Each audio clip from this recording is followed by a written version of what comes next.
I'm willing to go with that. How many folks do we have back there? Everyone, it's about 7 or 8. I told them when they were ready, just hit the light again. Oh, make the noise? Yeah. Well, we'll know. We won't need to guess. That's good.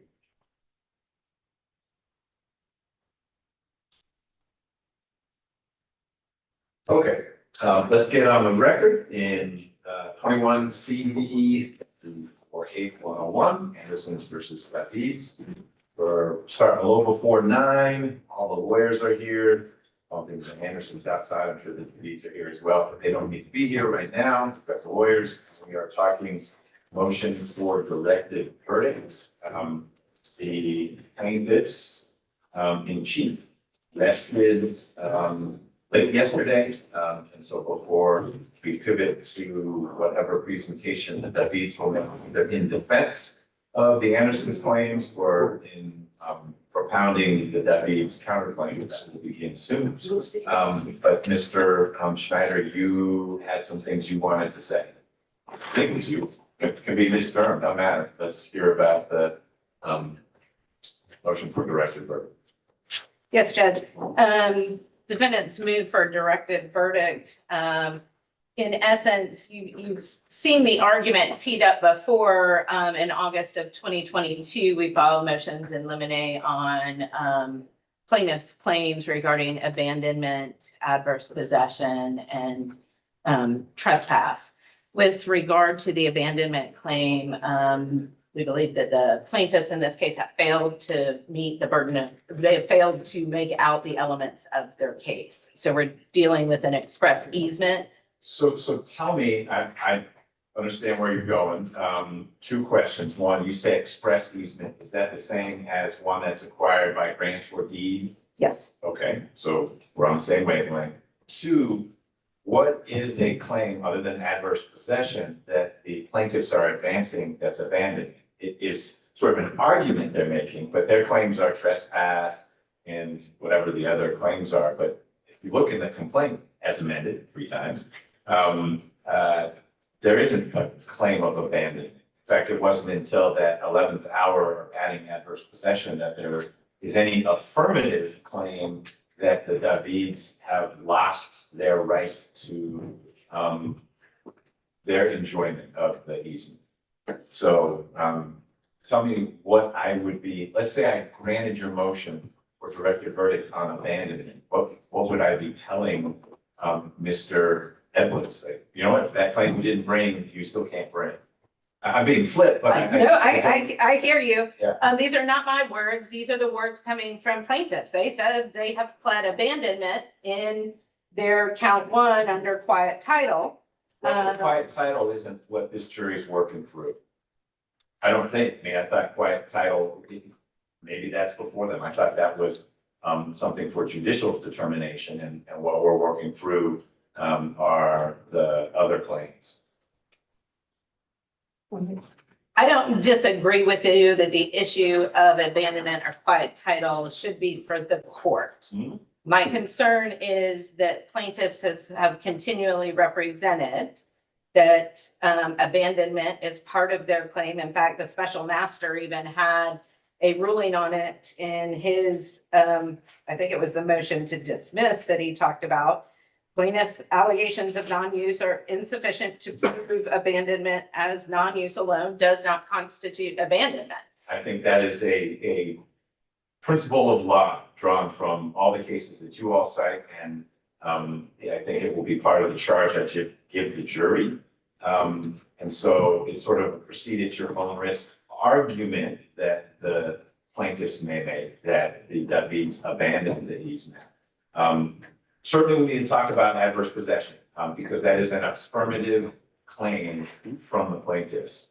But I'm only pushing back because I don't know what I would rule on with this question of abandonment. I could say that doesn't seem like a very strong argument to make, given the law I'm going to give the jury. But that's a strategic call for Mr. Edwards and his side to make, not for me to say you can't argue it. You're going to say some things and I'll tell the jury effectively that's all wrong. But the adverse possession claim is out there. So tell me what you think my ruling is on the abandonment piece. Accepting the case law as I do, of course, I'll hear from Mr. Edwards before I make any ruling. Sure, and we haven't gotten to the jury charges. I kind of skimmed them briefly, and maybe something that we can address with the charge. I think it could be confusing to the jury to bring up this concept of abandonment, and so that we may need to take that up again. For the record, I'll just say that we've made this argument. It's in our brief in full from August of 2022 and the motions in limine that we filed then. We would just restate our argument in full there and say that there is no evidence that's been put forth that would satisfy a showing of abandonment. Okay. As for adverse possession, likewise, there has been no evidence to support a claim of adverse possession in this case. There has been an admittance by the plaintiffs, right? They have a deed. They took the deed. It was subject to an easement agreement. They purchased the property in 2018. My clients purchased their property in 2020. Their claim is based on adverse possession by 7 or 20 years. We don't have 7 or 20 years in there. Any effort to tack on a prior owner's use of the easement has been defeated as well.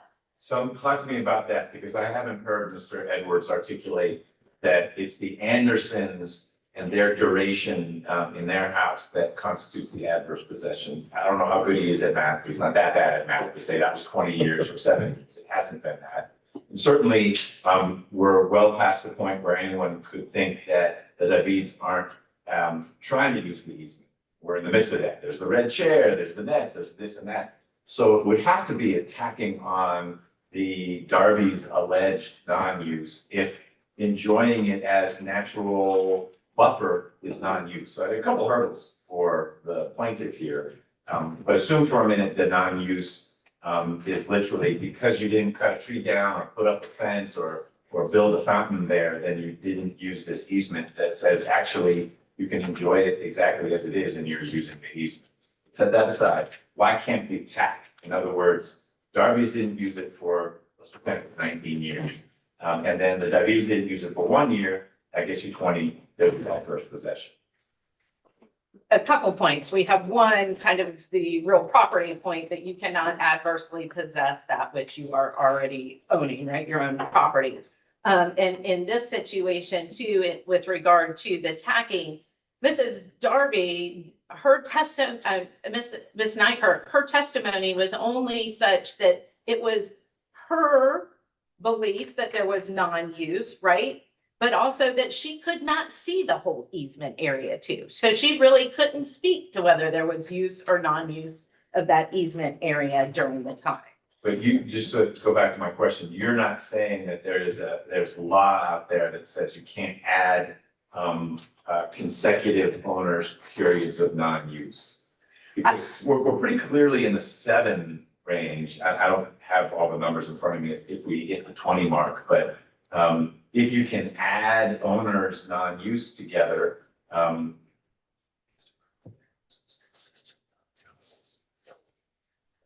Sorry. it's all right, you're hearing from 2 people at once. I know. All right. I asked my question, I'm just curious, you're not saying that I am not allowed to consider, insofar as I see the Darbys as having not used the easement for purposes of thinking about adverse possession, I can consider that time and add it to whatever period of non-use there was by the Darbys. I think that, you know, when we think about adverse possession in a lot of cases, yes, we do have a tacking. We have a difference here, and that is because we have the exchange of these deeds subject to an express easement agreement. So one, we've got a person, so here are the Andersons accepting a deed subject to an easement agreement in 2018. And that in essence is one of the foundations in this case that you cannot now tack on this allegation that there's been some non-use before that. If they would have gone in and say, well, we're going to take this deed and, you know, contest the easement agreement because we believe that, you know, it has been lost or abandoned, that would have been the time to do that. So that's one. Number two, plaintiff has to prove that there's been consecutive use, right? So there would have had to have been some kind of consecutive use by these parties to show that they've made this open, overt use of easement two, and we just don't have that. Okay. What about the question of if you can't abandon an easement, which is what case law appears to say, how could an easement be adversely possessed against you? Non-use doesn't mean you've abandoned an easement. I guess other than someone knowingly and conspicuously, which I don't believe the evidence shows Nykerk did at all. And as this became messy between the Andersons and the Davids, one could argue, okay, then maybe the Andersons were saying, we're claiming this is our space, but we're not anywhere close to 7 or 20 years. Can I apply that same case law that says you can't abandon the principles behind it, like you can't adversely possess an easement by saying the other side never used it? Because I don't think there's any evidence. Ms. Nykerk didn't say, oh yeah, we were always up in that space. It was a buffer. We dumped some stuff in it. And so did everyone else. The neighbor, everyone dumped in it. So everyone was using it as a natural buffer and as a place to dump some things. And so that's not abandonment or non-use really by anyone, but it's certainly not, the grantor, am saying you are now not able to use this easement. I don't see any evidence of that until the Andersons and the Davids started running ads. And that's why we say there is and can be no adverse possession in this case. You know, Your Honor, we have that landscape plan, and just by way of example, let's say Mrs. Nykerk and the Nykerks had implemented that landscape plan shortly after they had purchased the property. And they then sold it to the Andersons with that, you know, that they had already converted all of easement to, and they had this stuff, and that was adverse to the interest of the Darby's. Perhaps then you have that situation. We do not have that situation here. And so this is a claim that just falls flat on its face. It cannot be moved out, and that's why we're moving for a directed verdict on it. Okay, I'm trying to pull up the second amended complaint, so we've got all the pieces. It's not number one, that was final.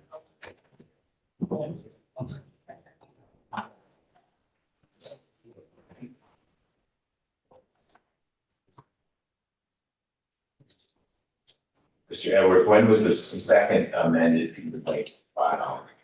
I believe I found it. the second amended complaint raised the claim of nuisance. That was in early 22, I believe. Yeah, February 23rd, 2022. But the only, But you kept everything. I'm just trying to see, the only thing that I add to the second amended complaint will be the adverse possession pieces. You had a couple amended complaints where you said, hey, I'm just adding this one piece. So it didn't restate the entire complaint. I'm trying to just see it all in front of me at once. And second plus adverse possession gets us to where we are. All right. Because if I'm going to grant a directed verdict on anything, it's actually to a count and not to a concept. So count one is quiet title. Count two is declaratory judgment. Those, I believe, are both questions for the court. Count three is trespass, which has to do with the people walking across the property. Count four is nuisance. Then we get to attorney's fees and punitive damages, and then it's the adverse possession. That's 7 and 8. So you are seeking a motion for directed verdict on count 7 and 8. We discussed that. You and I don't need to talk about it anymore. I'll hear from Mr. Edwards in a minute. Are you seeking a directed verdict on any of the other counts? I believe that is all for now. Okay. Mr. Edwards, what we've got on the table is some concern about your ability to argue abandonment. I don't think you need to address that because that's not a claim, a count. It is the way you're going to argue that you're going to argue how you want to argue it, but it affects the David's rights and claims. I think what we're really talking about is the adverse possession piece.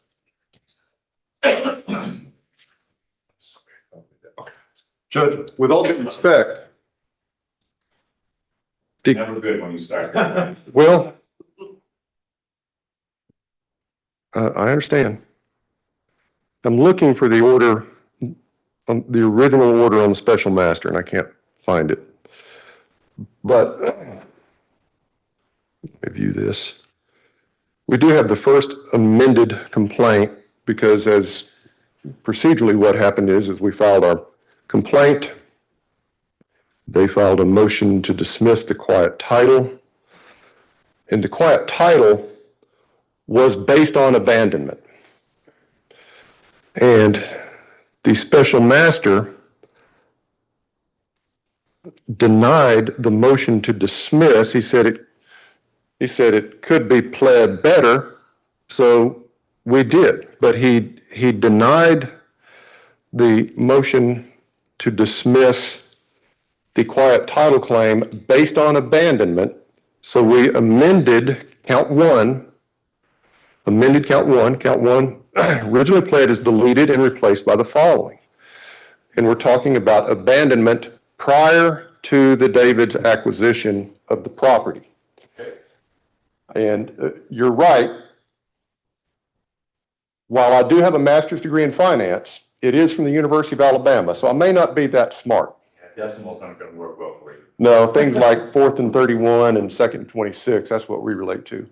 But even by my math, 1996 to 2020 is 24 years. And by my math, 24 is greater than 20.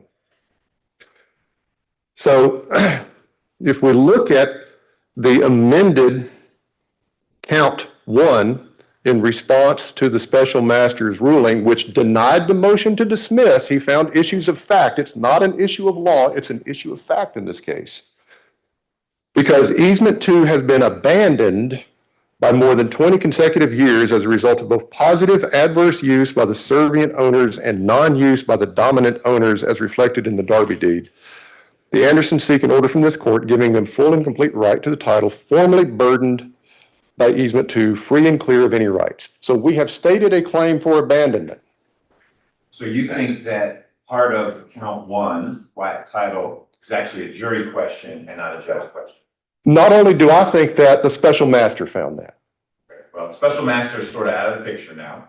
And we're dealing with what gets in front of the jury.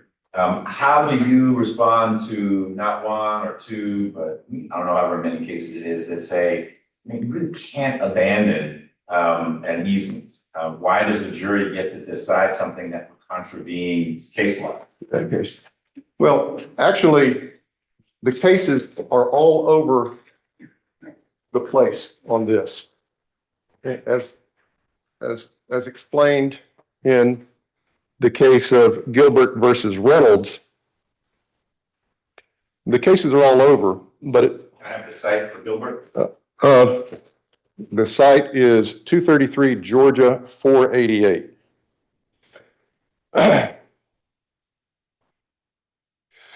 And it says here on the, do we have an extra copy there? Oh. I can, don't worry, I'll look. Okay.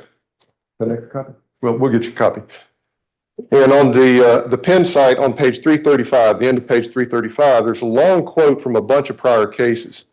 But it concludes by saying this: as we have stated in the second division of this opinion, an easement of way acquired by grant will not be lost by non-user for any length of time unless there is a clear and unequivocal evidence of intention to abandonment. Furthermore, no presumption of abandonment arises from mere non-user for a time less than that required for the perfection of the easement by prescription. So in other words,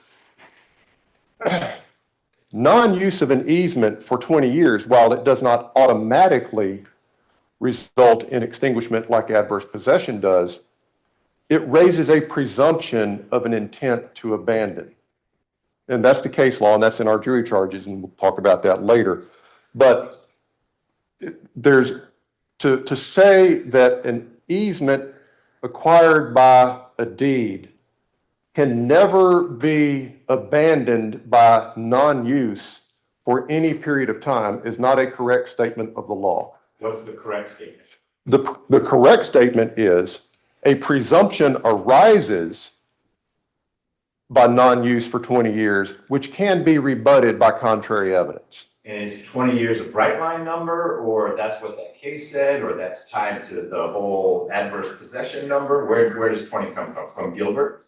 20 comes, I believe, if you go back to all the old cases, the Tietjen case from 169 Georgia, which is back in the 30s, I believe. I believe the 20 years comes from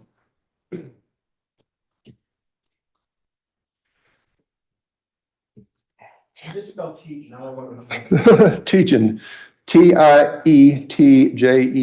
versus Meldrim, Meldrim, 169 Georgia 678. But this is from Gilbert, and I will. Actually, I'm looking at Gilbert now. I'm Okay. seeing what you're saying. So there is a presumption, but that's all you get, as opposed to prescriptive title. If this were the Anderson saying, you know what, that wooded area was your property, W. It was on your plat, your deed, et cetera, but you haven't used it, and we have for 20 years. They get what with an easement, all it gets you, the 20 years of non-use, is the presumption. Correct. Which makes it a jury issue. Okay. There's a presumption of abandonment, and in Gilbert, it also says this, and I'm looking at the other column, the current of authority seems to be that mere non-user for 20 years affords a presumption, though not a conclusive one, of extinguishment, even in cases where no other circumstances indicating an intention to abandon appears. And if there's been in the meantime some act done by the owner of the land charged with the easement, inconsistent with or adverse to the right, a much stronger presumption of extinguishment will arise. So the law is clear that it's not an issue of law for the court, it's an issue of fact for the jury. And we've got non-use for 24 years. That creates a presumption of abandonment, and contrary to one of the central themes that Ms. Sturm seems to be making, the fact that there's a subsequent deed doesn't start the 20 years clock running again. And I'm not heading in that direction anyway, but walk me through why, if the easement is for any use at all, and use could be, it sure is nice having foliage there, so I don't have to look at West Andrews, or I can't remember, I guess what you can see if you're looking in that direction, if it were clear cut, you might see cars go by. And so I'm actually using it. My use is, it's a buffer. How do you square that allegation, or why do you get to say non-use, the use has to be the kid playing lacrosse on it? And the fact that there wasn't someone playing lacrosse on that means it wasn't used when the easement is for any use whatsoever. Well, and that's a disputed fact, okay? And we do we're probably going to have testimony from Ms. Darby today talking about how we used it by not using it. And we think the jury will work through that. We think there is a jury issue as to the difference between active use and passive use. And as Ms. Sturm has often suggested to me, I like to pull up the Webster's Dictionary or Black's Law Dictionary. And the definition of use. But you can stop. I know what use means, and you're going to need to thread the needle with the jury, but I think you get to thread that needle. But I don't find that having that be a wooded area that blocks your view of a street, maybe makes it difficult for people to get in your backyard, is a use of it. But you're going to be able to argue to the jury. I think you made a good point, and it was helpful to read Gilbert. I think that I get what part of count one is going to the jury. Let's go to adverse possession. Okay. Adverse possession is the same, similar theory, but the law is clear, and we cited this in my letter to you a few weeks ago on this subject, that adverse possession is an alternative theory. There's the argument that the sole and exclusive means to extinguish an easement that burdens somebody's property by abandonment is just not the law. for that, we cited Jones versus Lick Log Creek, Inc., 336 Georgia Appeals 899, a 2023 case. Cert was denied in that in August of 23. Cert, C-E-R-T. Says, however, and in this case, there were claims of both adverse possession and abandonment of an easement. And the court said to prove abandonment of an easement, there must be clear and unequivocal evidence. Here, plaintiffs only need to prove adverse possession by preponderance. And this is similar to the case of Kelly versus Randolph, a case that Mr. Schneider handled, where the court said it is undisputed, and dealt with an easement, adverse possession of an easement, and the court affirmed summary judgment in favor of the dominant, the Anderson's type, the burdened property. Said the building of the terraces changed in nature, but basically it was a different standard of proof. Is obviously for abandonment, we have a higher burden. We got to have clear evidence of two things, non-use and the additional element of intent to abandon. On adverse possession, all we have to prove is adverse use for a period of 20 years. And again, just with,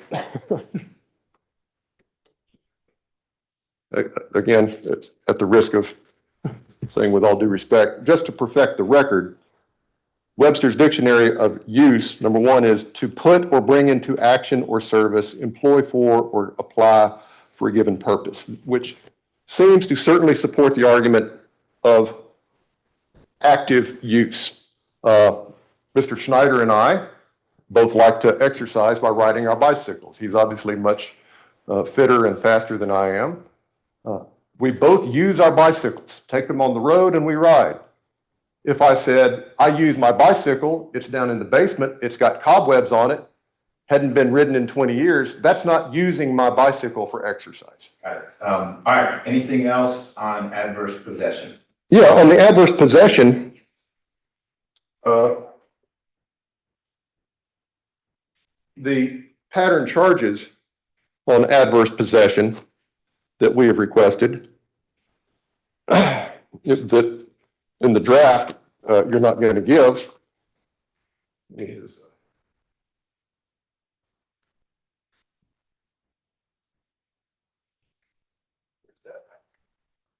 here we go.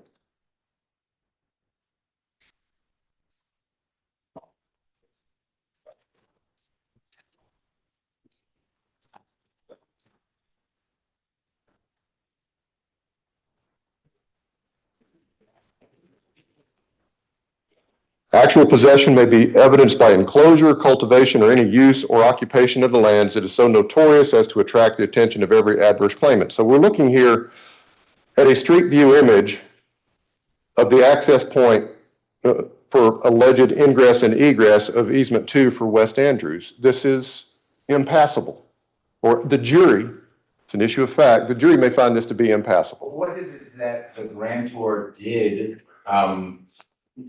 I think the problem with the argument is that there was, you don't like the word use, but there was passive use, or there was non-use by everyone. And the language you just read to me is that you've got the person who's claiming adverse possession pointing to facts where, you know what, I put up a fence, or I regularly mowed it, or I put a sign on there that says Anderson's, or I did X or Y or Z.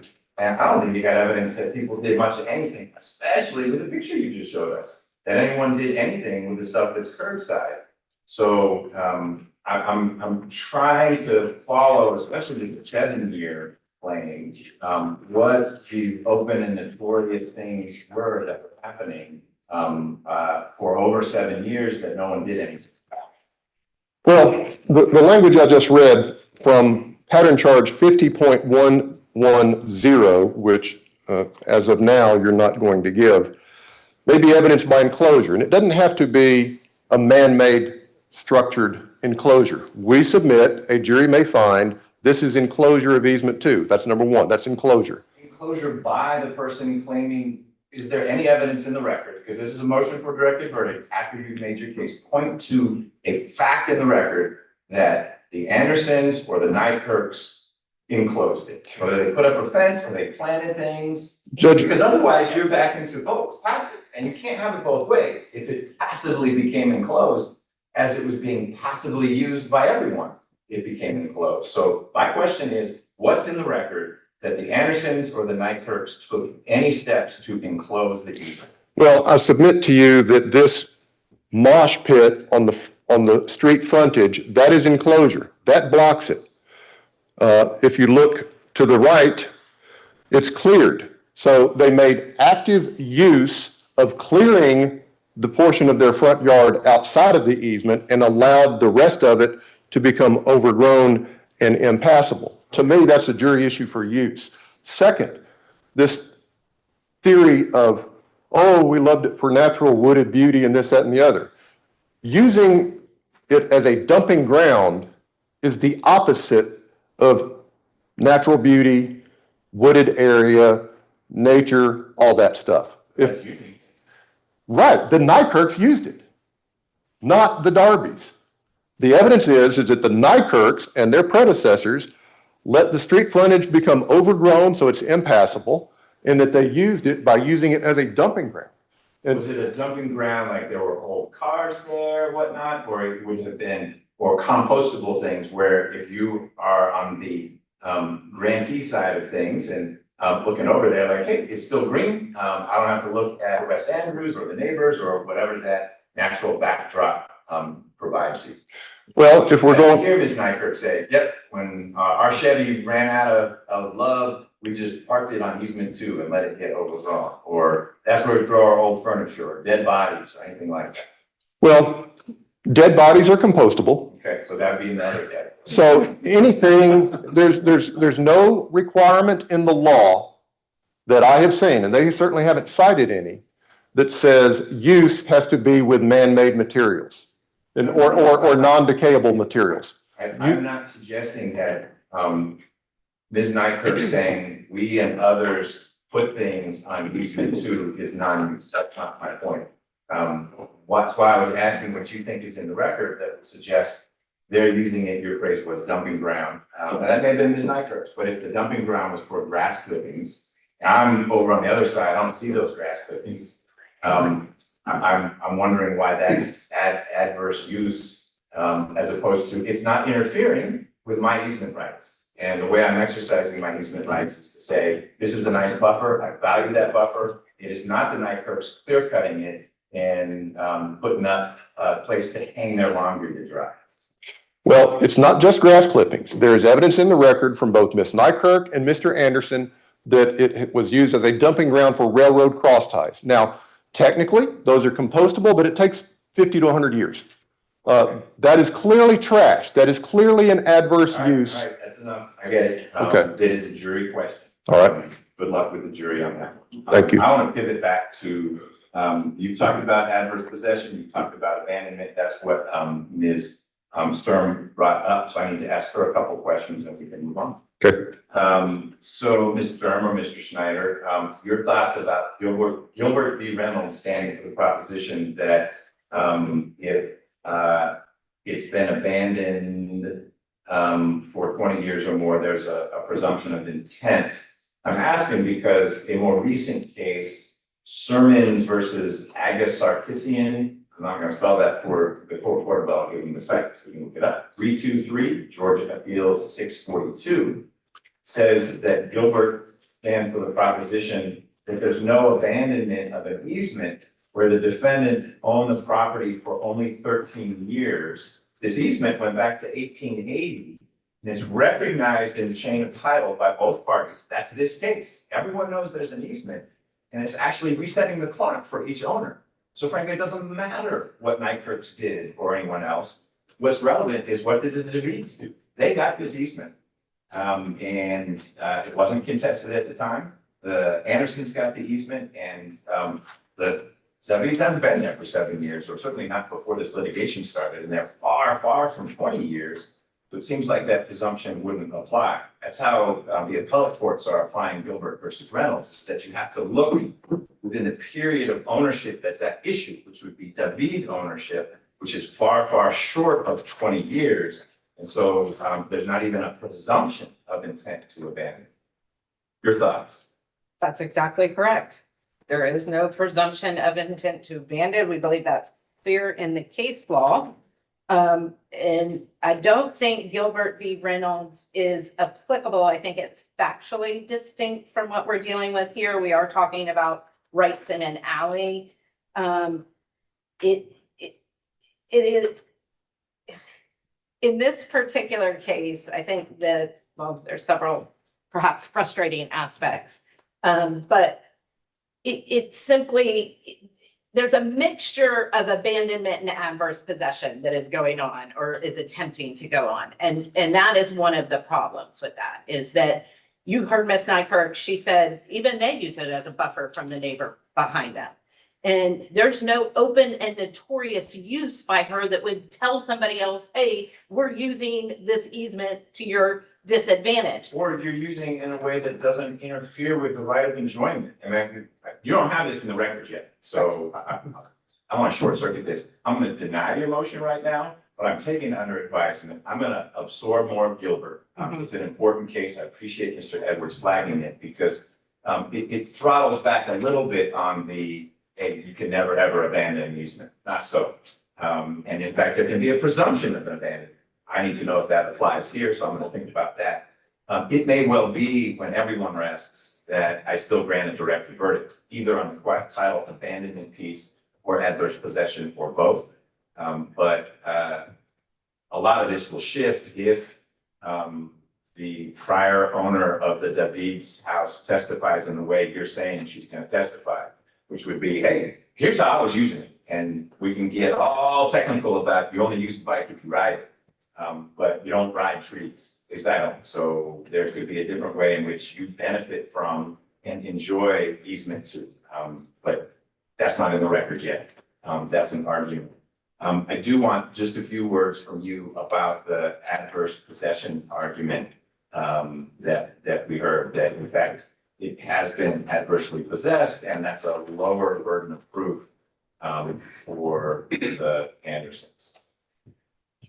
Look at this. One thing I will say is conceptually, the argument is impractical too, simply because if we think about green space, and we know green space exists in its natural format. Mr. Edwards' argument is that after 7 or 20 years, it would just become, it could no longer exist in that space. And we know that not to be true. There is a reason and a purpose. That we do have green space places. The principle, and we've talked about this before, that a landowner cannot adversely possess against itself is rooted in the very definition of adverse possession. So in order for you to take possession, that possession must be exclusive, it must be continuous, and it must be hostile. We have none of that here. We have nothing more than Ms. Nykirk saying, yes, I agree, it was used as a buffer. Hey, my landscaper may have also dumped compost, landscape materials, his clippings, his whatnot. Even if we accept that as true, it is not exclusive, it is not continuous, and it is not hostile to a use as a buffer. And she admitted that use. Okay, well, I think that you ought to renew your motion after you present your case, because as the record stands, I think that Mr. Edwards has pointed to questions of fact that would exist that a jury could navigate. And my role isn't to say that a compelling question of fact or not. The motion for directed verdict standards is a real high one, because you're trying, appropriately so, to take something from the jury. But I do find that there are points that there's evidence to which Mr. Edwards could point, and a jury could say, based on that, we think that that was sufficiently open and notorious, or that shows abandonment or whatnot. So I'm going to leave it open for now. We'll revisit it, and I will become more richly informed on the state of the law post Gilbert v. Reynolds, which is from 1975. So there has been some evolution of that. Not that we have many new property law cases. All right. Are you ready to call your first witness? We are. Anything before we bring a jury in? We have, you did ask us to let you know if we would be moving forward with, Hopkins W. Yes. And we do intend to call him. Okay. Mr. Edwards, anything, we need to talk about before the jury comes in? No, sir. Okay. Let's see if they're ready for us.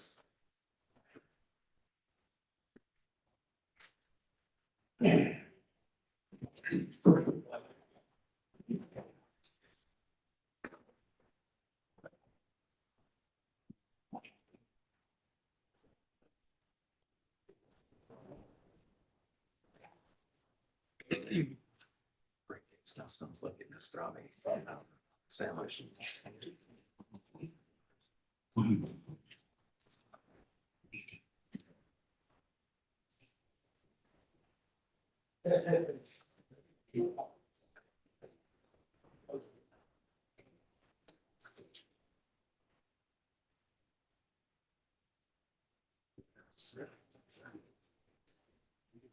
All right, for the jury.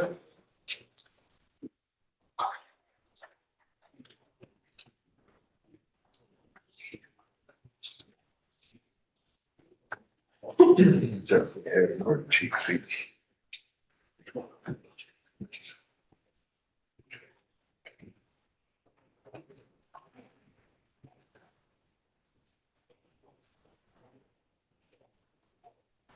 I'll do the president of the county board. Thank you, Deputy Gordon. You'll be seated. Good morning, ladies and gentlemen. Good morning. Thanks for coming back. Some of you are looking very sparkly today. It's good having you here. We are about ready to dive into the diabetes presentation. We had to talk about a few things that come up when one side rests. They're legal things we work through. But what I had asked you all to do last night, your only little bit of homework other than no outside research, was to let me know, and I want to jot this down while you tell me. Some of you had identified that you had potential Friday conflicts way back, if you can think about Monday when we were doing jury selection.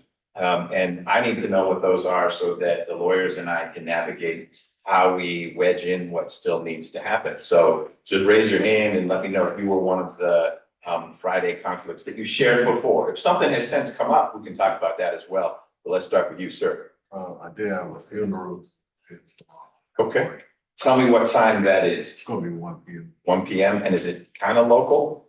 Very low. Okay, so if you were here first, when would you need to leave here to be at that? Probably like maybe an hour and a half to. So we'll get you out, if you're here tomorrow, we'll get you out of here by 11 at the latest. Okay. And I'm not saying you'll be here tomorrow. Okay, working our way. Yes, ma'am? This is my spring break. And my Oh, daughter. way to spend your spring break. I know, I go back to work hopefully on Monday, but, Okay. my daughter is at UGA and she had to come home.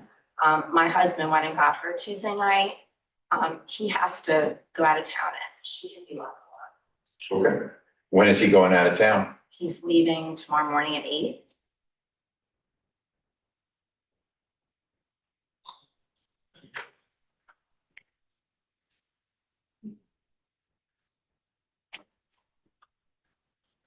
All right.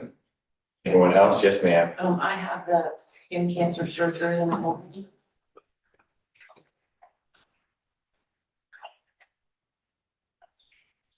All right, so the two of you are out tomorrow, period. You're out at least for 11 on, where we wouldn't have you come back after a funeral. So we would only have a little window in the morning, that sounds like. Okay, anyone else?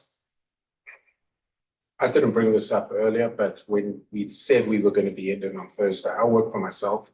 And if I'm not working, I'm not earning and providing. So I've got some meeting schedules tomorrow that I subsequently, they were set up after Monday, but when I was told we were leaving on Thursday. Got it.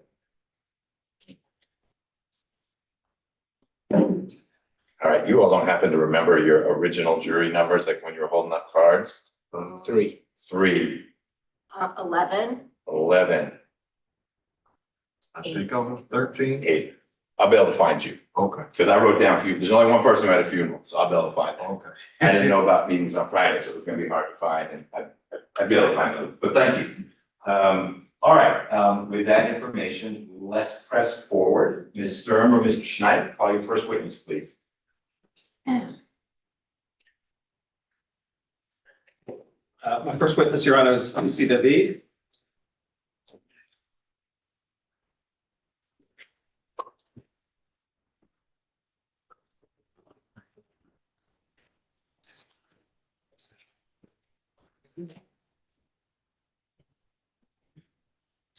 Can you raise your right hand? Do you swear or affirm that the testimony you will give will be the truth, the whole truth, and nothing but the truth, so help you God? Yes, I do. Still in, have a seat. State and spell your name for the record. Stacey, Stacy, David, David.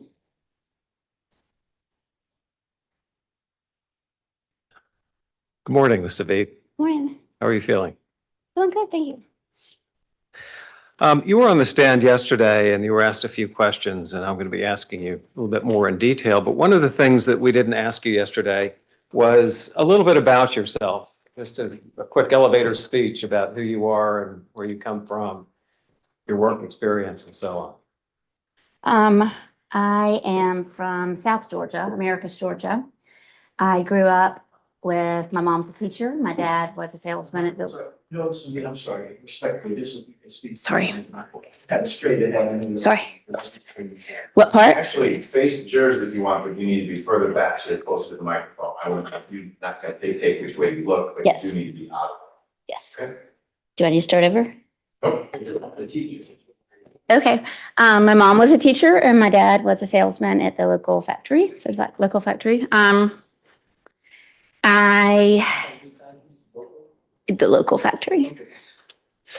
I was a school teacher until my daughter was born, and that was in 2006. And I am now a stay-at-home mother to 2 children. And what school did you teach at?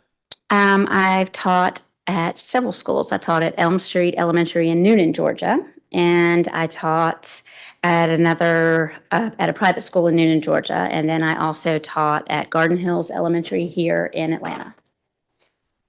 And what grades did you teach? I've taught 3rd grade, I've taught kindergarten, I've taught gifted education. And how old are your kids? Are they still kids, or are they, I guess they never stopped being kids? Now, Lucy is 17 and Hopkins is 15 now. And let's now focus on the house and your purchase of this house. In 2020, I understand that you bought this, what looks like a beautiful house on Habersham Road in Buckhead. Is that right? This is right. Can you walk us through the process from jumping from your last house to the decision to buy this house? Yes. As newlyweds, we bought a tiny home that was tiny, a little 3-2 that was roughly 1,800 square feet. And we planned to live there 5 years. We lived there 17 years with both children. And as Lucy was getting older, we needed another bathroom. So we started looking. And we did look for quite some time.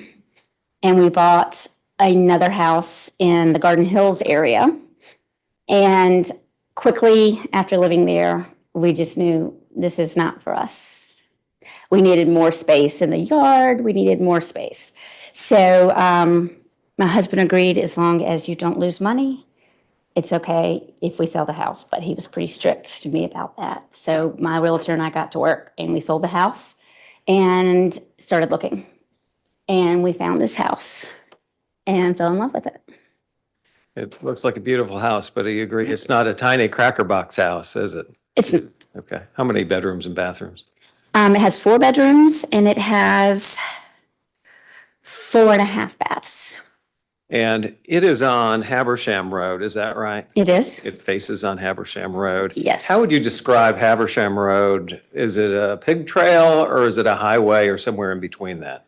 It's a 2-lane road, but it's a very busy road. It's one of the main roads that comes into this part of town, into Buckhead. Heavy traffic from Roswell Road, coming from Roswell Road to take Habersham onto West Paces. It's lots of traffic. I'm going to hand you an exhibit. It's defendant exhibit number 5 and ask you, you can take a look at this. Don't show it to anybody.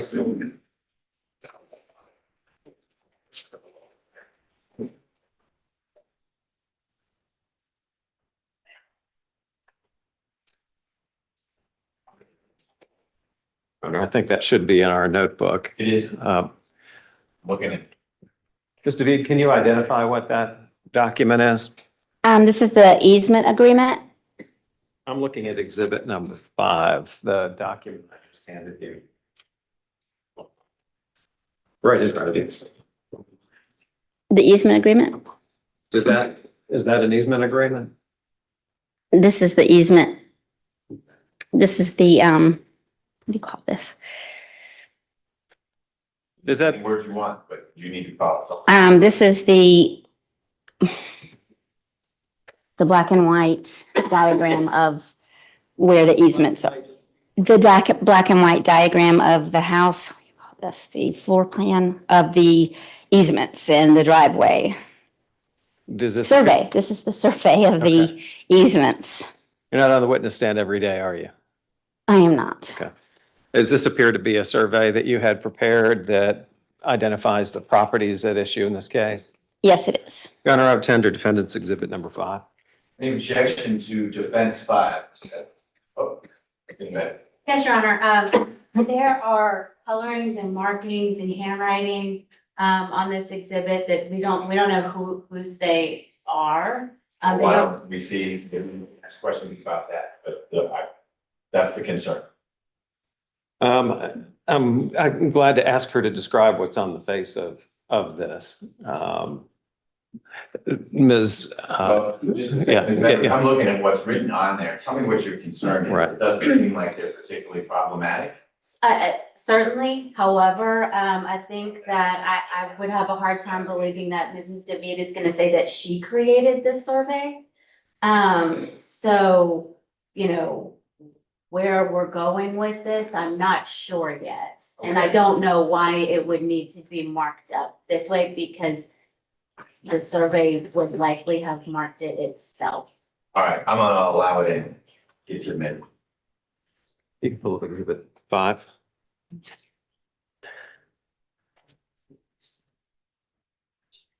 Ms. David, before we spend half the day messing around with lines and drawings, why don't you come on down?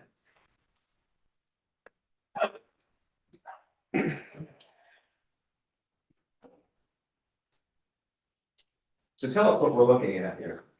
This is a survey of looking down at our house and our parking pad, easement 1, and here's easement 2. Here's Habersham Road, here's West Andrews. Okay. And now, so that the testimony is clear, the lot that is identified number 12, that's your lot, is that right? Yes, And the one with the number 11 on is the Anderson's lot, correct? yes.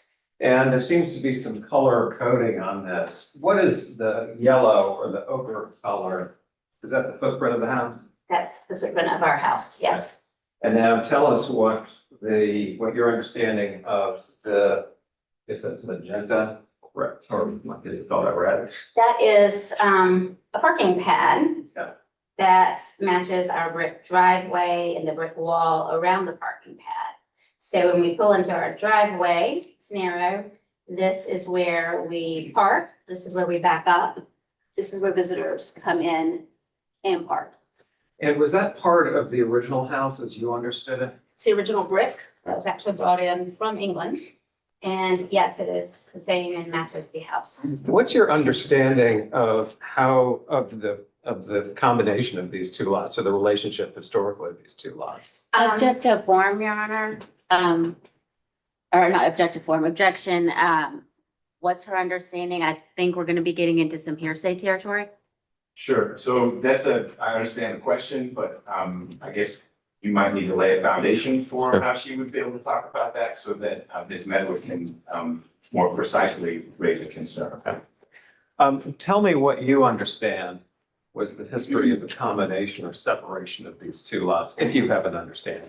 Objection, Your Honor. Same issue. If her understanding, making this up, if her understanding came because the realtor said X, Y, and Z, then there may be a hearsay objection that Ms. Medwick wants to make, but she can't when you say, what's your understanding? Okay. So you can ask her, do you know how it came to be two lots? She can say yes, and then you can say, how do you know? And it may be that Ms. Medwick doesn't care if the answer is, the Andersons told me. Okay, great, I don't mind if that's what the Andersons told me. So Do you understand that these two lots were one lot at some point? Objection, Your And- Honor. stop. It's leading So and two it's, things. It was leading, but we've already heard that it was once one lot and it's becoming two. So I can sustain it, but I just want you to be thoughtful about which things you're trying to do. So please don't ask leading questions and don't ask questions that could call for hearsay, but they're murky enough that Ms. Medwick doesn't know, and so she ought to object. How have you come to understand that those two lots were at some point a single lot? the original owner of the property. Objection, hearsay. She hasn't She hasn't testified. finished her answer. We're gonna be here through next month. Ms. David, without saying what people told you, how did you learn, how did you come to believe that this was once one lot rather than two? I have the original property survey, indeed from the original owner. His grandson brought it to our house shortly after we moved in. Okay, stop. Okay. So with that explanation, will you be then answering Mr. Schneider's questions based on your review of that document or because of a conversation you had with a realtor or a surveyor? I could do both. I don't want you to do both. Mr. Schneider, you Okay. need to manage this. Yes, Your Honor, I'll move on. I don't want to get sidetracked on Please. this Can issue. you go back to or you need her in front? I would of- like her in front because to me, it seems easier for her to manage unless that device is.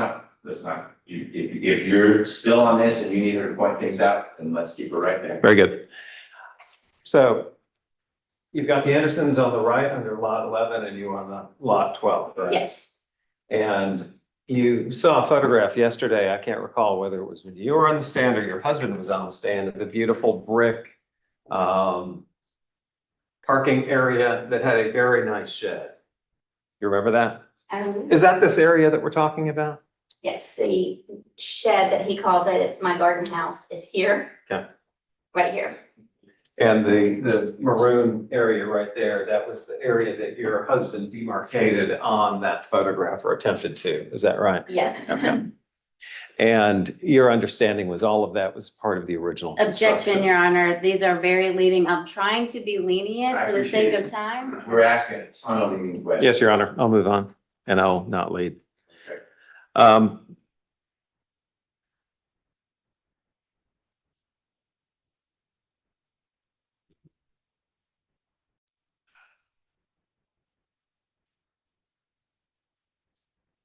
Let's go back and you can have a seat so you're not, I know your knee is not well.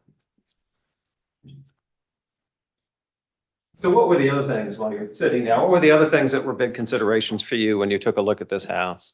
The yard, we loved the yard. It was like a secret garden in the backyard, literally, with overgrown trees that cascaded over.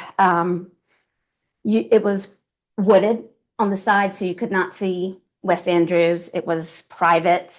It gave us privacy away from other properties, which we had not had before. So we really enjoyed that. Both of our children play sports, so we looked forward to having them outside. We have dogs, so that was a big factor. We loved the style of the house. We loved looking out, and the living room has big floor to ceiling windows, and you can sit in the living room and feel like you're part of the backyard. And that was very enticing to us. Stacey, I think we lost our. So when we were looking at that, at the house footprint, when we were looking at the house footprint, if you were talking about where you were looking out, you're looking out, when you see the orientation here, you're looking south out of the back of the structure, right?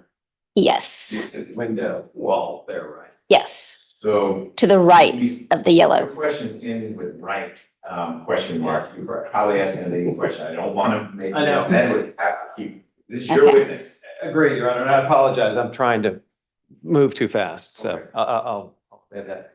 And can you describe for us what the landscape looks like in that back area?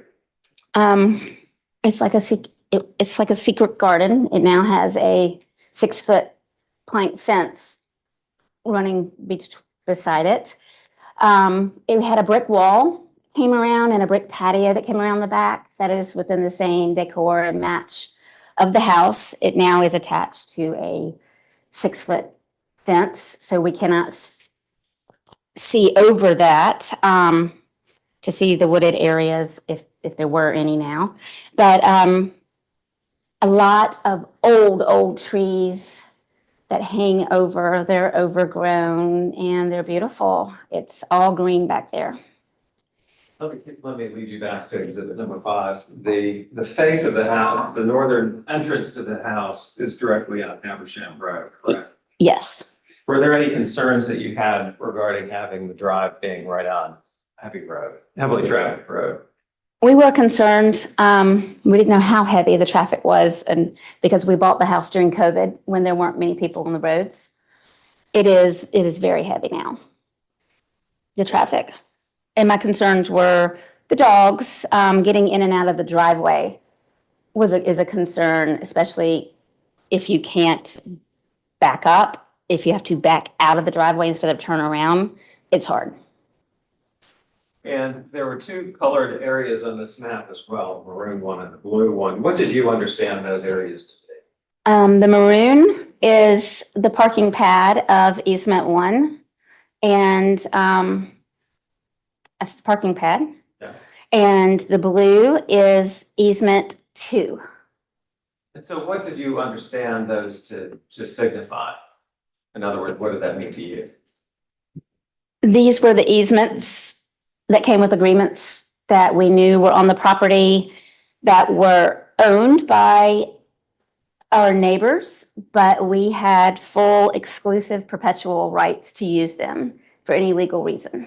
And how significant was that to you in making a decision to buy on this property? It was big, very big. The realtor of the selling agents used it as you could build a driveway from West Andrews onto the easement, whether we used it for parking back there, whether we used it as another driveway so we could come into the back entrance. That was a big deal since Habersham was so busy.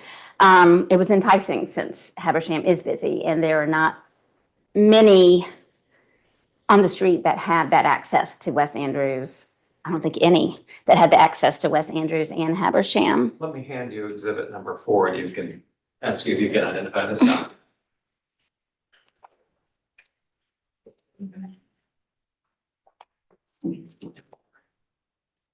Did we not get exhibit 4 in through Mr. W? I couldn't cross it up. I think we did. Yes? I couldn't. I'm asking if plaintiffs agree it's in. I think it's in. I think it is. Hold on one second. 'Cause it was up on the screen and magnified, so I sure hope it was in. I didn't hear anyone jumping out of plaintiffs' counsel's chairs. Oh, bear with me for just a minute. Cause didn't he read from this? Sure did. So I'm saying it's in. Yeah. She doesn't need to identify it. You're free to identify it for what it is. Okay, so this, are you saying, hold on once, I'm sorry. Are you saying that this is not in evidence? I believe it is. This is the name. I think it is. I think it was. I think you all tendered it yesterday. Or it made it into evidence yesterday. Okay. I'm admitting defense 4 that wasn't admitted before. It was Thank you. published to the jury, so defense 4 is in. Your Honor wasn't necessary. Thank you. The official voice.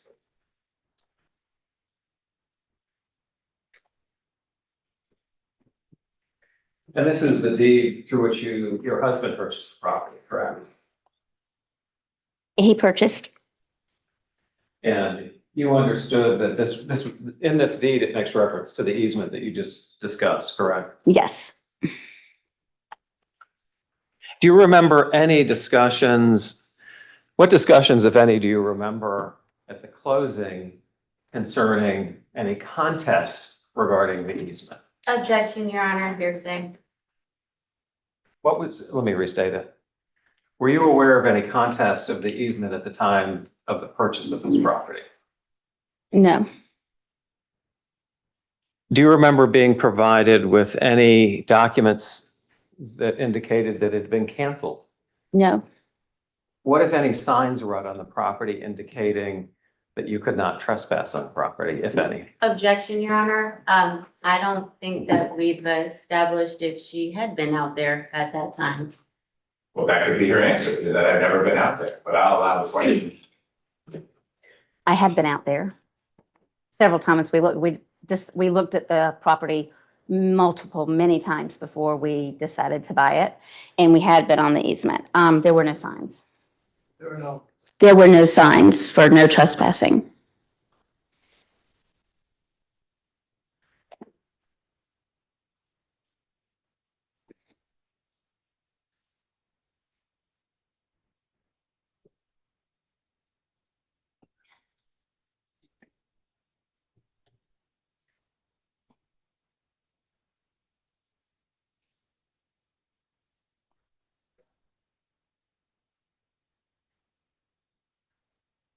Do you have any understanding of whether the easement agreement provided you with a right to create a drive from East Andrews to the property, to your property?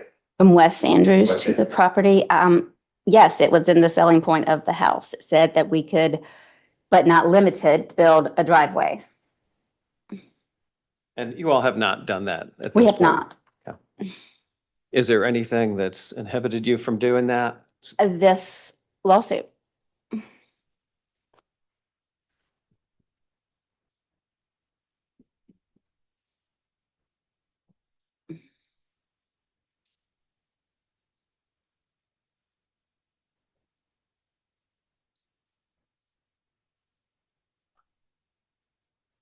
All right, so you closed on the house on what day, do you recall? We closed on the house March 27th, 2020. And did you move in immediately? We did not. We did not move in until April 30th. And what was happening between the time of closing and April? We were doing renovations in the house. And what kind of renovations were going on? We renovated the kitchen and did painting and did some renovations in the family room and the half bathroom. Were you living at the house at that time? We were not. So, and you hired contractors to, I assume, come in the house and do that work? You and your husband weren't doing it yourself? We were not. Yeah. Where were you living at that point? We were living on Brookwood in Garden Hills. Okay. And were you there at all times when the contractors were performing the work? I was not. Okay. And what, if any, direction did you give them in terms of how to access the property for purposes of doing the work? We did not give them any directions. They had a boss and he would have told them where to park. But what, if any, direction did you give them relating to their rights over the Andersons' property? I did not give them any until it became an Stop. issue. When you hear an objection, you need to say a little louder. You gotta stop your answer. I'm sorry, I didn't hear her. Objection, what is your objection? Sounds like we're kind of getting into some legal territory with what your rights and conveying rights to workers and all that kind of stuff. There may be a question in there, but I don't think that that's the appropriate way to ask it. The question was, what did you tell the construction workers? So I'm gonna allow that.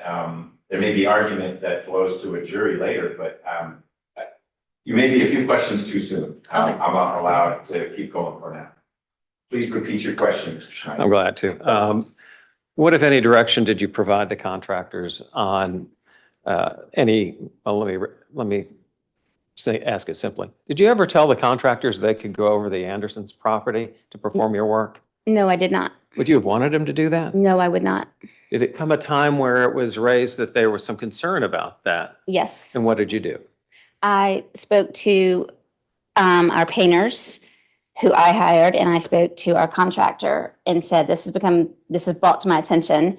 And if you need to park on West Andrews, which it's hard if there's many contractors in the driveway to pull in because no one can get out, that they could park on the public street, West Andrews, and there's an easement. And I showed them where they could walk across the easement to come to our backyard, and specifically told them, do not cross their yard, cross through the easement. And did you hear anything further about it after that? I did not.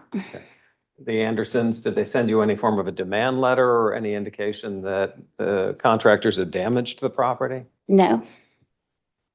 And what, if any, control did you have over where the contractors went? I did not. And have you been provided with any demand or invoice or pictures of necessary repairs? I have not. No.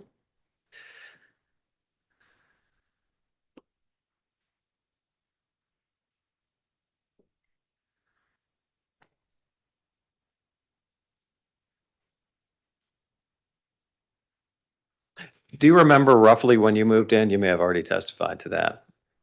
We moved in on April 30th, 2020.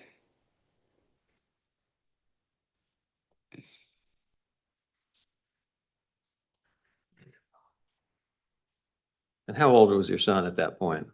Hopkins was 12. Now, let's move forward. You move into the house. When did you have any first interaction with your neighbors, the Andersons? The dumpster was our first interaction. My husband's first interaction. Tell me about that.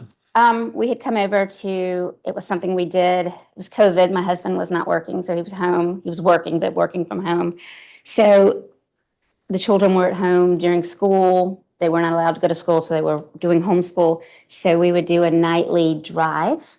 So we'd get in the car and go see the house. And this was fun for the whole family. And we went to the house, and the dumpster had been placed already into the driveway in front of our garage. Not in the parking pad, but it was in front of our garden shed, in front of our garage. And there was trash in it. And it was just kind of like, where did this come from? It's the first time the dumpster's been here. And that was our first. Okay. And you testified yesterday. Yes. I'm sure that nobody wants to hear the whole Right. story entirely, but if you can summarize the events that led to the interaction with the Andersons. I took pictures so then I could zoom in without climbing into the garbage dumpster to see there was a name and an address so we could figure out where did this trash come from. So we zoomed in, got the address, went to Google, looked up the address, and found that it was Tracy Anderson, which was the name also on the box, and that he lived right next door. So Jean-Noel, my husband, picked up the box, not the heavy fireplace screen, but he picked up the box and carried it to the Andersons. He walked up Habersham, over to West Andrews, down West Andrews to their front door. And what did you understand happened next? He knocked on the door. Your Honor, we've already heard this testimony from Mr. David about the conversation between him and Mr. Anderson. Okay, we have, and I think Mr. Schneider acknowledged that and said he's given an abridged version. If it becomes too unabridged, I'll make sure we move along. So you don't need to worry about it, but I appreciate you flagging.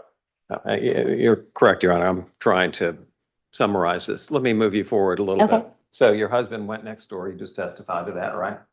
And then when he came back, Did he seem happy, unhappy, angry? Tell me what you remember. He was upset, he was unhappy. We could kind of hear them having the conversation in the drive while we were in the driveway. I think I was on the phone at the time. And he was unhappy after coming back and speaking with Mr. Anderson. Was it the trash or was it the way Mr. Anderson reacted to it? It was the way Mr. Anderson reacted to him coming to the door. And what did you understand that to be? We can put the trash where we want. Your garage, your dumpster is on our driveway. It's on our property. So And- that was not, welcome to the neighborhood. I'm Tracy Anderson. We're glad to have you here. It was nothing of that sort. It was, we'll do what we want with our trash, whether it's on your property or not. How dare you come to our house saying this to us?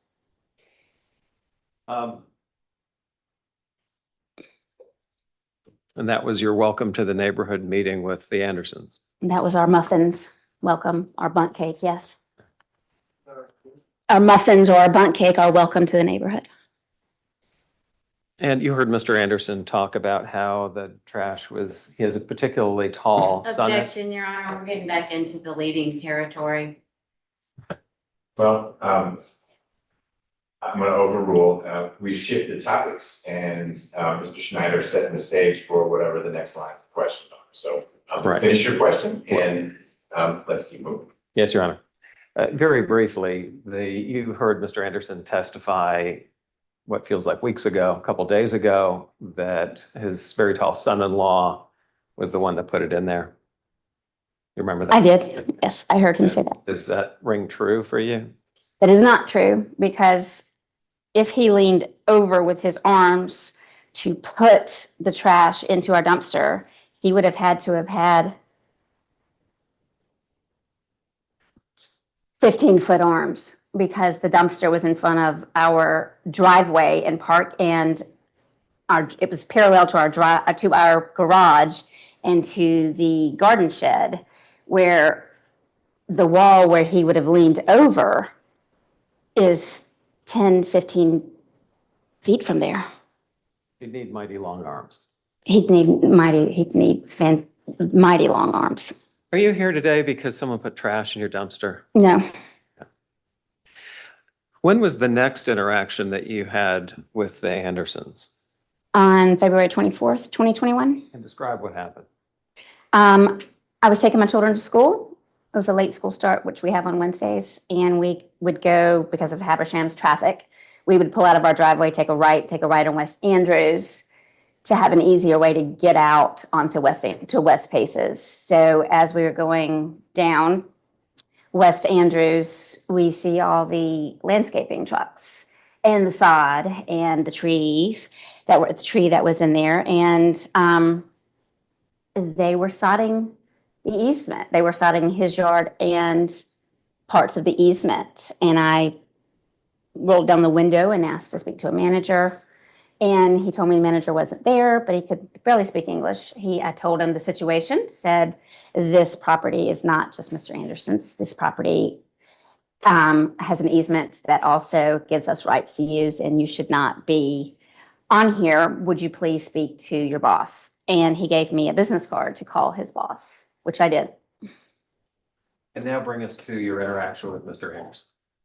It will. I spoke to his boss, and his boss actually told me Mr. Anderson was not home. Let me Okay. precede any objections. If you can just then bring us to your interaction with okay. Mr. Anderson. So I took the children to school, came home, had an appointment to go back to school and pick up my daughter and take her to a doctor. So I came home to get ready and came back out, got in the car. And as I'm backing out of the parking pad to leave the driveway, I see Mr. Anderson standing there over the wall with his middle finger, shooting me a bird, asking me to roll down my window.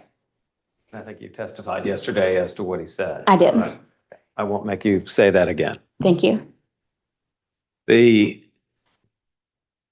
During that testimony, though, you discussed the clearing or the sodding. Tell me about that, your discovery of what we're here today about the removal of the trees and the shrubs and the reconfiguration of the easement area? About a week after moving in, we noticed that there were people coming and going, and we noticed that there were people coming, like survey people on the streets. And we noticed the clearing. And we came over to the property, and the entire property had been cleared, the entire easement. You could now see from our backyard, my back window from the living room, all the way clear to West Andrews. So you can now see traffic coming down West Andrews. Right, if you can come down for just 1 minute and take a look at the exhibit number 5, which we looked at earlier.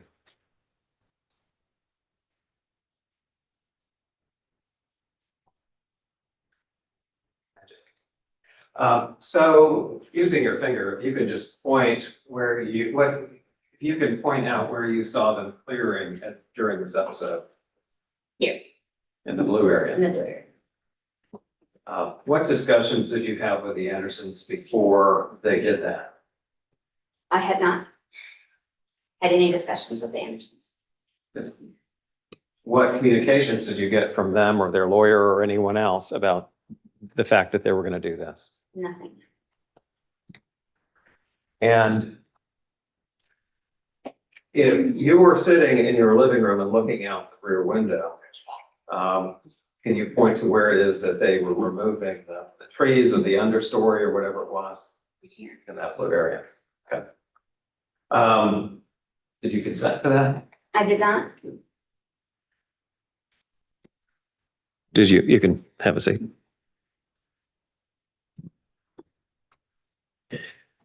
Did they also begin to construct any form of a fence? Not then, but later, yes. Well, let's stop there. So when you saw them out there and you saw them clearing, did you have any, and then the interaction you had with Mr. Anderson, after that, did you file a lawsuit to stop them from doing this? I did not.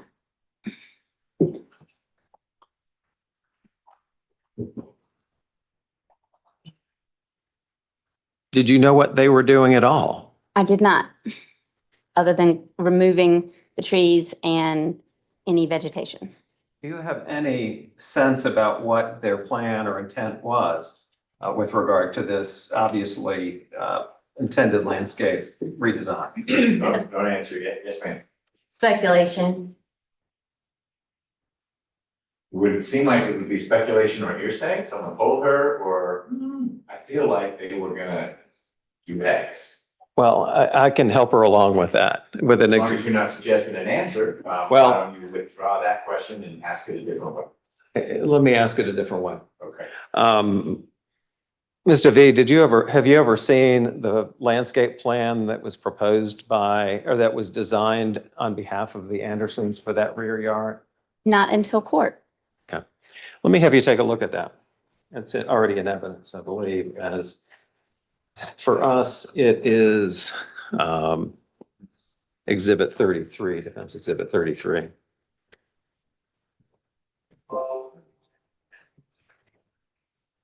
And Your Honor, I believe it is in, and Mr. Court Reporter, perhaps, I can't recall the plaintiff's exhibit number, but I They believe. can help you with that. We don't need to burden the court reporter. Thank you.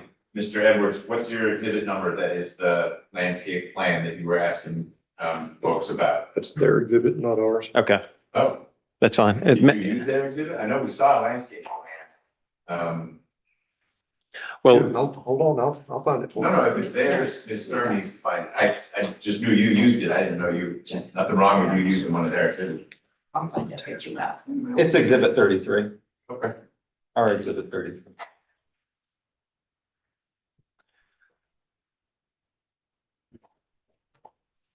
I say that.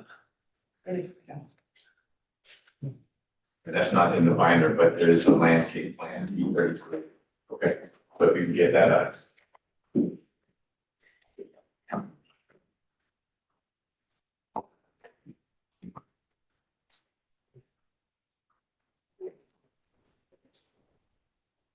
Jeff, I'll get it. Okay.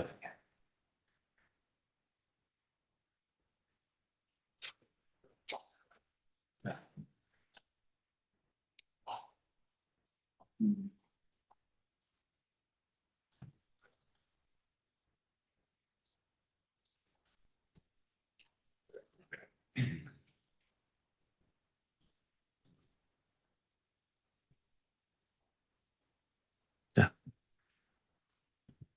Ms. David, do you recall seeing this exhibit yesterday?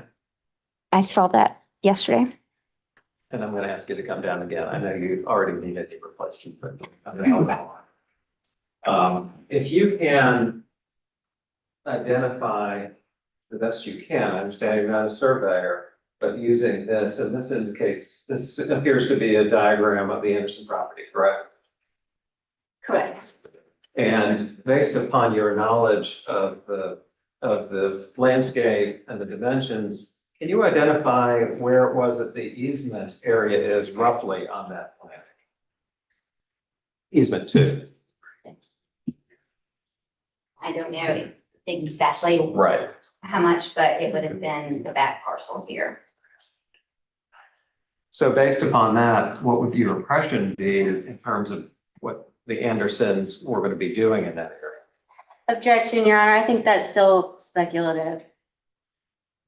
The plan speaks for itself. She doesn't need to interpret it. I think It does. you're right. So, it's in evidence, her answer's in evidence. Yeah. We'll move on. Does it appear to you based upon, and you can sit down, does it appear to you that based upon the work that you saw being done, that they were implementing this plan? Yes.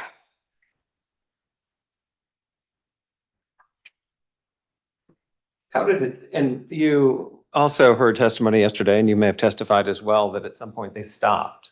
Is that right? They did. And why did they stop? Well, did you ask them to stop? I called the closing attorney and I called my realtor And why did you call them? to get more clarification on what I believed my rights and our rights were, and that we're being,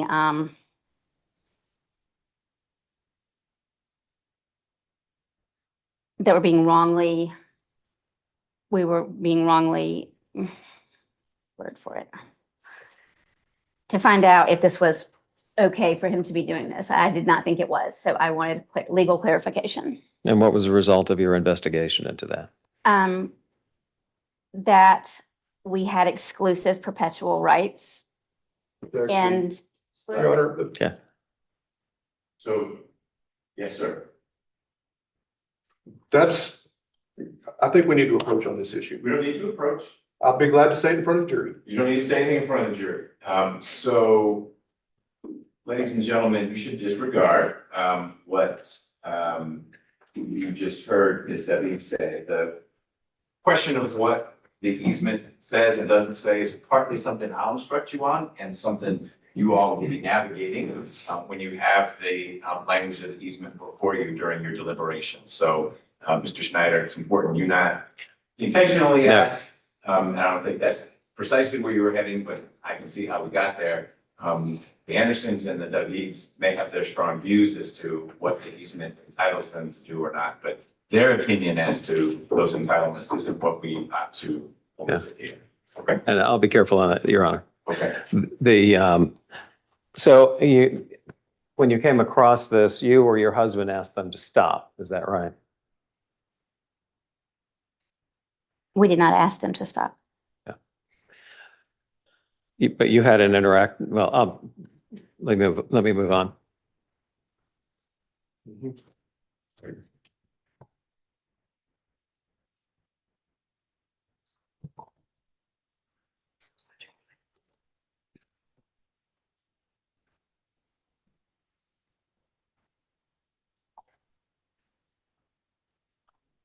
What would you describe was the landscape work that was done subsequent to your purchase? Landscape work that was done in the second easement area subsequent to your purchase of the property? There was not landscape, it was wooded. And what was done after you moved in? It was cleared, everything.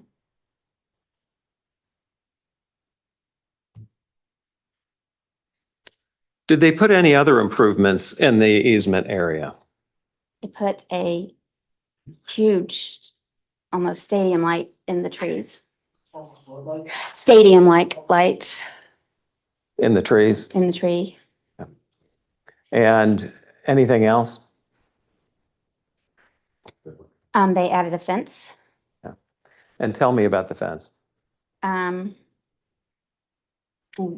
one day in the morning, about 15 contractors came out and started building a 6-foot fence from attached to our brick wall and walkway. And that was coming down the easement line. I mean, that was coming down between our properties, our boundary line. Did they consult with you beforehand? They did not. And what happened when you saw them beginning to construct this fence? I contacted John Well, who later in the afternoon went and told them, as he watched and saw where they were going, that they were going over in the easement line, and he went and asked them to stop.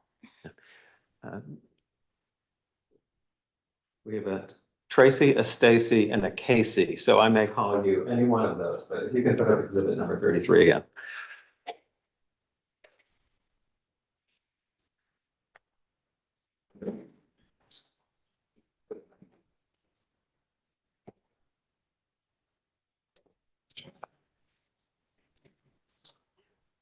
And Mr. You can come down very quickly.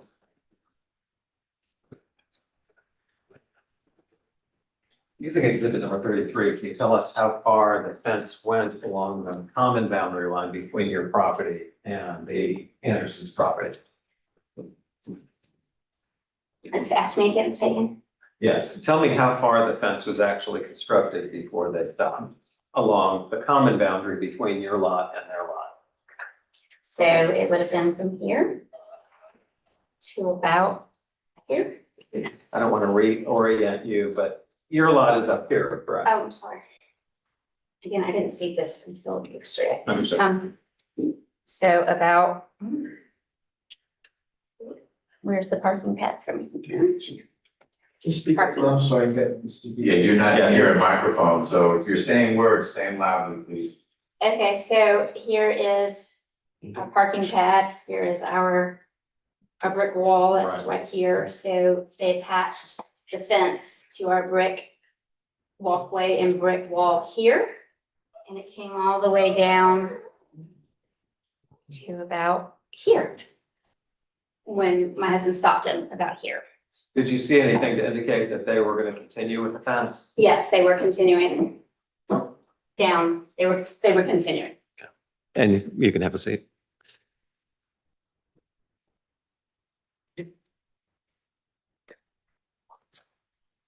Did they put any surveillance cameras out on the property that you're aware of? They did. Can you describe those? There was surveillance cameras when we moved in. There was one on the ground right behind their garage that directly pointed just to our yard. So my kids had these hammocks that they would hang up. And there were cameras right there that just would see my kids in their hammock. And it even said surveillance cameras. And they pointed just to our backyard. That was one that was there. An electrician did come. One time I noticed to Mr. Anderson's garage while I was pulling down the road and stopped, and an electrician with cameras. And they put cameras on the garage. He also had cameras on his house. They moved cameras on his house. Let's see, this is already in evidence. Defendant's exhibit number 26.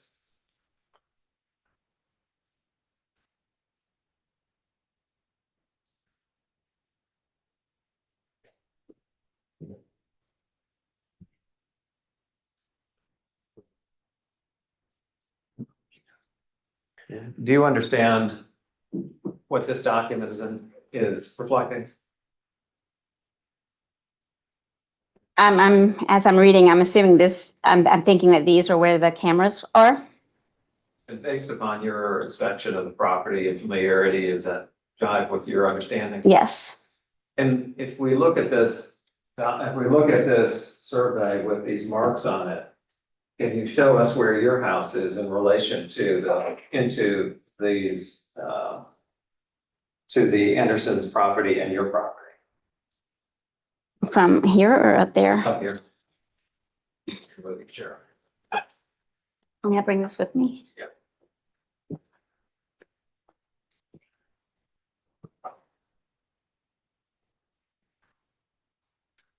So show us where your house is in relation to these surveillance cameras. Gather where my house is. Mhm.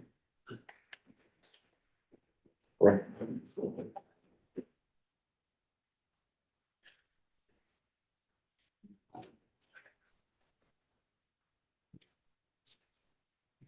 I'm sorry, I thought our. Sure. Well, if you look at, this is the parking pad, right? This is the parking pad. Right, that's the parking. Objection, Your Honor. If she doesn't know what she's looking at, I think we should move on. Right, don't suggest to her the answers. No, She's having trouble with these maps, and if she doesn't know where something is, that's okay, she doesn't know where something is. Ms. DeVito, if you can't identify that, you can just have a seat. I'll move on to a couple other questions. You did get concerned at some point that some of these surveillance cameras were directed at your house? They were. Tell me Yes. what you remember about that. There was a camera that was pointed directly to my daughter's bedroom. My daughter's bedroom has 2 windows here on the side of the house, and there was a camera that was facing that. Her bedroom is over the parking, over my kitchen, so it's over the driveway. And were you able to identify that some of these cameras that are in that exhibit, you could see them from your house or from the side of your house? Yes, you could. And how did you all feel about having those cameras directed at your house? Just violated, just feeling my daughter still will not open her shades, will not open her shutters. So she sits in her room without opening her windows. Just that we were being watched at all times, that he knew when I came, when I left. I still feel that way. I feel that way in my kitchen that has windows onto his house, that I'm constantly being monitored, being watched. It's very uncomfortable. And tell me about the home life. Was he traveling during this time? Were you what was your home life looking like in that, as it relates to that? He was back to work. Okay. Let me restate the question. It was a terrible question. Was your husband traveling quite a bit during this period of time? My husband travels for work. He travels out of Atlanta. So he was gone, and he was one of the workers that was essential because of what he does for work. So there wasn't much downtime for him during COVID staying home. He was essential. So he was gone, and is gone. Sometimes he comes home on the weekends. Sometimes he cannot. If he's overseas, he's gone for 2 weeks at a time, sometimes 3. Okay. And how does it, well, let me move on. The next,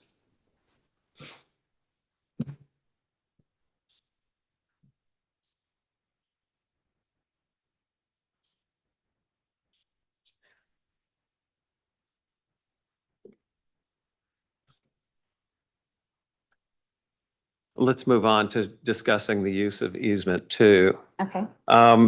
You had said that it made you uncomfortable that there was surveillance of these surveillance cameras aimed at the house. Are you aware of any other instances where Mr. Anderson may have been engaged in surveillance of you or your family or the property? He would video. Pardon me? Mr. Anderson would video with his phone my children, anyone who came up on the property on the easement.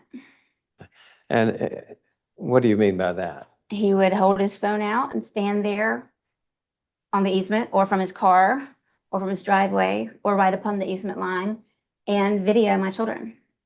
We'll look at a video in a moment, but you have a son that is now how old? Hopkins is now 15, Okay, and at the time these videos were going on, how young was he? 12, And what was he being videotaped doing? playing lacrosse. Is he a good lacrosse player? He's real good. He just made varsity. He's one of 2 freshmen that made varsity this year. So we're very proud of him. He worked hard. And after the clearing of this area, he used that area to practice, right? After the clearing, he thought it's a great place to practice lacrosse. Yes, Outside of mom and dad's eyes, right? yes. And we had to make sure we got a net that would keep the balls from going to neighbors or Sure. or losing 100 balls. So did he practice once or twice? No, How many zeros come after that? many. I mean, there were times he'd practice every day. There would be times he'd practice multiple times a day. There were some days he did not practice.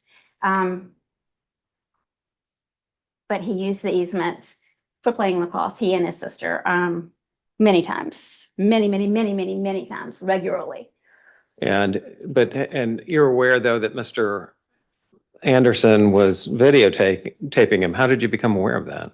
Hopkins told me the first time he started doing it, he would tell me, he's videotaping me.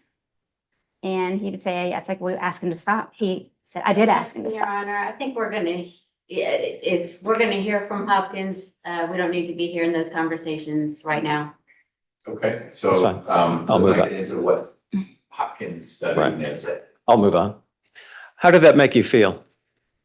Angry, violated, protective.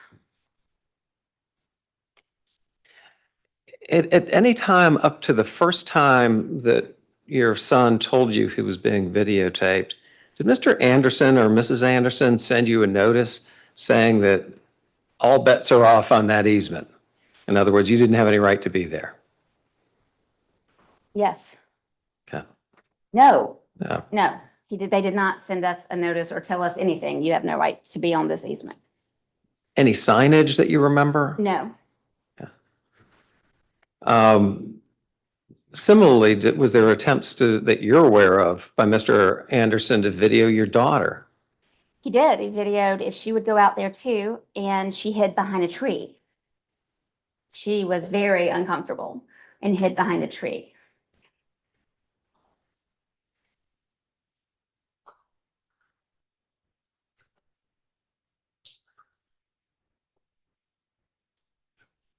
They both thought it was very weird that a grown Yes, man Your Honor. would be Stop, videoing. Yeah. Stop. So, you should keep moving. If you're gonna call the daughter, she can talk about whether she thought it was weird or not. Mr. Hopkins, David, can talk about what he thought was weird or normal, or what normal men should do with cell phones when he testifies, but, not filtered through mom. I understand. I'm not attempting to elicit, I'm just looking at my outline. But you gotta Sorry. shape it. I will. And if that means you're leading a little bit, I'll push back on objections that you're leading. Okay. So, let's just make sure we stay to what Sure. this witness knows. I'd like to have you take a look at a video that was produced by the Alexanders, or Andersons, if you can bring up defendants at number 15. Or plaintiffs, or defendants 15. I don't recall what the plaintiff's number was. Your Honor, I believe this is already in evidence. If it's one of the videos Yes. that was made by Mr. Anderson or the drone or whatnot, I believe, Mr. Edwards, you got all those in. And so we'd be using plaintiff's exhibit, but we can use defense 15, we'll just have only one go back to the jury. Is that what, I don't know what defense 15 is, it just says, it's a movie. I believe it's in, Judge. Okay, great. You should feel free to replay it. We're going to attempt to. Sure, sure.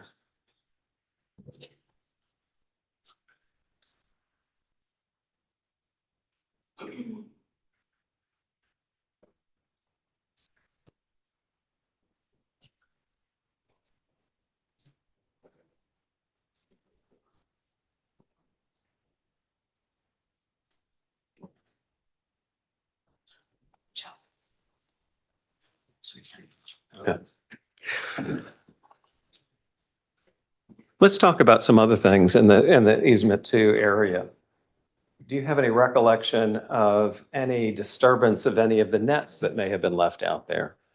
My husband put up a net. It's a big backdrop that will catch balls or prevent balls from getting through and going where they shouldn't go, maybe a neighbor's house or something. So, or we also had a bounce back, which is instead of using a wall, you can use this structure that you put when you play lacrosse, you throw the ball with your stick and it hits the structure and comes back to you. So he practices back and forth. It's a rebounder. Let me hone let me narrow my question. Okay. Did any of those things you just testified about, were they ever thrown down repeatedly or thrown away repeatedly? Yes. What's the objection? He's leading her. It's a yes or no question. It's not, isn't it true that? And her answer may be, no, it didn't happen. Yes, it did happen. Overruled. Yes, he would most every time he would go out there and pick up his equipment, and this is big equipment. He would go down after we would leave and take it down. We had to replace the netting. Hopkins would have to replace the netting almost every time.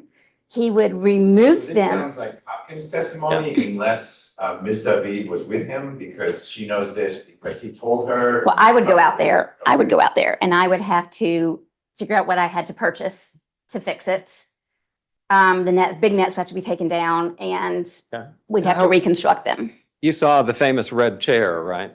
That was a soccer or a field chair for sitting in, yes. And what became of that chair? It was, Mr. Anderson moved it.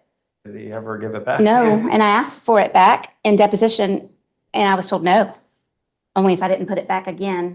Objection, Judge. And the objection is. Well, we can cross her on this, on what was actually said during the deposition, but he's opened the door to it. Okay. And how about anything else? Has there been any other personal property that's gone damaged or thrown around? Yes, we have a solo fire pit that was given to me for Christmas.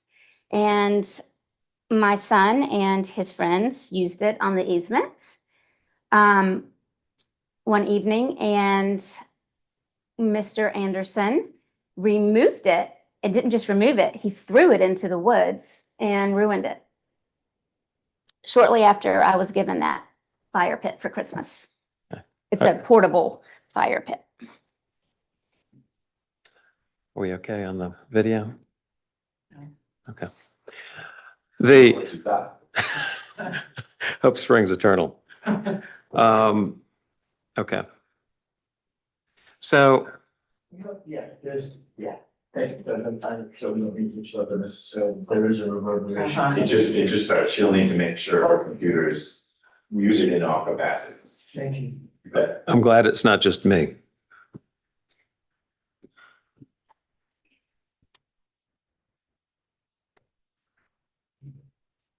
And some of these instances, did any of them take place even while this lawsuit was pending? Yes, What? Which ones took place while this lawsuit was pending? all of them. Yeah. All of them took place while the lawsuit was pending. Can you describe how all of those actions that you've testified to this morning, how that impacts your use of easement 2?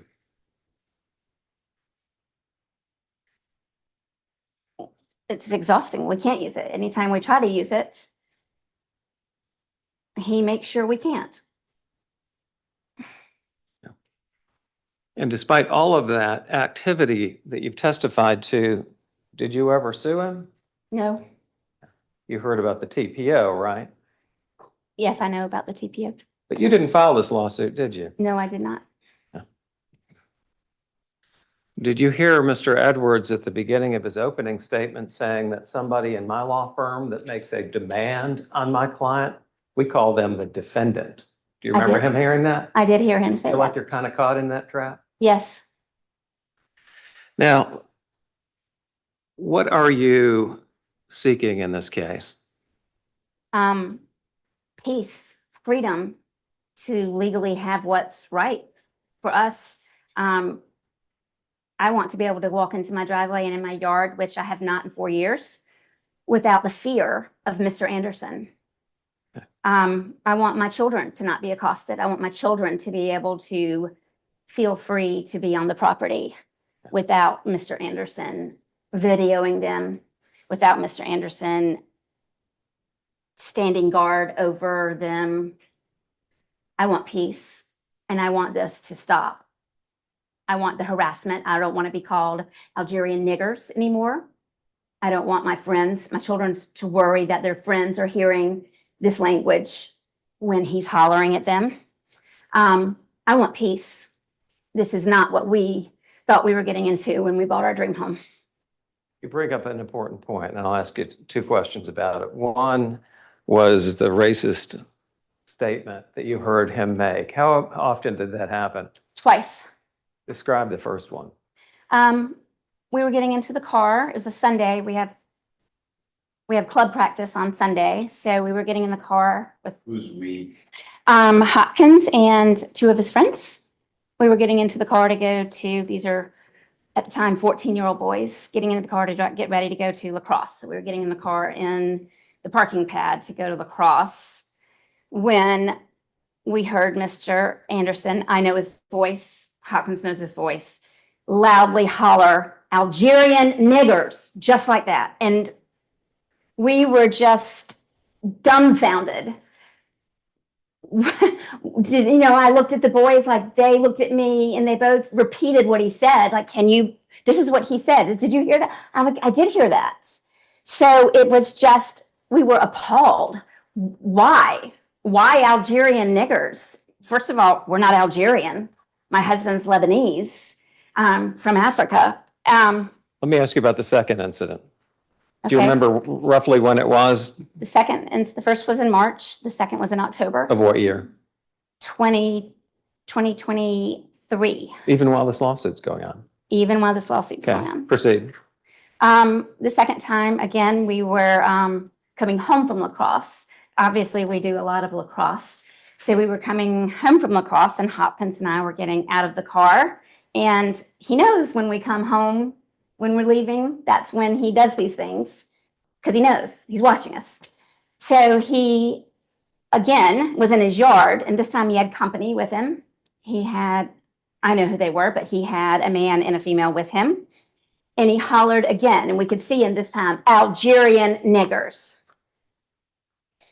And your son was there. And my son was there, and he's now very protective, and he's protective of me. He's a growing boy and growing into a man now, and he said, let's hop in the car. And we hopped in the car to go over there. So we did, and we went over there, and they ran inside and shut the shutters. He and who I know now were his daughter, his stepdaughter, and her husband. Those are all the questions I have of this witness, Your Honor. All right. Ms. Menwood, do you have questions for Ms. Dudley? I do, Your Honor. Okay.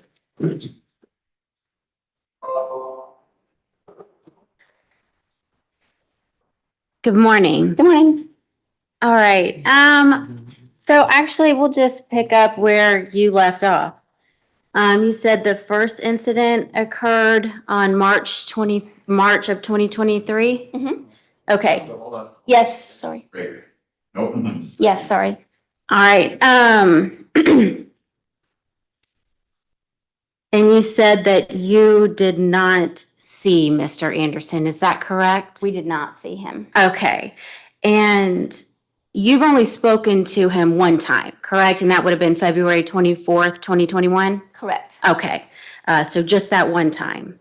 That's the only time I've spoken to him. Okay. And that he's spoken to you? Spoken to me directly, yes. Okay. All right. So did you call the police? I did not call the police. Did you file a temporary protective order? I did not. Okay. The next time was October 2023, Correct. and you said you saw him. We saw him. Okay. And you saw him physically speak. We saw him in the yard. But you didn't see him speak? We saw him speak, yes. Well, did you see him in the yard or did you see him speak? Are you sure? Yes, I'm sure. Okay. Did you call the police? I did not. Did you file a temporary protective I did order? not. Okay. You made an allegation just a minute ago that you believe that a surveillance camera was pointed at your daughter's window. I do. Okay. Did you take any pictures of those cameras? I don't think I took pictures of his house, no. Okay. Well, I mean, were you on his property looking at his cameras? No, you can see his cameras from our windows. But you didn't take a picture? No, I did not. Okay. Did you call the police? No, I did not. Did you file a temporary protective order? I did file a temporary protective order. That camera was there then. So, correct me if I'm wrong, I believe that your temporary protective order was about your belief that Mr. Anderson was stalking you based off of one interaction, right? No, No, he was stalking us. okay, Family. but you were the petitioner in the protective order, right? Not your family? I was the petitioner in the protective order, yes, but I was speaking for my family. Okay, but they were not included, right? Were they petitioners? No, they were not petitioners. I Okay. was. Okay. And I don't believe that that was included in the temporary protective order, right? What was not included? The camera? Yeah. Well, no, the allegation with your daughter. The camera would pick up much more than just my daughter's room. There was many cameras on the property. Okay, and I asked you about a specific incident that you brought up. Did I put the camera in the protective order that was facing my daughter's window? No, not specifically. I did say I was being watched. Okay, that you were being watched. Yes. Okay. And you didn't call the police. When you believed that a camera was pointed at your daughter's window, you did not call the police. I did not. Okay, and you didn't go over there to talk to the Andersons I mean, even just, hey, this must be a mistake, right? Like, I did not ever feel comfortable to go after the garbage incident, mhm. ever feel comfortable to approach the Andersons. I did send a message to Miss Anderson. The only way I could get a hold of her that I knew of was through an Instagram message that I found her. I did send her a message. But didn't you just say on October 23rd, y'all ran over to the yard? And we drove over. You drove over? Drove over. Okay, I would not run onto his property ever. okay. But you didn't drive over about the camera? I did not drive over about the camera. I would be driving every day. There are cameras there every day facing our property. Every Well, day. I mean, hey, the first instance that you were under the impression that a camera was pointed at your daughter's window, you didn't get in your car and drive over there? I would be doing that every day. What, did you do it once? I did not go over to the Andersons. No. Okay, all right. Let's shift a little bit. You have testified a few times, both yesterday and today, that you've walked Easement 2, I believe you said many times, I have. before you bought the property and after you bought the property. Correct. And would that be including recent times? I don't know how recent. I've been on the property, yes, at least through in December 2023. Okay. And you gave a deposition on January 27th, 2022, correct? I don't recall the exact date of when the deposition was. I did give a deposition. Okay, you did give a deposition. And during that deposition, you were under oath, just like you are now, right? Yes. Okay, so in your deposition, didn't you state that you hadn't walked the property before you bought the house and didn't walk the easement? I don't have the deposition in front of me. It was 4 years ago. I gotcha. Thank you.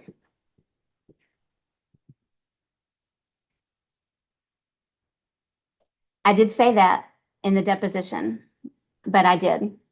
Okay, so were you just not being honest in the deposition? No, it was emotions. A lot has been going on, sitting there with the camera on me in the deposition. and the person recording what I was saying. This has been a traumatic 4 years for us. So there were She wasn't done. many things I've said, many things I haven't said, many emotions and omissions have been included because of the trauma. Okay, so kind of sounds like what you're saying is if you're under stress and you have somebody taking down your words, that you might say things that aren't true. Your Honor, I'm going to object. Not so. That's totally argumentative. Right, save it for closing. All right. Questions? No problem. Okay. So another issue that you brought up, I believe that you said one of the things that you were interested in doing with easement 2 was making a driveway. It was not something I was interested in. It was something we were afforded the option to do. Okay, well, actually, I wrote it down, I circled it. It was enticing. It Right, was an that's what you option. said. Yes. Okay. It was enticing. So in order to build or construct a driveway from West Andrews and that would go through the back of your property, right? Not necessarily. A driveway could be a parking pad, a pea gravel lot where we could pull up and park the cars and walk. We never even got as far as to speak of where we would stop it, but I would not run the driveway through the back of my property. Then how would you use it? I would pull and have visitors pull in and park back there and Okay. walk Okay. to my property. And then in order to do that, you'd probably have to knock some trees down, right? No, the trees have been knocked down already. I don't need to. And I know you're alleging some trees have been knocked down, but if they hadn't, then you'd have to in order to use them for that driveway or parking pad or whatever it is that you want to call it that's enticing. It was not my language. In the easement agreement, the words were written and through the realtor that was selling the house, I'm talking about what the realtor told you. it was written in a brochure, Your Honor. Well, and I don't mean to interrupt you, but I'm asking you about what you said was enticing. So it doesn't really matter It what was the an easement. option. Stop. You guys Sorry. cannot talk over each other. So if the lawyer is still posing her question, and it's more like she was commenting on what you said, but she'll have a question. Yes, sir. You need to wait till she finishes. Yes, sir. The same is true for Ms. Medwick. She needs to let you finish your answer before she moves on to her next question. So ask her question. Certainly. And, okay. So moving on actually to the tree removal allegation. How many trees were on, did you see any trees being taken down? No, I did not. Okay. So do you know what type of trees were removed? I do not. I know that we have a gentleman that told us about what trees could have been there, but I do not know which specific trees were removed. Okay. And did you take any pictures of easement 2 before any alleged clearing happened? No, I did not. Okay. And you've taken a lot of pictures in this case, right? I wouldn't say I've taken a lot of pictures in the case. I've taken pictures. Okay, fair enough. And I guess a lot is relative. Did you take any pictures of any trees coming down? I did not. Okay.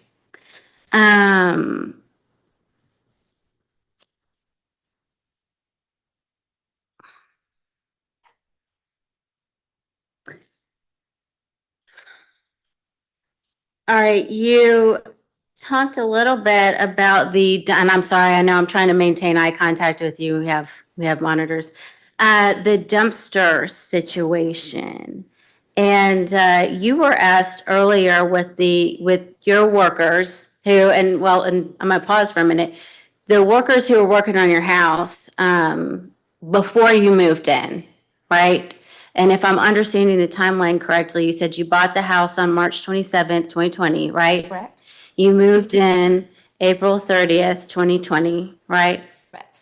And in that, month time frame, were y'all going, back and forth to the house regularly, not so regularly? How would you classify it? Daily. Daily. Okay. So you'd be aware of what was going on? No, I wasn't there all day. We would go, if I had an appointment, I needed to go we would go, or we would go late in the evening as a family. Okay, but you at least get eyes on things every day.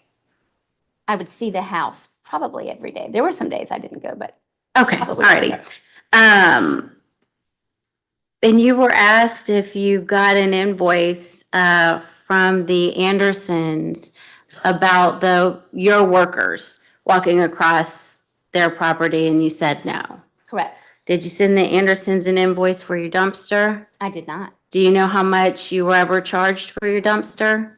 I do have I can't tell you now. I have a document saying how much we would charge for every time the dumpster was dumped. Yes. But you can't tell me off the top of your head right now? Okay, alrighty.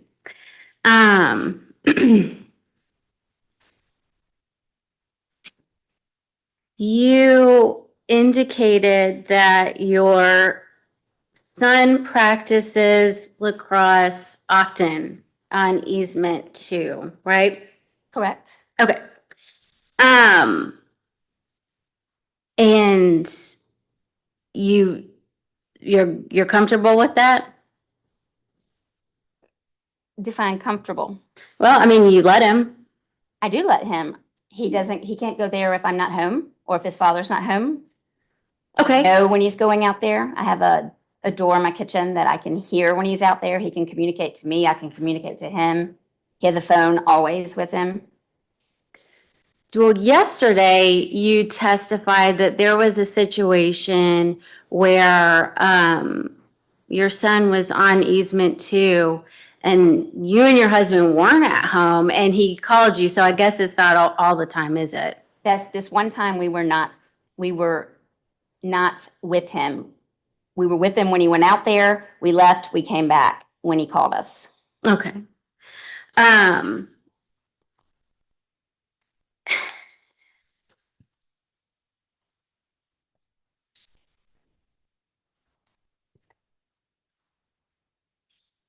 You were shown multiple times, kind of a sketch of a landscape plan for the Andersons property, right? Once, I saw it yesterday once. Well, and a few times today. I saw that. Okay. And they haven't done that, have they? They cleared it. They've landscaped their whole entire property? They cleared it. So the back portion is as it is on their landscape plan.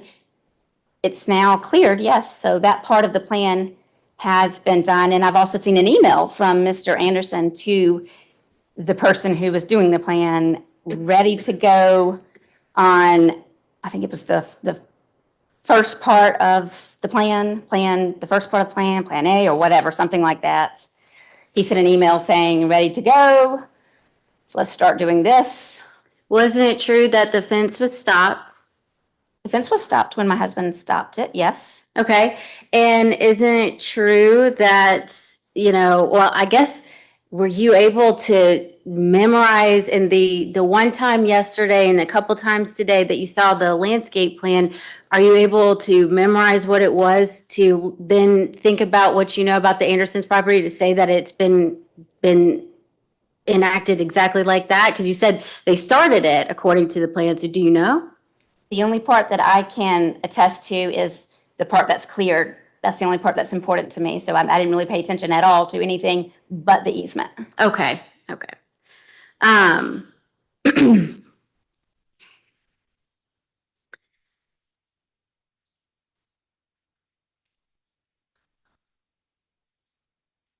You were asked, well, at any point in time, did you ever just try to work this out with the Andersons?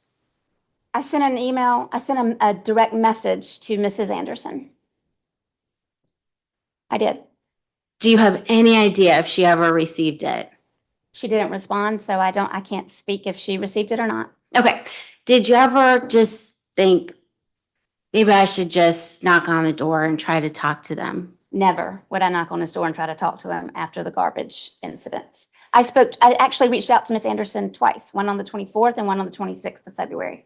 Okay. And what about before February 24th of 2021? Did you ever make any attempts to just say, we've just kind of got off on the wrong foot. we can turn this around. Let's talk to each other. No, how would I do that? Go knock on the door as my husband did and be treated the way he was? No. All right, well, bear with me for a minute.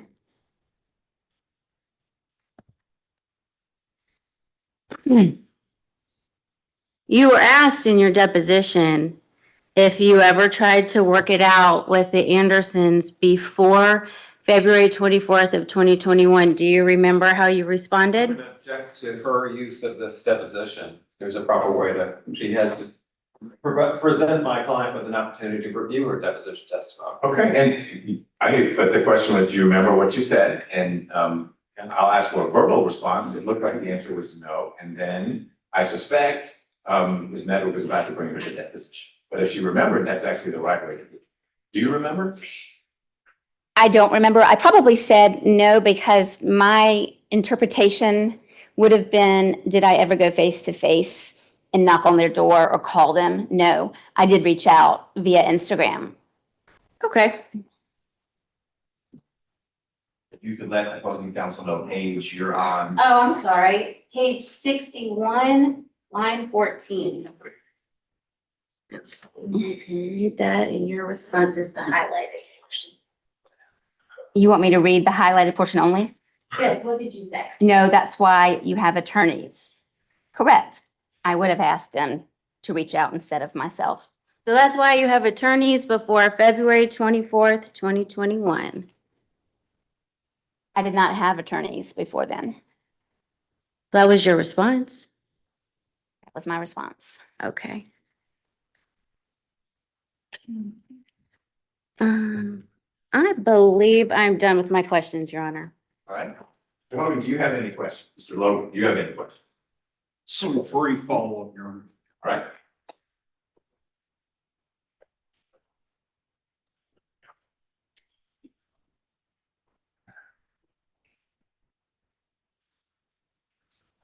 You already have a copy.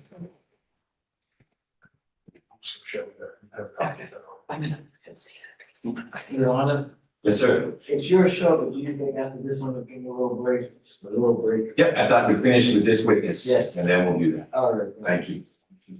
Get a copy.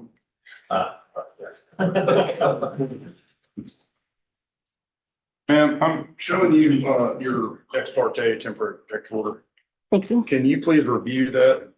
Point me to where anything about surveillance or security cameras comes up? I mean, you want me to read the entire order right now? Protection order? I've told you that I did not say anything about the cameras in the protection order. I just testified to that. Thank you.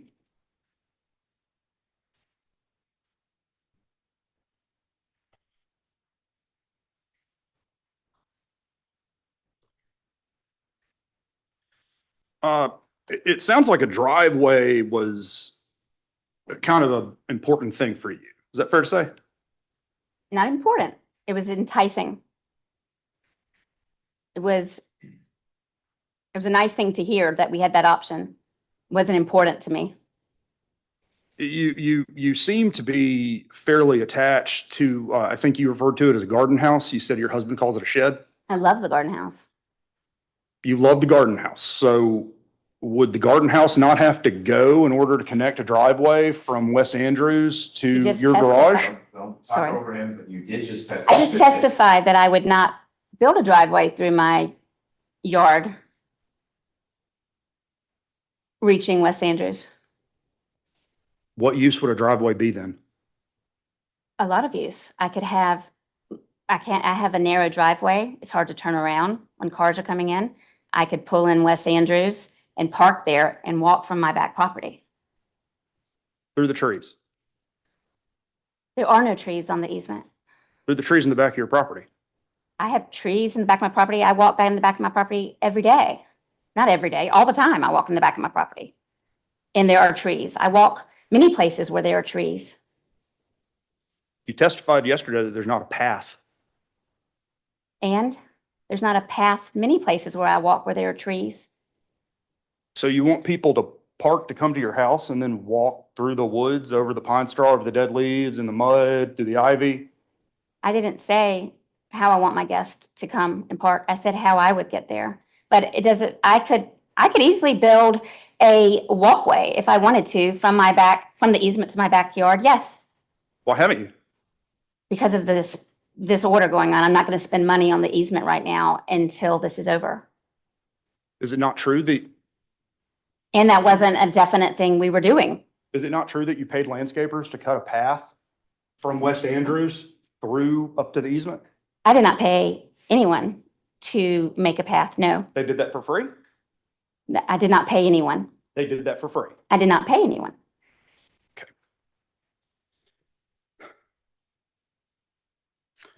You said that you place a lot of value on the fact that you could look out your back window and you couldn't see West Andrews. Correct. And now you can see West Andrews. Not the fence there. No, I cannot see West Andrews. I see a fence. Before the fence was up. Yes, you can see West Andrews. Do you have any pictures from your back window showing that you can see West Andrews? I do not. Okay. Now, I am still very confused about the timeline here. Did the clearing happen before the fence or after the fence? Before. Okay. So the picture of the stump removal device, the machinery that you said you took a picture of, that happened before the clearing. I don't know. And I said yesterday, I don't know if that was my picture. I don't know if that was my husband's picture. Okay. I don't know when that specific picture was taken. And you testified that the first time that you saw Mr. Anderson's landscape plan was earlier this week. Yes. This week, yesterday. You didn't review that at any point prior to this week? I did not. Okay. And are you claiming damages for the, I guess, intended landscaping plan Mr. Anderson had? No, Okay, were you harmed in any way by his intended landscaping plan? harmed by his landscape plan, by his plan that he cleared the property. Yes, I was harmed. That's not what I asked you. I asked you about the landscape plan that you saw in court for the first time this week. Were you harmed by that? No, Thank you. Now, you said that your son is 15, he's 15. and you said that back when he was being recorded by Mr. Anderson, he was about 12? No, I didn't say that. When we moved into the property, he was 12. He's now 15. Mr. Anderson has recorded my son for about 4 years.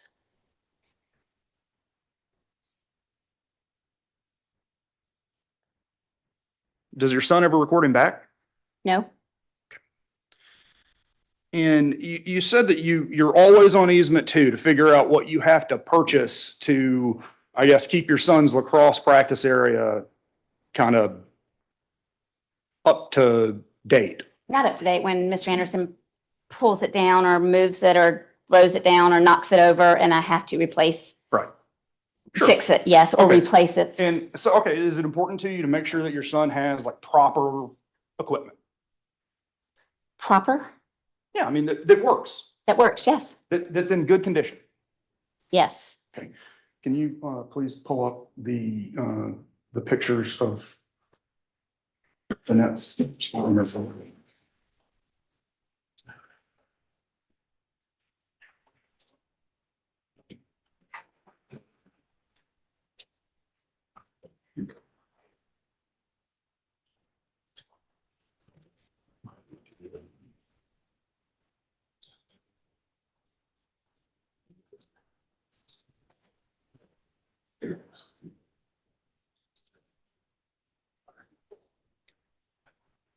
That one.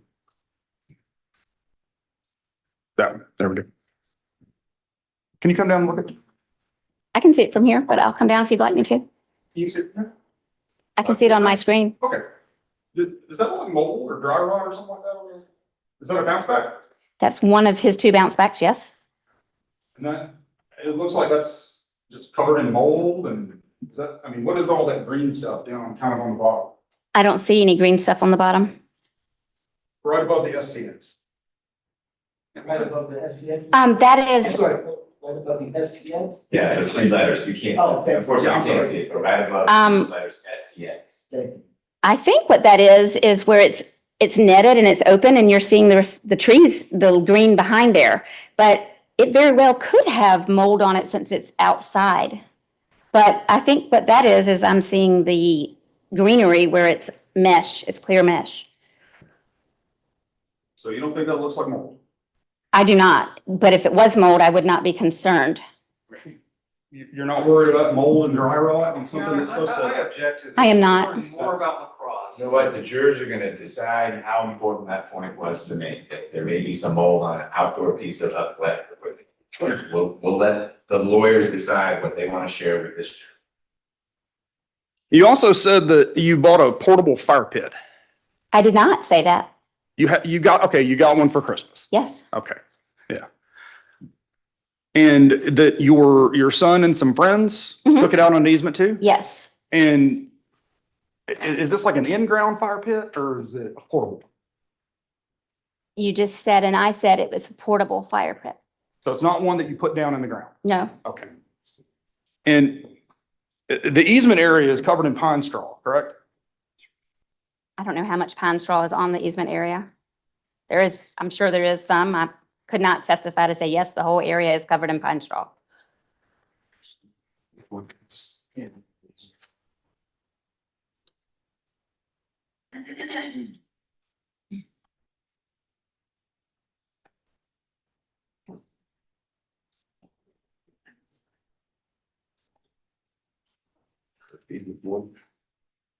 Which pictures? The first one that you had up before.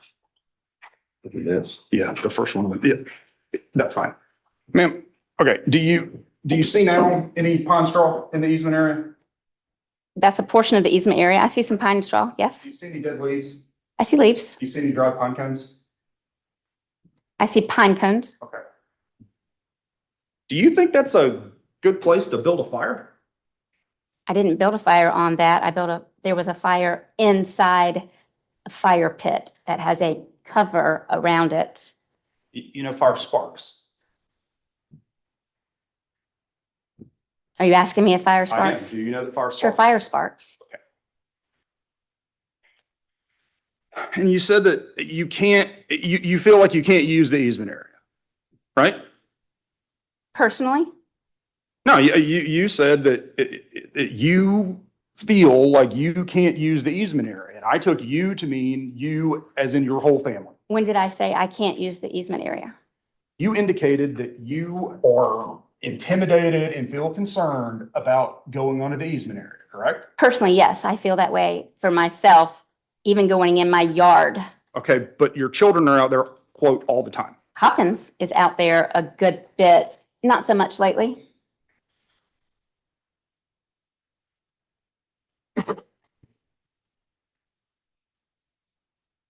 And going back to the incident with the gun, just to clarify, it's more important to you to call your lawyers than the police in that situation. Object to the floor of the question, it's just argumentative. Right, and you share with the jury, how you would put things in a hierarchy. She's testified to what she did after the alleged gun incident. I'll move on.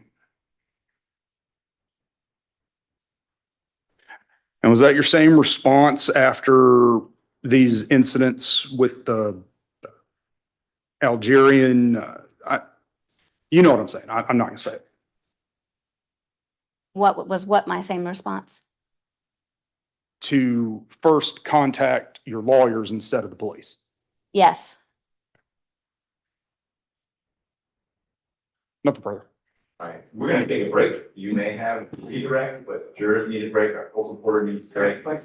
So we will break and I'll try to get everyone back in here, in about 10 minutes. Yes, no, we'll do that. I'm not forgetting that. There may be redirect. Mr. Schneider has the ability to do redirect, and I will definitely ask you all if you've got any questions. But most importantly, I'm gonna give you a break. Grab your stuff, don't talk about the case, and enjoy the jury room. Thank you. All right, the jury.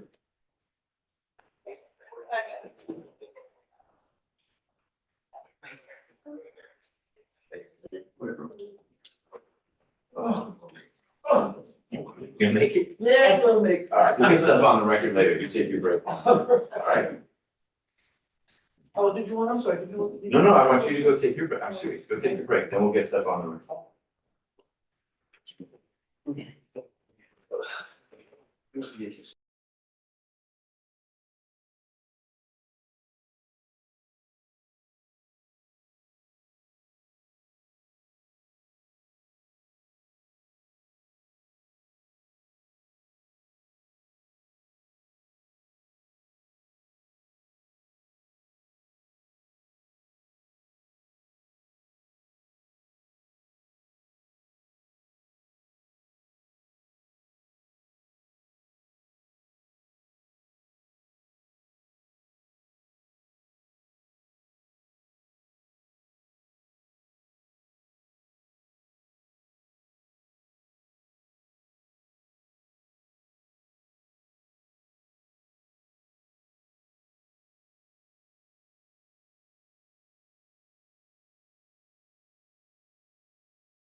We're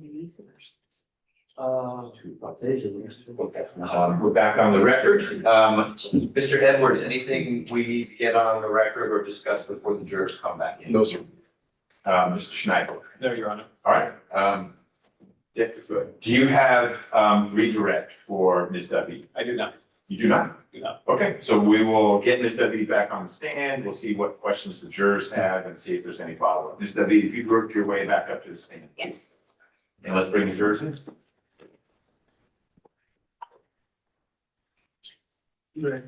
And I'll ask you again on the record about with the jury, right? That was something.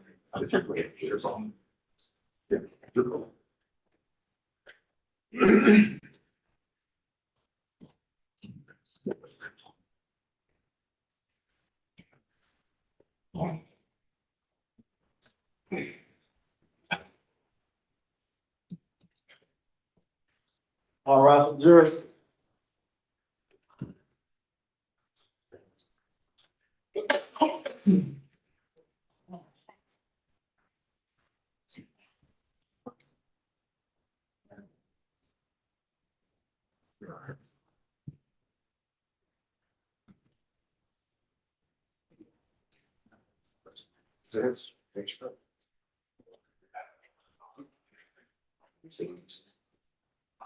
All jurors are present and accounted for. Deputy Gordon, everyone can be seated. Mr. Schneider, do you have any redirect of Ms. Dubby? I do not. All right, then the lawyer's questions are done for now. If there are any juror questions for Ms. Dubby, if you will write them down, if you haven't done so already, get them to Deputy Gordon, please.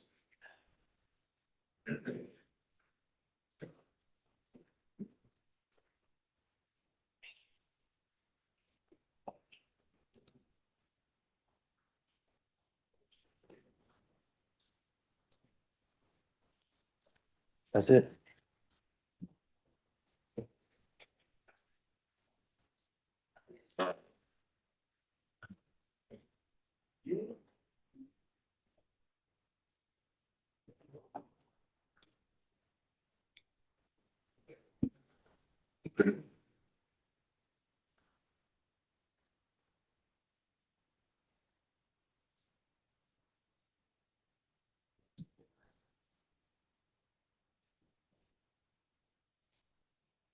All right, the jurors, you be at ease right where you are, counsel come around.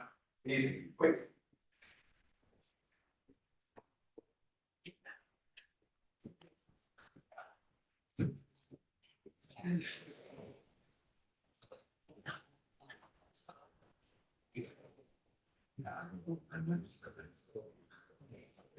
No. Oh, yeah, like swing is warm outside and had that JC more than yours.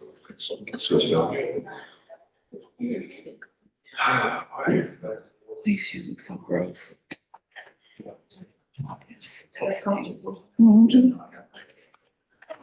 So nasty, I tried to clean up.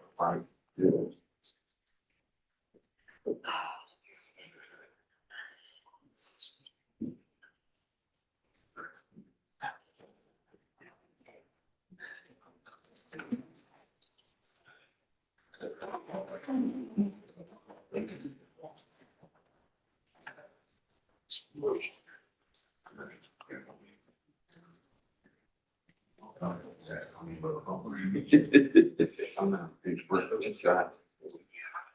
So it's not, yeah.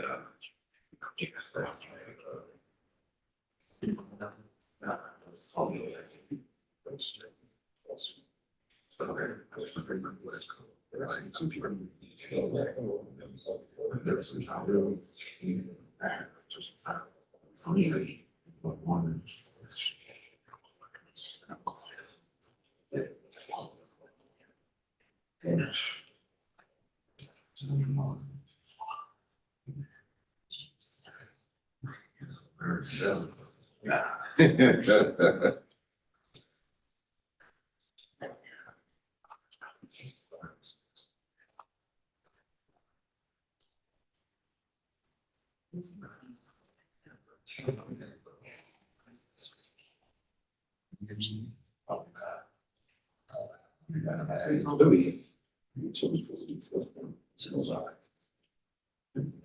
should thought. Just thought about that. Oh, Lord.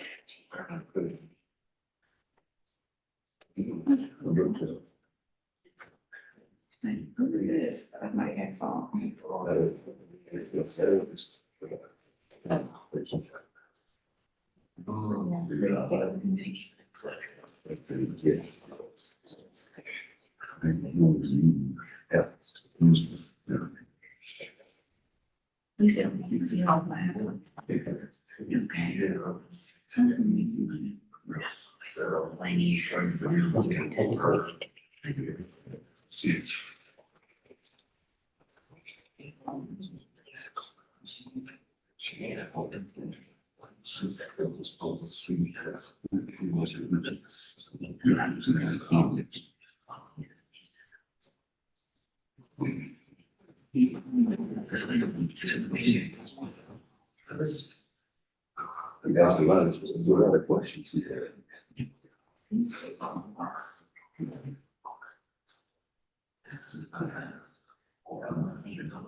All right, we are back on the record.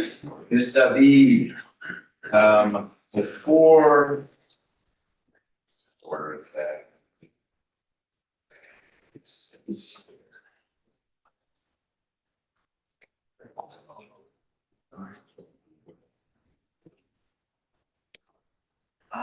All right, we've heard some testimony about someone from your household engaging someone from the Anderson household about the appropriate use, the proper use, the allowable use of the Anderson garage. Do you know what I'm referring to? You can have people live up there or clear it out or anything like that. Do you know the discussion I'm talking about? Yes. Was that a conversation that you had with any of the Andersons? No. Okay.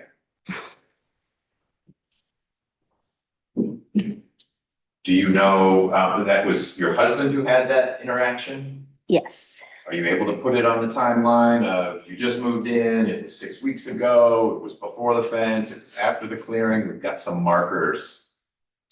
I'm not sure when that was. If you had a plan or found it enticing to have a parking pad area on easement 2, why was it a concern for you that the Andersons cleared the area, which would have to happen if you're putting a parking pad? Because I never had a plan for the parking pad. When we bought the house, it was wooded, and that's why we wanted it. We loved that it was private. It was wooded, it wasn't cleared.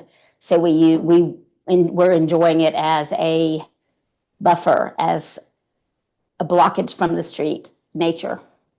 We didn't have a plan. It was an option in the realtor's brochure, and that was a selling point for them to use it as a driveway. And it was always an option that we could do that, but that is not what our plan was when we bought the house. Do you have pictures that you can make available? Not necessarily this moment, but before the day is done, that show a view from your house towards Easement 2 before the clearing occurred and then after the clearing occurred, so people could see the visual impact for you of the clearing? I don't think so. They cleared the property within a week of us going under contract. I don't think I had a photo. I have a photo of before it was cleared. So by the time you moved in, all the renovations and improvements were done, or the remodeling, was Easement 2 already cleared? Yes, sir. All right. So were there other areas on your property where your son could or did do lacrosse practicing? Sure. He can do, we have another bounce back that's sometimes it's in the garage, sometimes it's in the driveway. When we first moved in, I think they put it from the truck onto the front yard. In the front yard on the left side. But we had to move it. That was not a good place with the traffic and with our neighbor's house there where it was to leave it there. Neighbors, not meaning Andersons, but the neighbors on the other side? Yes. Okay. Do you have direct knowledge, as in you saw it happen, Mr. Anderson recording anyone on your property who was not on the easement? So not recording you or your son or your daughter or your husband while they're on Easement 2, but in your backyard or on say not Easement 1 either, but basically on what would be your fee simple property? No, I do not. Mr. Schneider, any follow-up based on those questions? No, Your Honor, no. Ms. Medwin?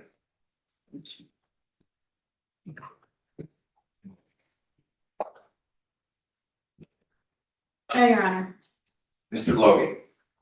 No, Your Honor. All right, thank you, Ms. W. Step down.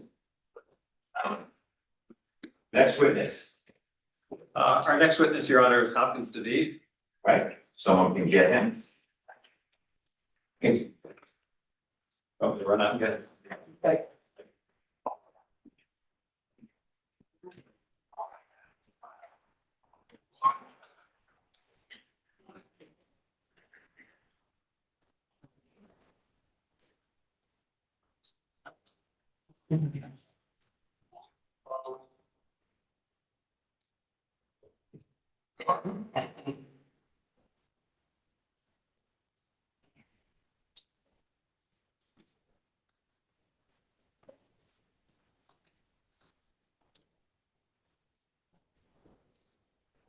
I'm gonna go.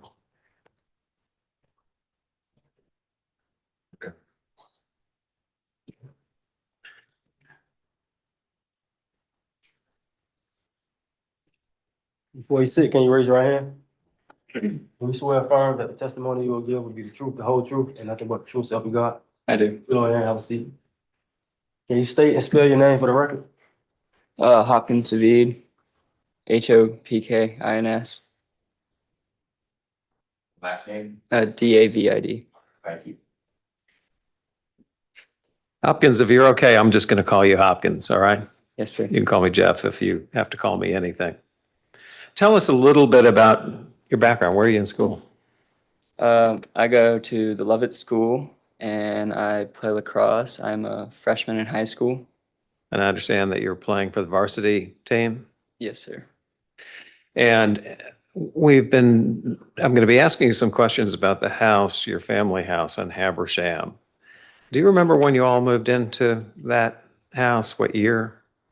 Around 3 years ago. I think it was And how old were you then? probably 12, 13. Okay.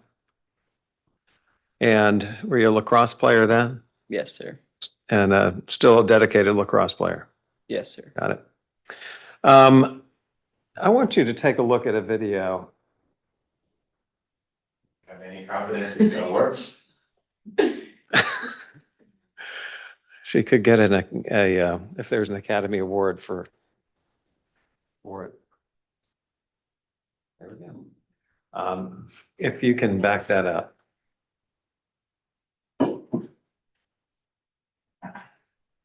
Maybe you could freeze it right there.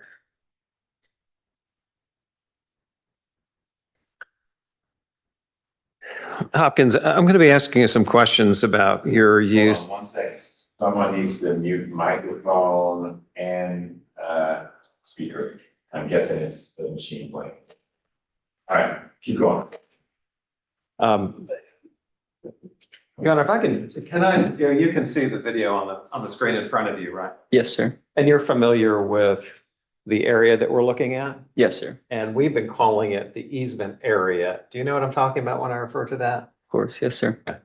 And this is an area that is sort of attached, an area that is connected with your home property, right? Mhm. So, hold on 1 second, Mr. W, I know you don't testify in court a lot, I suspect. When you're answering, I make sure that you use a spoken word, because you can say, we all know what it means, but our court reporter, someone right there, needs to actually type down words, so yes, no, maybe, I don't understand what you're saying, Jeff, whatever it is, but make sure it's spoken, okay? Yes, sir. And that appears to be you in that image right there? Yes, sir. And what are you doing there? I am practicing and I am shooting lacrosse. And that's an area, is that an area where you have practiced over time? Yes, sir. How often would you say that you have practiced in that area? Many times. More than 10? Of course. Yes, sir. How many zeros would I add to that? At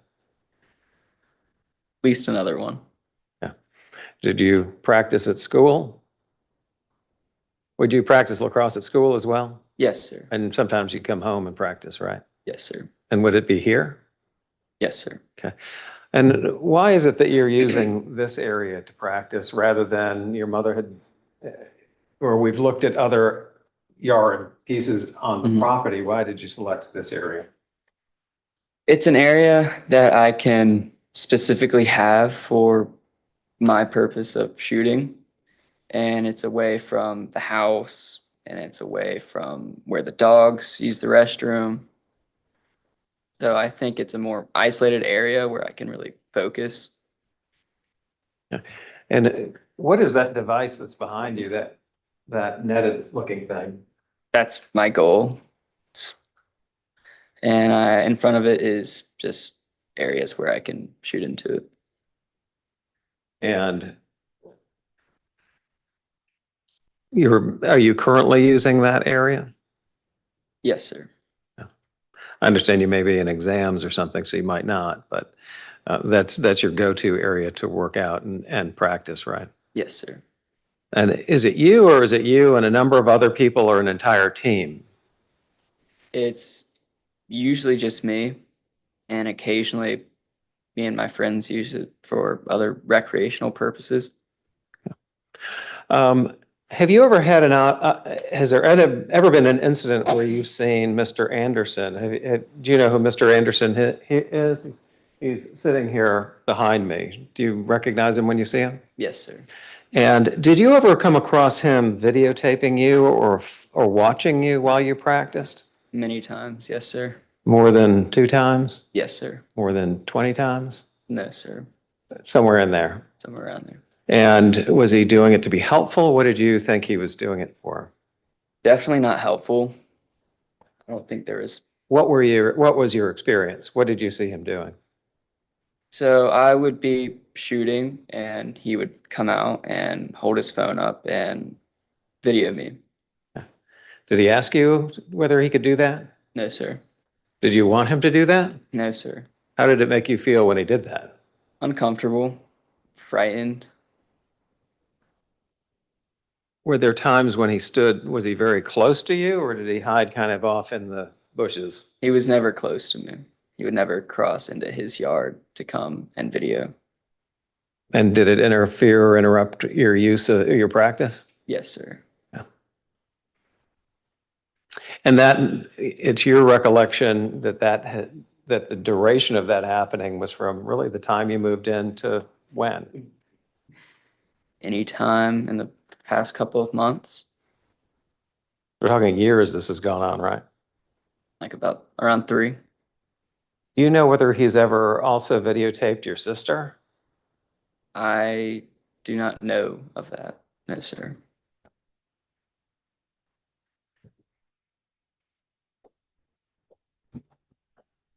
Did you ever ask him to stop? I have. Yes, sir. If we could play this video.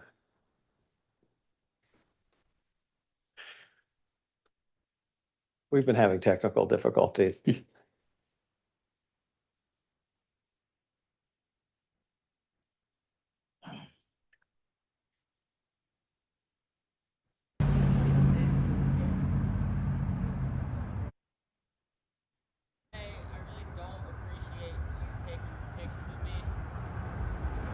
We stop it there. Now, is this an incident where you're being videotaped by this grown-up neighbor of yours? Yes, sir. And do you remember this incident where you're being videotaped? I do. Yes, sir. Do you remember, because I can barely hear it, what you may have been telling him? I said I would appreciate it if you were to stop videoing me. And I told him I was only 13. And I just asked him to please not. Did he apologize and say he wouldn't? No, sir. What did he do? Kept videoing. Let's follow up on this.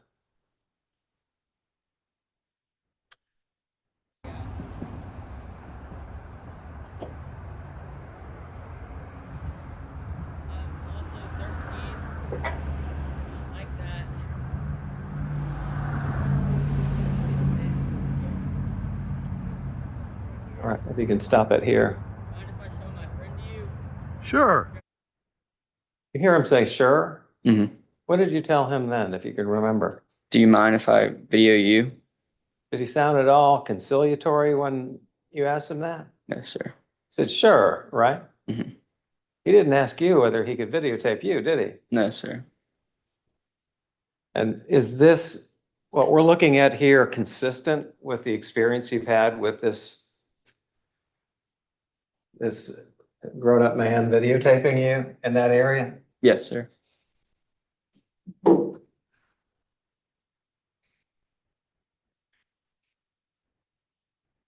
right, let me ask you, and I'm finished with it. I promise you I will not ask you to try that again. There were a couple incidents that I also wanted to ask you with. There was some equipment that from time to time you would leave out in that area, correct? Yes, sir. Describe what that was. We have an old soccer goal out there. We have a lacrosse rebounder, which I can use to pass to myself, and a goal. And did you ever experience any of that equipment either going missing or being pushed over? I do, yes, sir. Usually if we do have any equipment out there, we'll find it tipped over and on the floor and not upright. And who do you think causes that to happen? Mr. Anderson. And why do you believe that? I mean, who else could it be? Who else has a purpose to do that? Now, do you recall any incident recently where anything else was put out on the property that went missing? So a couple weeks ago, me and my friends had a little solo stove, probably 1.5 feet in diameter. It's not a small metal stove. And we went out at night and had a fire and just hung out outside. This is probably 11 o'clock at night. Came inside at 11:45. And we can't take the stove inside because it's metal and extremely hot. So we had to leave it there overnight after the fire was put out, of course.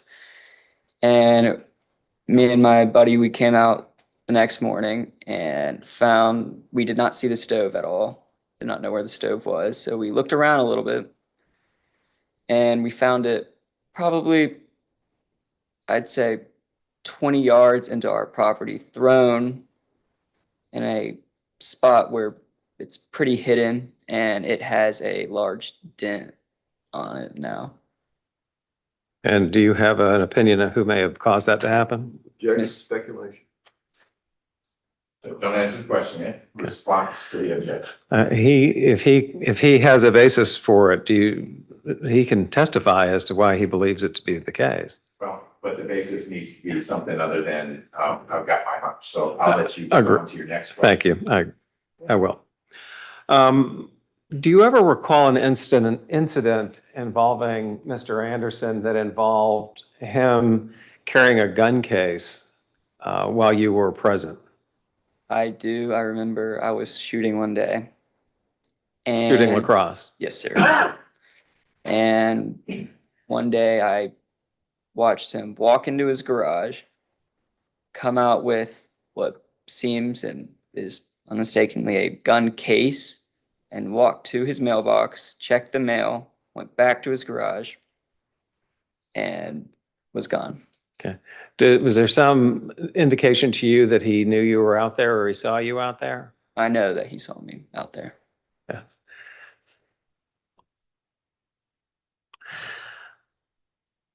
Do you recall any instances in which you heard Mr. Anderson voice what I'd consider to be racist or offensive comments towards you and or your mother? I have heard Mr. Anderson say racial slurs before. Yes. Okay. Let me walk you through those 2 points and I'll be brief about it. Tell us about the first incident. So I was walking to my car going to lacrosse,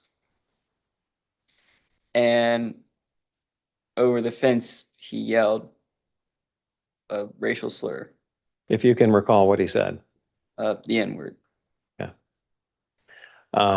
Who was there at that incident? Me and my mom and some of my friends. Okay. And how could you tell it was Mr. Anderson? It was the same voice as I heard, and I don't know why it would be anyone else. A grown male's voice.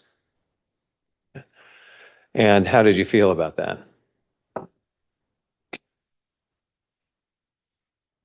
Frightened, attacked, confused.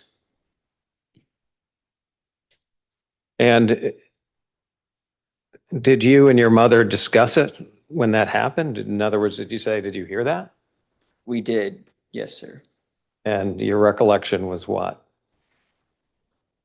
We were a little bit confused of what was happening at first, and then we realized that where the voice came from and that it was him that said that. And when you were there, when this happened, were you around that parking area? Yes, sir. What we've been calling the shed, but in that parking area where your cars are parked? Yes, sir. So it would have been right next to the Anderson property? Yes, sir. Now, what about the second incident? The second incident, I was aware that he had family over or friends over, and we were coming back in our driveway.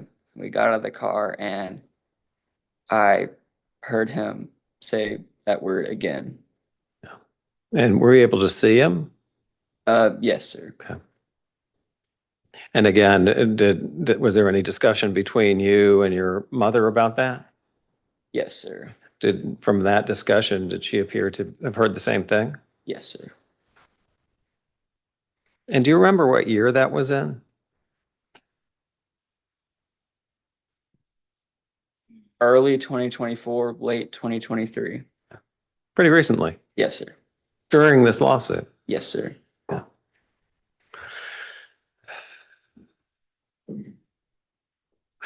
Let me take you back to the lacrosse pitch on Easement 2. In this video we just looked at, there was some tape that was put out there. Do you remember seeing that? Yes, sir. And what did you understand the significance or the purpose for that tape was? Objection, foundation. I mean, So don't answer.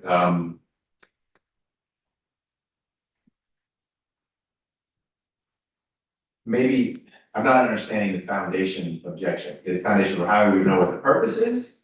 How, yeah, the source of his knowledge for what the purpose was of those ribbons, unless he did it himself.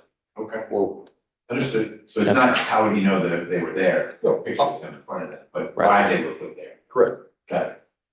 So, probably need to ask it a different way. Yeah, I will. Suss out before he answers. Sure. Like, actually, Dad told me what the reason was. Right. I'm not saying what the reason is.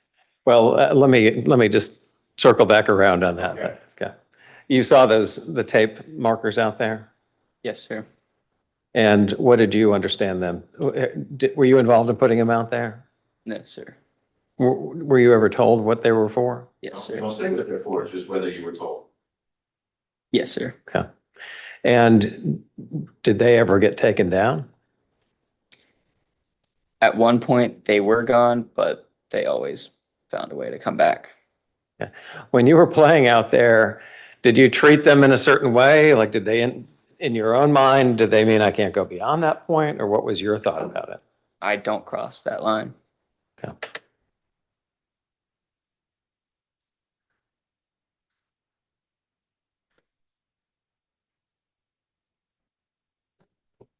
How have at least the incidents that you've talked about in the last 15 minutes affected, your enjoyment of both living there and the use of these areas, what we've been calling easement number 2?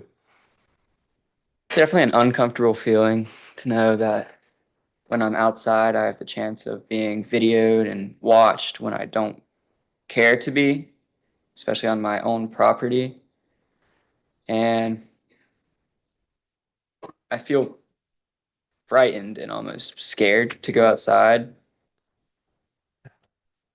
Those are all the questions I have. Do you have any questions for Hopkins study? No, Your Honor. Yes, sir. Mr. Edwards? Your Honor, we would move to admit defense exhibit 15, the elusive video. It's, Okay, I think it's already in, but Already it's in doubling that. Okay. Defense 15 is in as well. right. Thank you. Hopkins, may I call you Hopkins? Yes, sir. Okay. I'm Randy Edwards. I represent the Andersons. We've never met before, have we? No, sir. And I can't help but notice that you're wearing the Lovett Upper School Boys uniform, right? Sir. It's been 5 years since I've seen that, so brings back good memories. I'm just going to ask a few questions. And I'm going to share my screen. It's going to take just a second to go through these hoops to get it up here. But it's my understanding, or is it correct that the choice, it was your idea to put these nets on easement 2? Yes, sir. And that's because you thought it was some really good place to practice your lacrosse, right? Yes, sir. And speaking of lacrosse, your coach is Jim Busick, right? I love it. Yes, sir. Tell him I said hi. So on the screen in front of you are 2 pages from Plaintiff's Exhibit 23, pages 1 and 2. And on the left is an aerial view of a portion of your backyard. It's got a net. And on the other page is an aerial view of the easement area, also with a net, right? Yes, sir. Okay.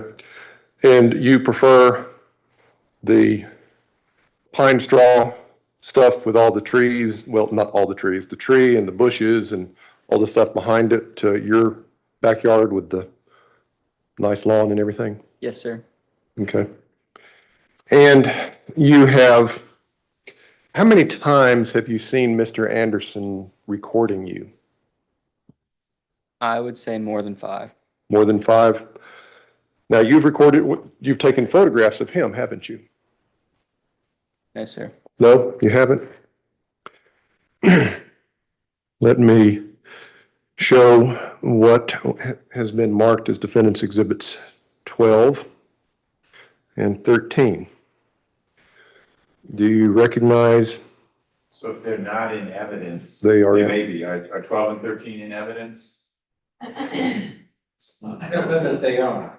I'm not saying they aren't, I just, want to make sure they are before they're up on the screen, I may be too late. Well, it's my understanding that they were used in the cross-examination of Mr. Anderson. Okay. But if they're not, I will offer them defendants exhibits 12 and 13, and I apologize for. No problem. Any objection to your own exhibits 12 and 13? No, Your Honor. All right, they're in, they're up. Let's move on. On the left is picture of someone sitting in a car in apparently the Anderson's driveway. Can you identify that? Yes, sir. What is that? That is Mr. Anderson in his car. And did you take this picture? I did, yes, sir. And the other picture appears to be a picture of Mr. Anderson in his driveway. Did you take this picture? Yes, sir.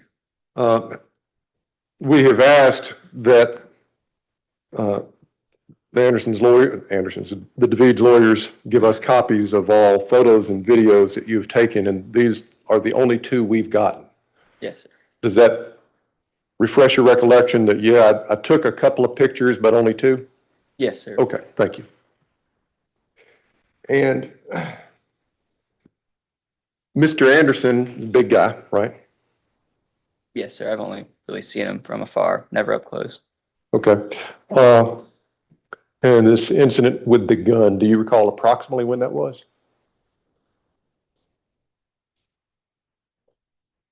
2022, early 2023. Okay. And do you recall, what'd you do when you saw him walking around with a gun? It scare you? I instantly left and called my mom. Okay. And to your knowledge, did you call the police? I did not, no, sir. To your knowledge, did the police show up because your parents called them? No, sir. Any of these other interactions with how soon after that incident with the gun was it before you went back on the easement to play whatever you were playing? Almost instantly. Later that day? Can you repeat the question, please? How soon after this incident? You said that you left immediately, right? You need to say yes or no for the court reporter. Yes, sir. You left immediately, Yes, sir. and you obviously have come back multiple times, right? Yes, sir. 100+ times, right? Yes, sir. How soon after that incident did you come back? Was it later that day? No, sir. Couple of days? Maybe a couple of days. Maybe a couple of days. So obviously, whatever the fear or concern you had was gone, right? Not that much. No, sir. Well, you obviously felt safe enough to go out there by yourself without police protection, right? Yes, sir. Your parents weren't out there with guns guarding you, were they? Yes, sir. And would your sister go out there with you from time to time? Maybe once or twice, not Okay. often when she'd come out. So both you and your sister, after this incident with the gun, felt safe enough to go out on this easement, which is clearly in some highly contentious litigation, right? Yes, sir. You can say yes. With this big, large man who has a track record of carrying a gun and cussing out your mother, right? Yes, sir. But you felt safe enough to go out there and practice your lacrosse. Yes, sir. And you still do that. I guess lacrosse season is either started or practice has started, right? It's in the middle of the season. It's in the middle of the season. So you're probably not out there now. You're going to wait till the season's over. Yes, sir. Okay. And this incident a couple of weeks ago with the fire pit, how many friends did you have? When I was out there, Yeah. there was probably 8 of us, but when I came back to find that it was missing, only 1 with me. Okay. But was it a weekend at night or a weeknight that you and 7 or 8 friends went out and had a fire pit party on Easement 2? It was a weekend night. I think Okay. it was during Christmas break. Were your parents home? Yes, sir. Okay. So you're out there during the Christmas holidays. You got 7 or 8 friends over. Your parents are home, and somebody says, "Hey, let's take this fire pit over to Easement 2, and cook hot dogs or something, right? Yes, sir. And this is this past Christmas, correct? Yes, sir. So this is after the two incidents where Mr. Anderson has used that racial slur directed towards you, correct? Yes, sir. And directed towards your mother. Yes, sir. So Mr. Anderson, he cusses out your mother. She files a temporary protective order against him, right? You go out there and it's your idea to put these nets up, and he videotapes you, right? Yes, sir. He carries around a gun, scares you to death, right? Yes, sir. Nobody calls the police, right? Yes, sir. Then he sees you walking by with some friends and your mother, and he yells at you and uses this horrible racial slur on two separate occasions, right? Yes, sir. And after that, on Christmas, y'all decide, hey, let's go over to this crazy man's property and have a fire pit and cook hot dogs near midnight. Yes, sir. Nothing further.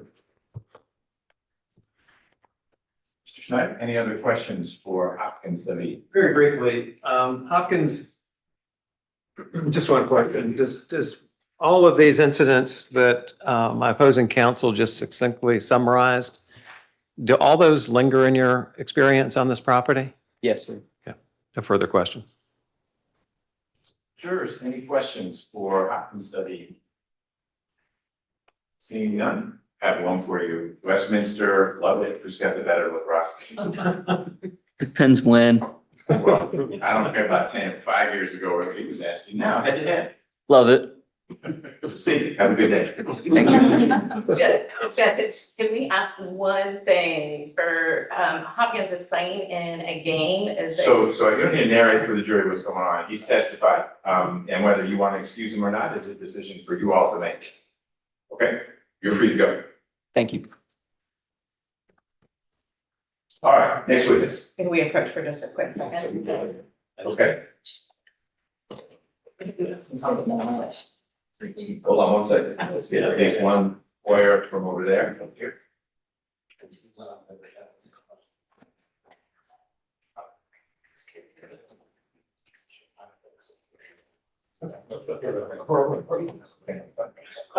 See what I can do. I'm sorry, Dan. Earlier would have been a good I time. know. Okay.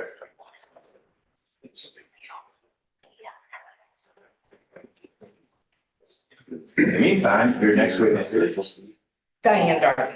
Well, Ms. Darby, you come on up and stand with the witness stand. Can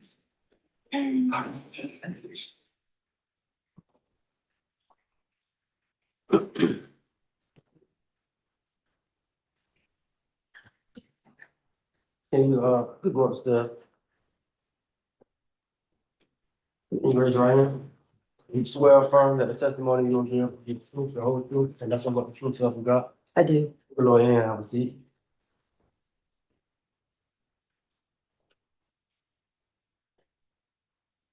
Can you state and spell your name for the record? Diane Darby, Diane Darby. Ms. Darby, good afternoon. Thank you for being here. If you could walk, is that chair have wheels?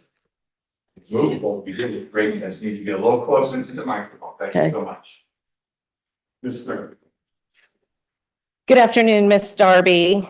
Are you familiar with the property located at 3377 Habersham Road? I am.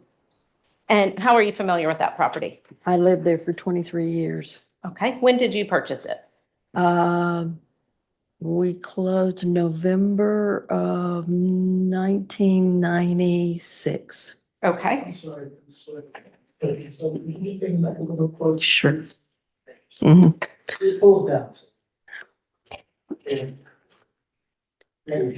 did you catch that? Okay. And you closed in November 1996? Correct. Okay, and who did you purchase it from? Do you recall? No, to be honest, I don't remember the name. Does the name Mr. Stephen Weiss ring a bell? That's them. Okay. And now, did you sell your property to the Davids? We did. Okay, did you know the Davids before they purchased your property? No. Okay. When you bought the property from Mr. Weiss, were you aware of any easements? I was, Okay, and where were those easements? on the parking pad, and beyond the parking pad, there's a little walkway, and then on down is where that other easement was. Okay.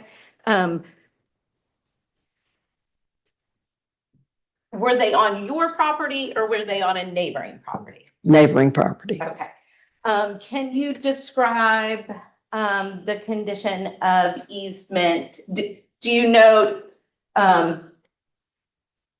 if we refer to easement 1 as the parking pad Okay. and easement 2 as the southern portion of the adjoining property, Right. can you describe what easement 2 looked like when you purchased it? It was greenery, grass, maybe trees. We really didn't think that much about it, to be perfectly honest. Did you use it? We used it basically my feeling on it was we kind of let it grow up so it would give us some privacy. And sometimes a few twigs, whatever, were thrown in there. And occasionally someone that was having to park on West Andrews would walk through there to get to our house. Okay. And did your husband use it to walk through? Yes, he did. Mm-hmm. Just so the court reporter, thank you for answering. Yes. Yeah, so the court reporter can Yes. get it down. We'll try not to talk over each other. At the time you purchased your property, do you recall who owned the adjacent property? Mrs. Smith, yes. Okay. Did you ever have any conversations with Mrs. Smith about selling easement 2? Yes. Okay. Did you sell it to her? No. Why not? My feeling on it was, why would I sell something that would devalue my property? Do you recall a point in time when Mrs. Smith moved on? Yes, I Sold her do. home? Yes. Okay. Do you recall who she might have sold her property to? No. Okay. Are you familiar with the name Parker? To be honest, no. Okay. Did you know Ann and Jeffrey Nykirk? Vaguely, I had met her and spoken with her. Okay. Yes. Did they live at did they live next door to you? Yes. Okay. Did you have any discussions with the Nykirks about selling easement 2? I did with her. Okay. And did you agree to sell it? No. Okay. And why not? Same reason. I felt like it would devalue our property because we had actually thought about maybe someday putting a pool in, and that would be so much, you would have the easement to get in to do the work, plus you would have it to be back and forth to the pool. So. And when you say back and forth to the pool, is that Right from, yeah. From West Andrews? Right from West Andrews. Now, during your ownership of 3377 Habersham, did you live there full time? Yes. Okay. We have a home, or we had a home, we've sold them both now, but we had a home in Florida. And after my husband retired, we were spending probably 6 months in each place. We would spend a few weeks down in Florida, then we'd be back for 2 or 3 weeks, then we'd go down for 10 days. We were back and forth. Okay. So you were at the 3377 Habersham address. And how frequently did the landscaper come? He came once a month. Okay. And did he come whether you were in Florida or staying Correct. at Habersham? Correct. Okay. When you sold the property to the Davids, Was easement 2 still wooded? Yes. Thank you. I have no further questions. Ms. Bedward, do you have any questions for Ms. Darby? No, Your Honor. Mr. Edwards? I have a few.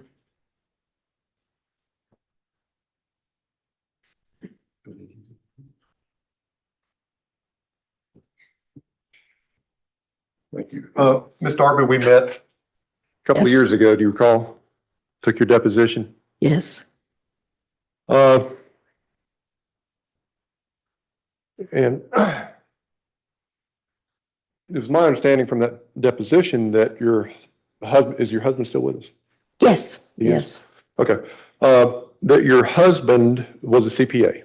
Yes. But he retired, right? Yes. Okay.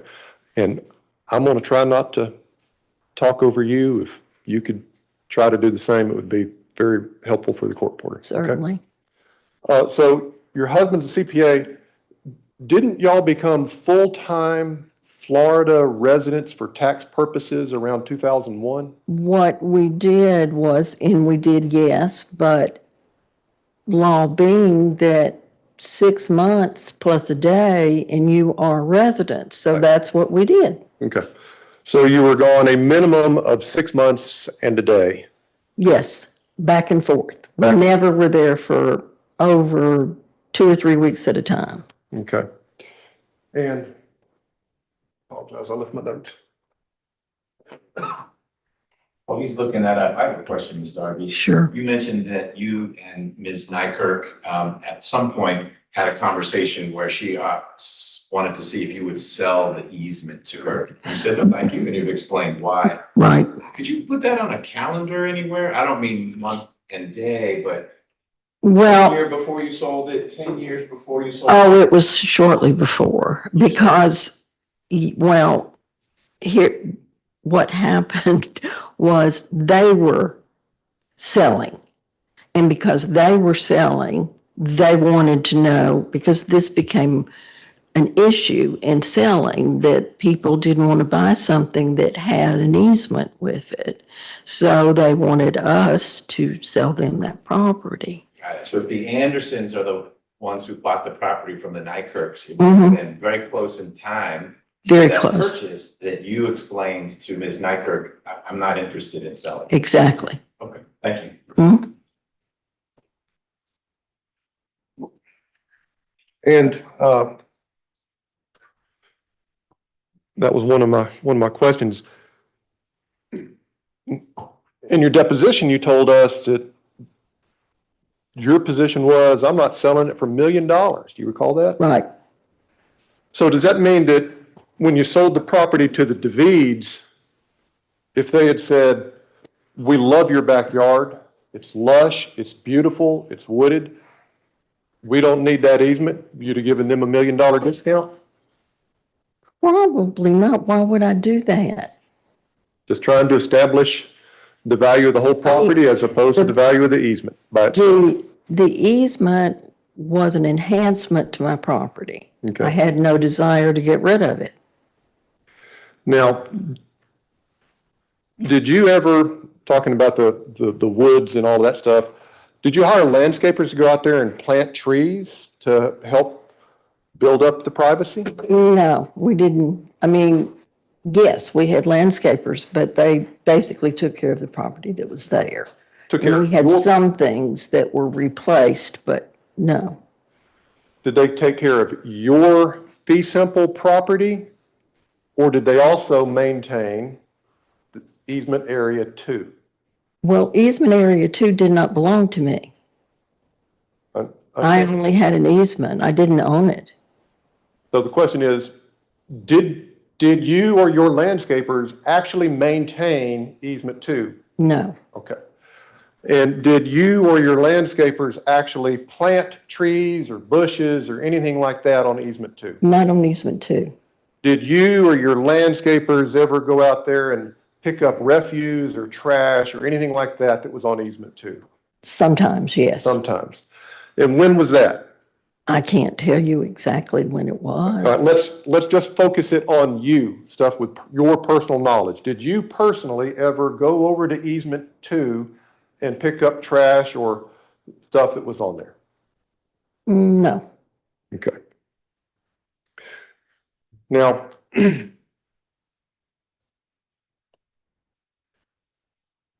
when the Andersons bought the Nykirk property, did you ever have any discussions with them about their possible uses of easement 2? no, Did you ever have any discussions with Andersons about anything? no.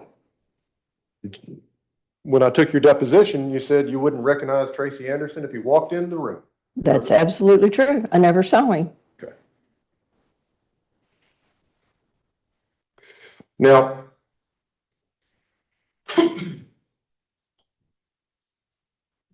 one of the reasons we took your deposition in this case was because you signed an affidavit to be used in this case. Do you recall that? Yes.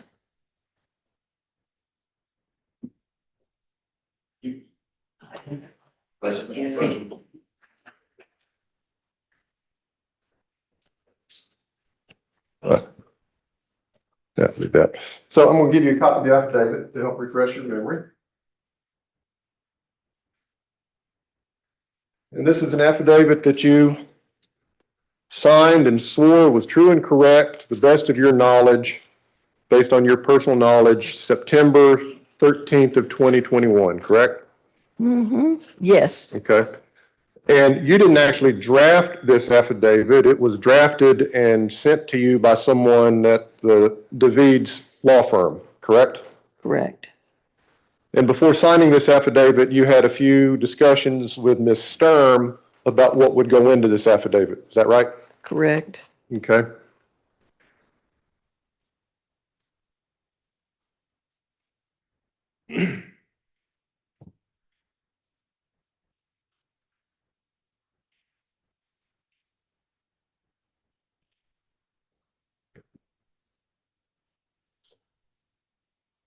And in your affidavit, paragraph 5, if you look at that,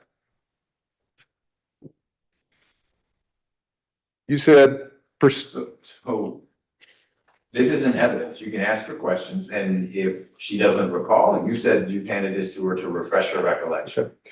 do you recall stating in your affidavit that when you acquired your property, you acquired perpetual and exclusive easements over what is now the Anderson property? Yes. And do you recall from your deposition, and I've got a copy here if you want to see it, do you recall telling me who the first person in the history of these easements was that told you that you had perpetual and exclusive rights?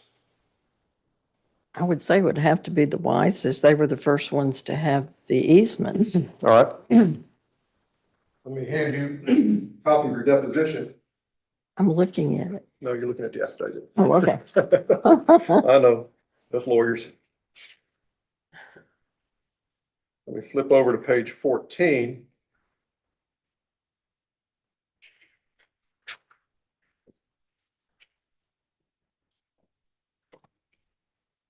And right here, beginning on line 8 and going down here to line 17.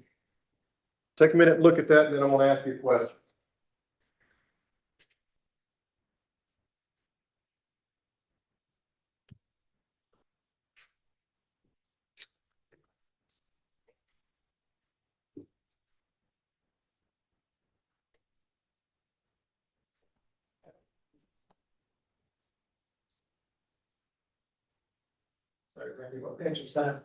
That is page 14, lines 13 through 17.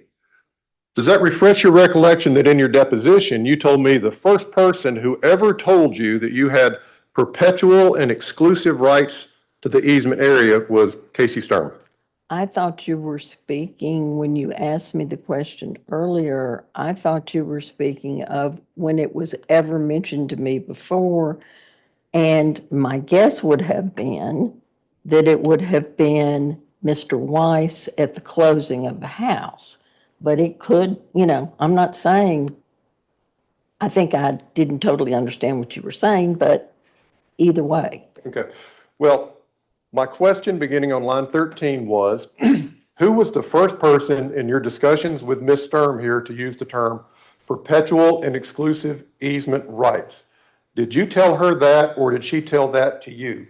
I'd say she told it to me. Correct, thank you. It's not something I would have thought of. And in paragraph 9 of your affidavit, you talk about, on occasion, we, meaning you and your husband. So you've got a question you're not gonna read to her, what's in the affidavit? Okay. Paragraph 9, take a look at the second sentence in paragraph 9, and then I'm going to ask you a question.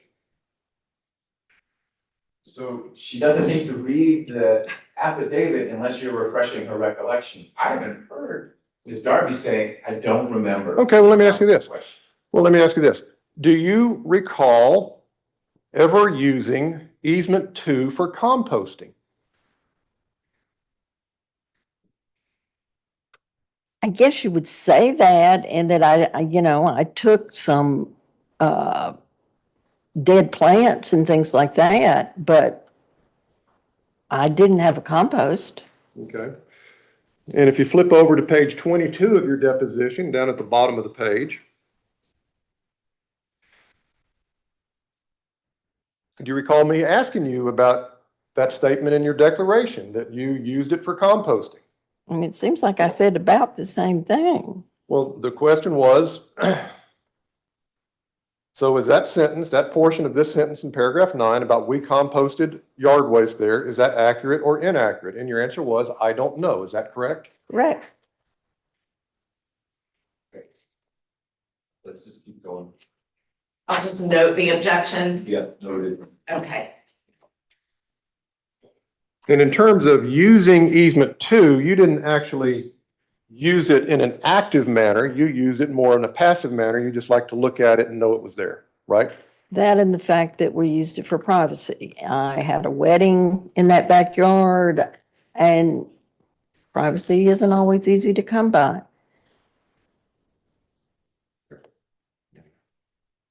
Thank you, ma'am. Nothing further. You have any redirects? No, I think we've taken enough of Ms. Darby's time. Jurors, any questions for Ms. Darby? Seeing none, Ms. Darby, thank you for being here. Thank You you. are free to come. Folks, we're gonna break for lunch now, unless you have more witnesses. If you're gonna say you rest, we celebrate. It's okay if you do. I didn't mean to suggest that there was more or less. We're not ready to rest quite yet, Okay. hopefully soon. Okay, all right. So we're gonna break for lunch. One thing I'm gonna do with lawyers during lunch is figure out what's left, so that when you get back, I can say, here's what's left. Another thing we're gonna do is, if what's left goes into tomorrow, how do we do that? Because some jurors can't be here tomorrow. That is our issue, not yours. Your issue is we're gonna find food, eat it, enjoy it, don't talk about the case, no outside research, and we'll see you back here at, let's aim for 1:30. We can do that. I'll try to get these folks ready to go back. Any logistical questions? No, thank you so much. All right, jurors.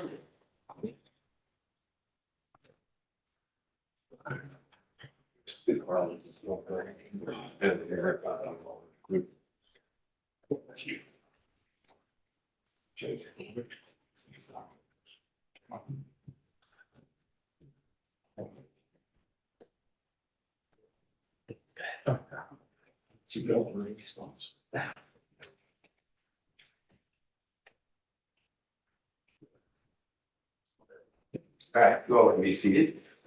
Ms. Sturm, give me forecast, please, of what's left in the W case. Sure, I think we have, 3 witnesses.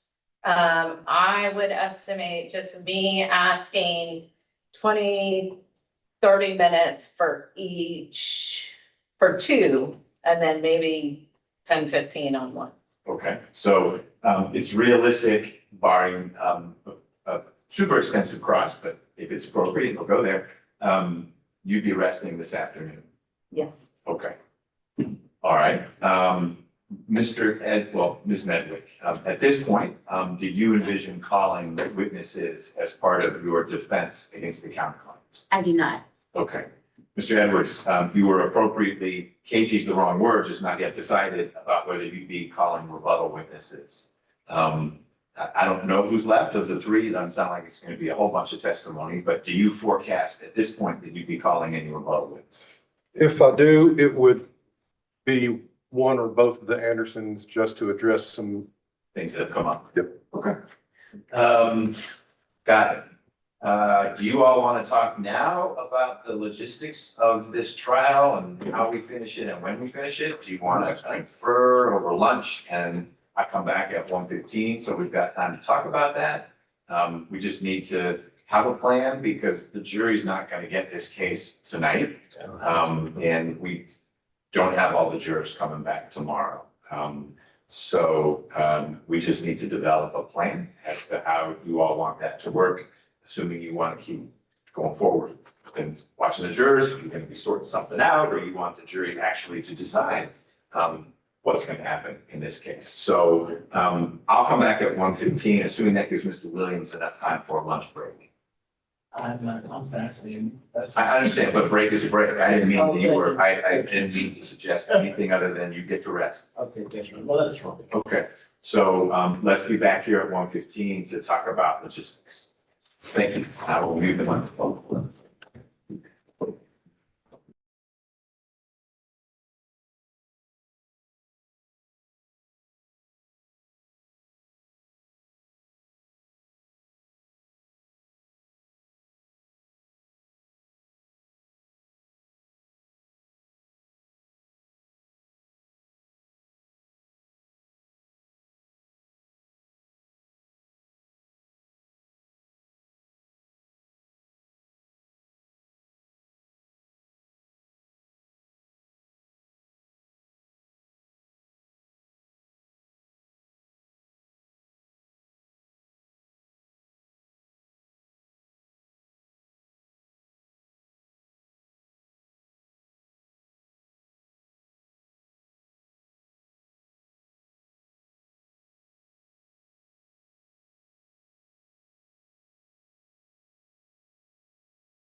Mr. Williams, ready? Yes. All right, let's get back on the record.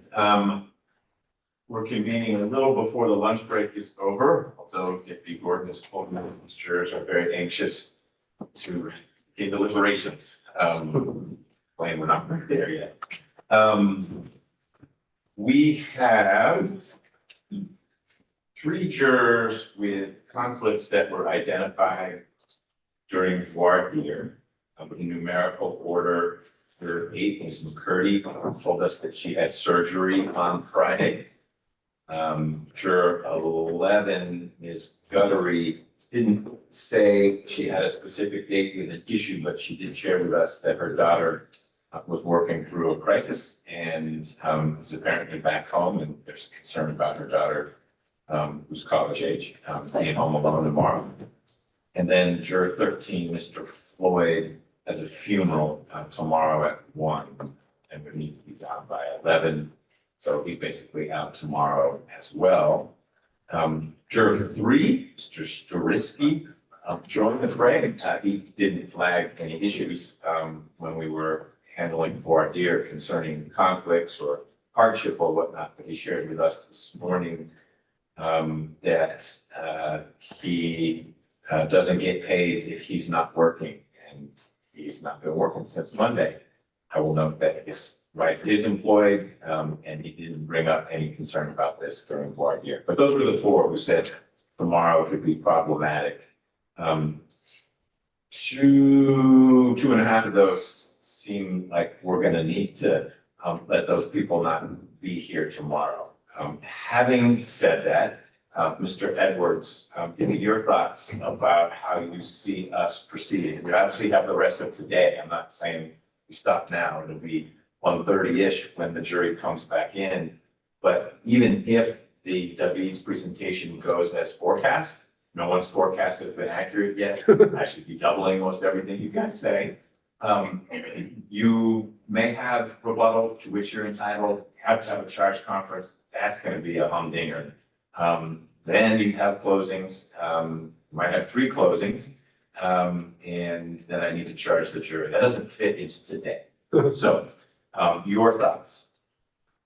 Well, my thoughts are we're probably not going, the jury's not going to be here tomorrow. Maybe we can handle a charge conference tomorrow. As far as if we lose jurors, I don't think I'm speaking alone here. I don't want to retry this case because we are down to 11. So if we lose half of them and all we have is 6 at the end of this, I'm fine with that. Okay. So we would have, given the current numbers, we could have as many, if we honor juror 11's request to be with her daughter tomorrow, because her husband, the juror's husband, will be out of town tomorrow. That'd only be -3. So we'd be at 10, which is, they'd all deliberate, we would have an alternate then. And they could be here tomorrow, so we have that possibility.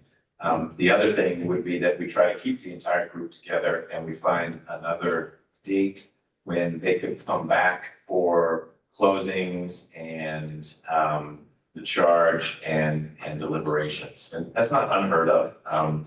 The further out it gets, the less ideal it is because memories fade. I suspect these jurors won't forget some of what's happened here during the week. So what is your preference as between getting some number here tomorrow and just calling tomorrow a wash, other than we do the charge conference, so we all know what the charges will be, and then figuring out a date that works for lawyers, judge, and as many jurors as we can get?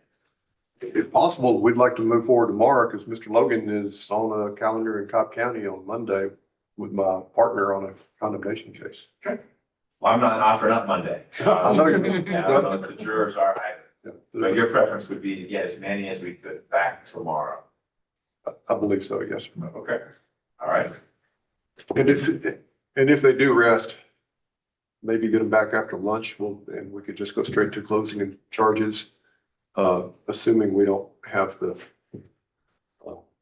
hardly any rebuttal. Okay, we will see. Ms. Medwick, your thoughts? Any different from Mr. Edwards's? No. All right. Ms. Stern? How about Mr. Schneider? Schneider? Yeah, Your Honor, we're fine with less than a full panel. I do think it just becomes really unproductive if we get pushed out into the future or what, because then all of our calendars go berserk. So we're fine with less than, than an alternate. And I don't have a magic number we would go down to, but it doesn't sound like we'd have to go that far. Right. In my own mind's eye, I'm thinking, if we finish up our few witnesses, we're gonna be close to 4 o'clock, given the speed of this vehicle. Right. And then if they're putting up a rebuttal 5, and then maybe morning charge conference, and that would give me at least a chance to study the charges a little bit. Me too. Better. You saw when my email was sent, so I was Yeah. processing that on a pretty empty gas tank. After our discussion with the motion for directed verdict, I'm gonna need to probably revisit some of that as well. But we also need to talk about directed verdict more because we now have some testimony from Ms. Darby that I think impacts this discussion about use or non-use and how there could possibly be adverse possession when someone on the eve of the sale to the Anderson said, under no way will I sell you this easement. But we need to talk about that outside the presence of the jury to understand what that means for which counts go forward and what language I would give the jury. So it sounds like the general theme is, could we please keep going tomorrow with whatever number of jurors we can get back? That would be our position, and that would complete the evidence today. And I don't know how long closings would be, but the idea that they get the case at 2 tomorrow afternoon, and nothing better than a Friday afternoon jury. Right, so you all determine how long the closings are, so you may want to talk amongst yourselves there too, because if they don't reach a verdict tomorrow, then they need to come back next week. So I wasn't getting their statement to Deputy Gordon of, hey, when we want the case now, we're ready. They don't know what they're ready for because they don't have the law. And so one might say, oh, deliberations would be quick, but they may not be once they understand, well, these are actually understand the burden of moderates, but what is it? What is a nuisance? What is trespass? So I don't know how long the deliberations will take, but the sooner we get them the case, the sooner they get to their finish line. My inclination would be to keep juror 3, Mr. Storisky, the technology consultant, on, and only excuse the 3, McCurdy with surgery, Guttery with daughter home from school, and Floyd with funeral. Mr. Edwards, are you all right with that outcome? Yes, sir. And Ms. Medwick Yes, sir. and Mr. Schneider? Yes. Okay. I'm not gonna tell them that now, but I think that's probably how we'll do it. Check all the way. Yeah, exactly. All right, Mr. Edwards, anything else we need to talk about before the jurors come back? No, sir. Ms. Medwick Your and Mr. Schneider. No, you are. Who's your next witness? David Showstack. Okay, there's some poor guy sitting out there. I'm assuming that's Mr. Showstack. Okay. Before we bring him in, Mr. Williams, I fear I've timed this poorly and you need a break real soon. And so we'll go for a little bit. But then we have 150. 150? Yes. Okay. Do you want me to kind of try to watch that? I don't want you to change your pacing at all. We'll stop when we have to stop. It's just, it'd be frustrating for the jurors, but it's not anyone's fault. This is what we do. So, then if you could check to see if the jurors are ready, if you could get Mr. Shostak back in the courtroom, it would be great. Jeff, while she's getting just that, can I get the attorney's fees so I can prepare for crossing on them?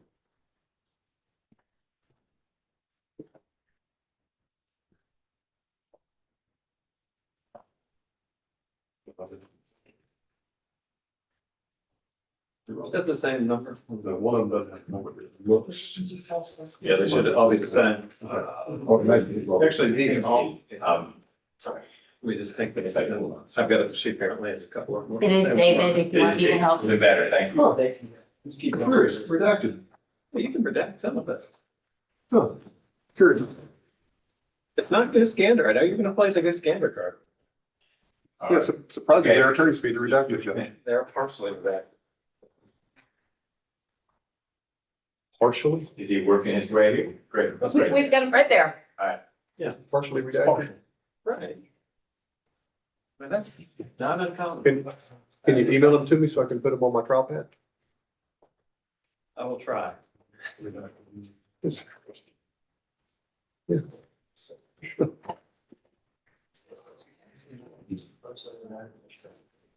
Casey's doing it.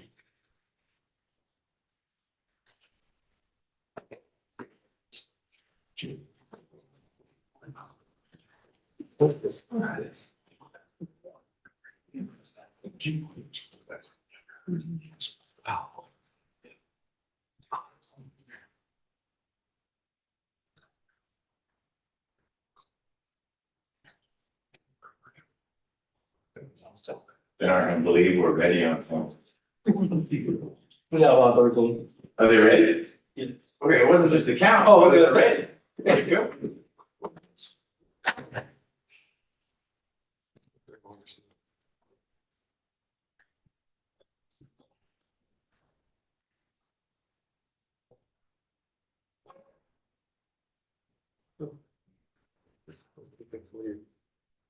The case that I gave to a senior judge, my other civil case that went out, came back with a $65 million verdict. Oh my God. That the Lou Cohan case? It involves 3 junky little restaurants. It was a fight over managing restaurants, but the defendant is a serial, there has to have been punitives in there because there were not actual damages anywhere near that. They actually asked for $1 billion. Judge had trouble keeping a straight face up. 65 million, that's crazy. And this guy's on trial as a civil defendant in Florida in 2 weeks. He's racking up the bills. It's like someone else. Yes.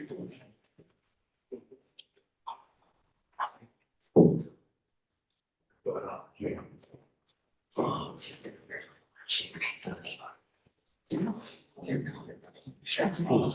Yeah. Just show me how you're doing it, because you were doing it a lot better than I was. You're just gonna take it here. All right, the jurors.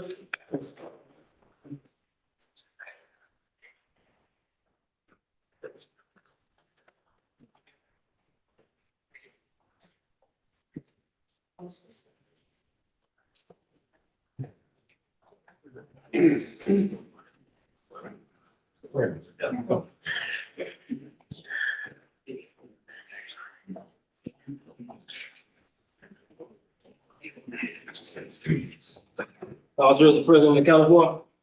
Yes, Lord, I just appreciate it. You look back, it seems there's a stowaway. He always looks back in there and sees Thank you someone's very hiding, much. refusing to. So 2 things, folks. 1, I bet you're surprised we're close to being on time this time. It's 1:30, here we are. 2, I forgot to say this, I have a brother-in-law who is a math professor. He says, every 3/14 sends out an email to all his relatives, Happy Pi Day. Today's Pi Day, 3.14. So a few years ago, when it was 2015, it was a huge deal for math people, but Happy Pi Day. If I owned a bakery, I'd bring us all pie, but I don't. We are still in the presentation from the David's attorneys. You call your next witness, please. Yes, we call David Shostak. Right, it's coming up.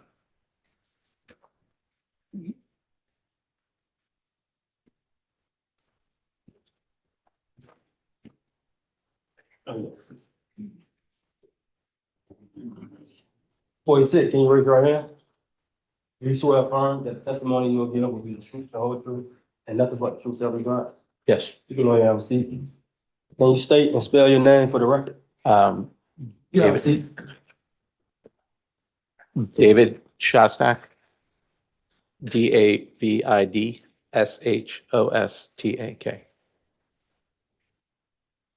Good afternoon, Mr. Shostak. Can you tell the jury what you do for a living?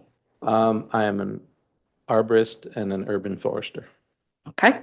And can you tell us what is an arborist? An arborist is somebody who specializes in the care of trees, and the identification of trees and the care of an urban forest and things like that. No, I'm sorry. I didn't just have to direct logistics. Sure, Scott, unfortunately, the microphone doesn't move, which means you have to move, so if you could just, well, it actually bends all over the place, the base doesn't move, so if you move it more towards you, you're a soft-spoken arborist, you need to make sure you can hear your words about arborism. Sure. Thank you. Can you tell us briefly your educational background? Starting way back, I have an associate's degree in math and science from Nassau Community College in New York. I have a dual bachelor's of science from the College of Environmental Science and Forestry in Syracuse, New York, in forestry and ecology. I have a ecology. I have a master's from Auburn University in forestry, and I did some post-master's work working towards a PhD at the University of Missouri in Columbia. And where do you currently work? I technically have two jobs. One is I am the city arborist for the city of Alpharetta. And my other job is as a consulting arborist for a company that my wife and I own.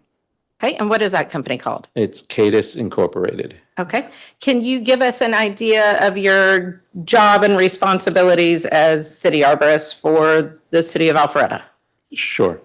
At the city of Alpharetta, my main role is to enforce the tree protection ordinance. In doing that, I handle all of the tree removals from private property, as well as all of the plan review for all of the new developments that go on throughout the city. That involves reviewing tree surveys, reviewing arborist assessments, making sure that the trees that are supposed to be preserved are preserved, and making sure that the trees that are supposed to be planted are planted. In addition to that, it includes all of the landscaping that needs to be planted as well. Trees, shrubs, ground covers, turf grass, everything like that all gets reviewed by me. Okay, and do you go out on site to review?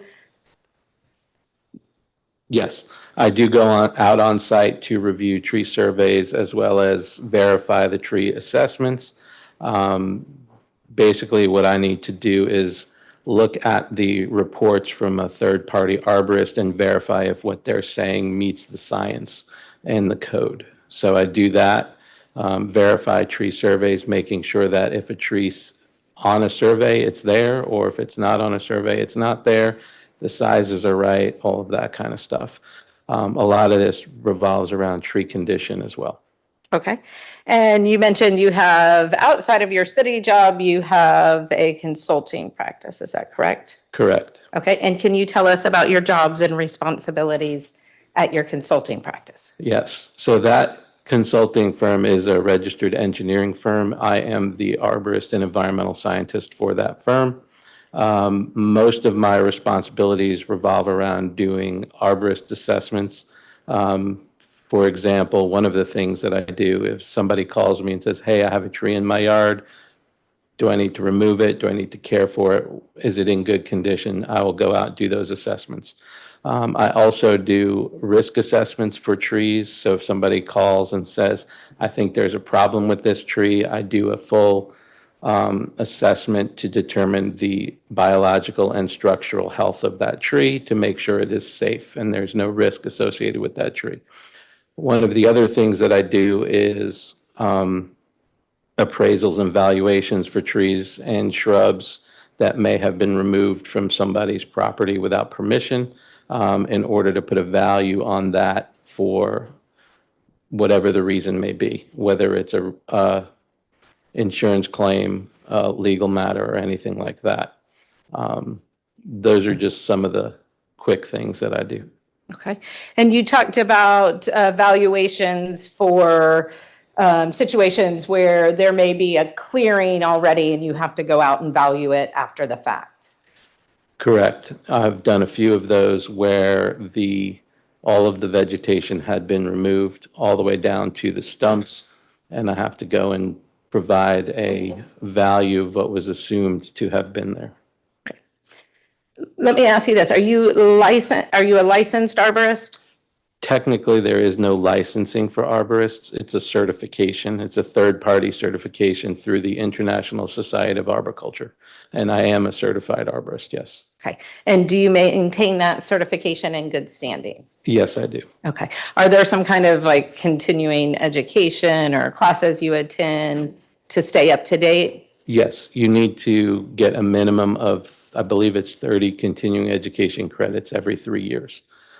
Okay. I want to focus us back for a moment to what you were talking about, the component of your work that focuses on appraisal or valuations of trees and shrubbery. Are there certain standards and methodologies you utilize in doing that work?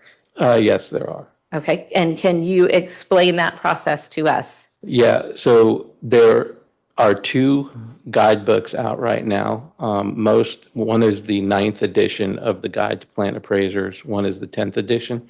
Most arborists that I know are still using the 9th edition because the 10th has come out and there's been a little bit of controversy about the techniques. So, but in addition, when this was done previously, the 10th wasn't really out yet. They were still doing revisions and things like that. So with the 9th edition, it is a guide. So it provides you with how to do the appraisals, what you're supposed to look at, how the formulas work and everything like that.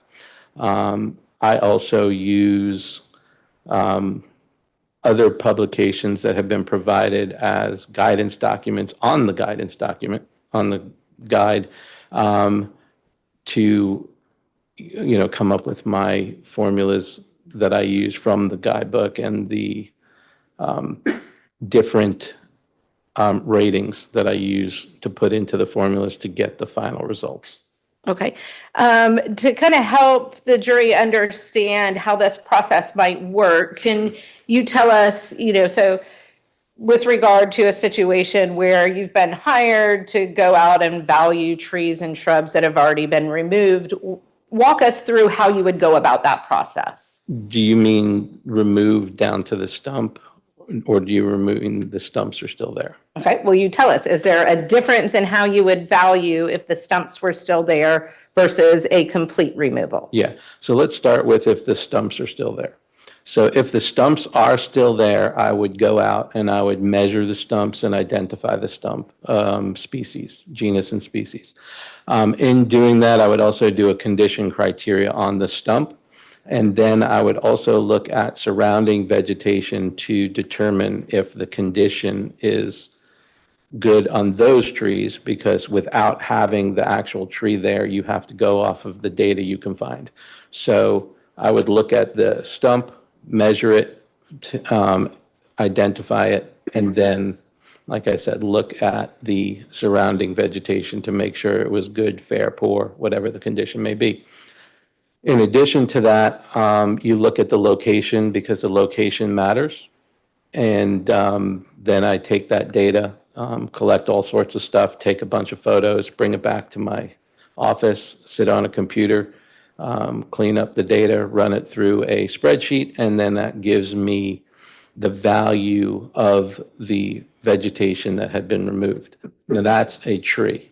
If it is a shrub, I do the same basic data collection, but I also have to make an assumption about how large the shrub was.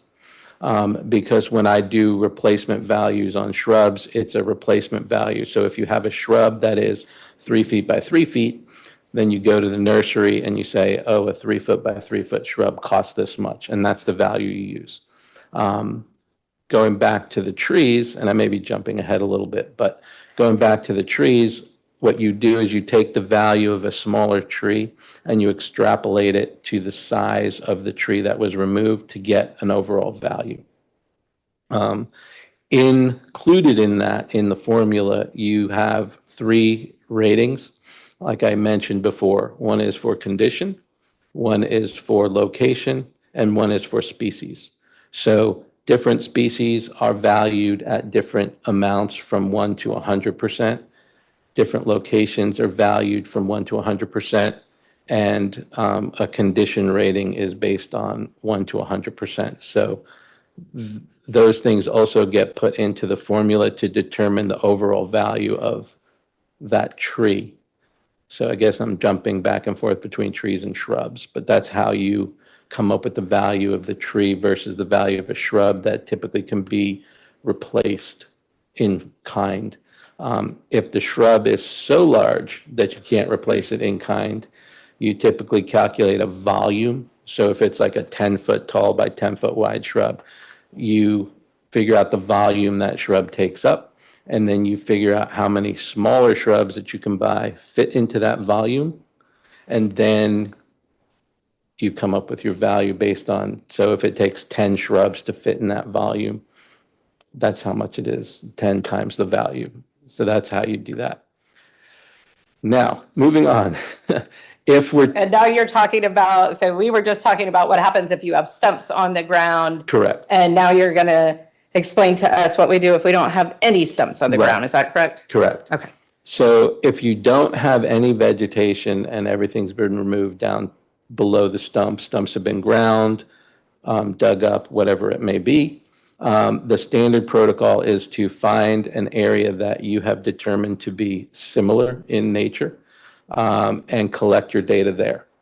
There's 2 ways you can do that. One way is by sampling the data. If it's a really large area, talk with my hands. If it's a really large area, then you do samples, and then you use standard sampling techniques to blow it up to the area. In a lot of cases, the area is small enough that you could actually measure out an area adjacent to it that may be similar, the same size. And then you collect all the data in that similar area and you do your valuation based upon what you find in that area. Again, trees and shrubs and ground covers, anything that you're looking for. And so we don't have to repeat ourselves. Is it fair to say the valuation process is the same? Yes, the formulas that you use or the valuation that you use for shrubs is the same either way. And is that standard in your industry for valuations of trees, shrubs, vegetation? Yes, it is. It is a formula found again in the 9th edition, which is what I've been using. How many tree vegetation valuation appraisals have you done? I went back and kind of tried to determine it. The ones that I've actually recorded and have files on is about 20 or so. Okay. And do those involve, I think you indicated earlier, but do those always involve litigation? No, they do not. Okay. No.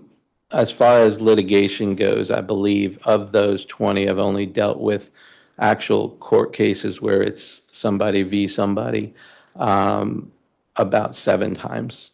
I believe that's the number. Thank you, Mr. Shostak.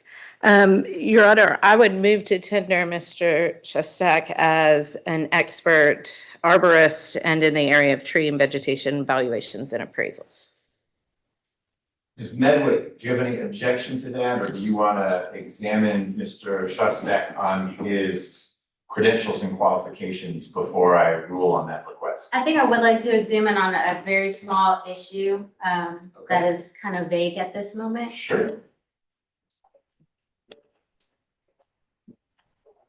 Good afternoon. Good afternoon. I'm sorry.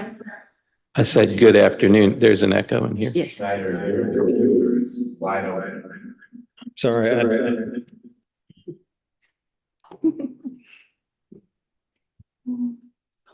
All right, I muted it. He said, good afternoon.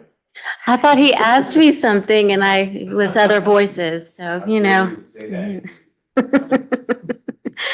Sorry about that. That's all right. You mentioned a couple of times a ninth edition,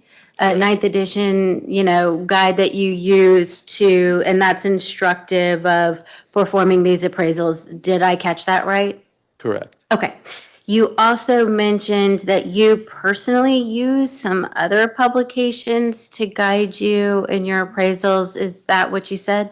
Yes. Okay. What other publications do you use? I don't have a list of them in front of me. However, they are listed in the back of the report I presented as references.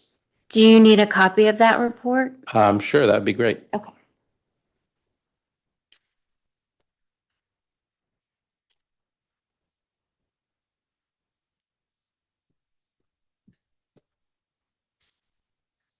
Thank you. Do you want me to read these off? Yeah, tell me a little bit about these publications. Okay, so before I read off the publications, I'm going to say a lot of these publications are designed for the layperson. So there are terms and there are other information in there for the layperson to understand. The reason why I use these publications is because they give you definitions for the different condition classes of how you determine the condition. They give you the species class ratings because there is no species class ratings that I could ever find for the state of Georgia anymore. They stopped publishing that years ago. I do not know the year they stopped publishing that. So I do use those publications for the condition rating definitions. I do use it for the species ratings, and I also use it for the definition of the location ratings. So that's the main reason why I use those publications. I can tell you they're publications from different universities. One of them is two of them are from Purdue University. One is from the University of Tennessee. Some are from the University of Kentucky. So I've tried to find those publications that have that data in it as close to the Atlanta or Georgia as possible. Okay, and thank you, and thank you actually for talking about them generally, so we can kind of condense this.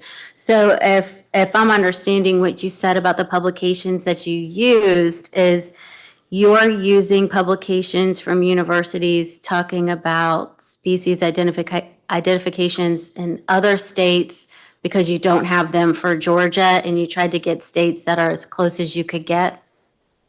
No, they're not species identifications. So They're species ratings for the Ratings. formulas. Okay. It's the species rating has to do with the intrinsic value associated with a tree. So for example, an oak may be rated higher than a pine tree because people like them better. So that's what those ratings are. And that rating gets put into the formula to come up with a monetary value based upon that rating. Who decides, who's the arbiter to say that people like oaks more than pine? Feel bad for them. I got some. Yeah, I always say that I hold no biases against any tree. But the arbiter of that typically is a group of arborists and horticultural professionals put together in each state that puts these guides together. And like I said, the one in Georgia hasn't been published in a few years, and I don't know what that few years is. I just never have seen one. So I do go to Tennessee and I do go to some of the closer states. And Go for the closest approximation you've got. that's right. And I can tell you, again, this is off where we're going with this, but in Tennessee, because a yellow poplar is the state tree, it is given 100.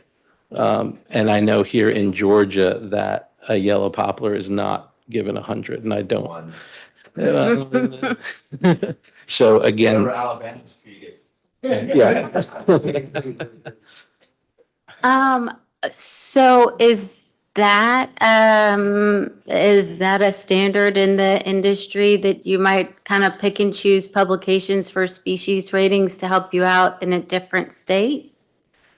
You're not picking and choosing to help you out. You're trying to find the closest data that you can use for your valuations. Is that an industry standard, though? It is an industry standard that you can use information that's out there if you don't have it for your state. Okay. So meaning there's none for Georgia. There's no published data for Georgia right now. So there's no arborist in the state of Georgia who could perform the type of appraisal you're talking about that would have that information available to them? There's no official publication with that data in it for the state of Georgia.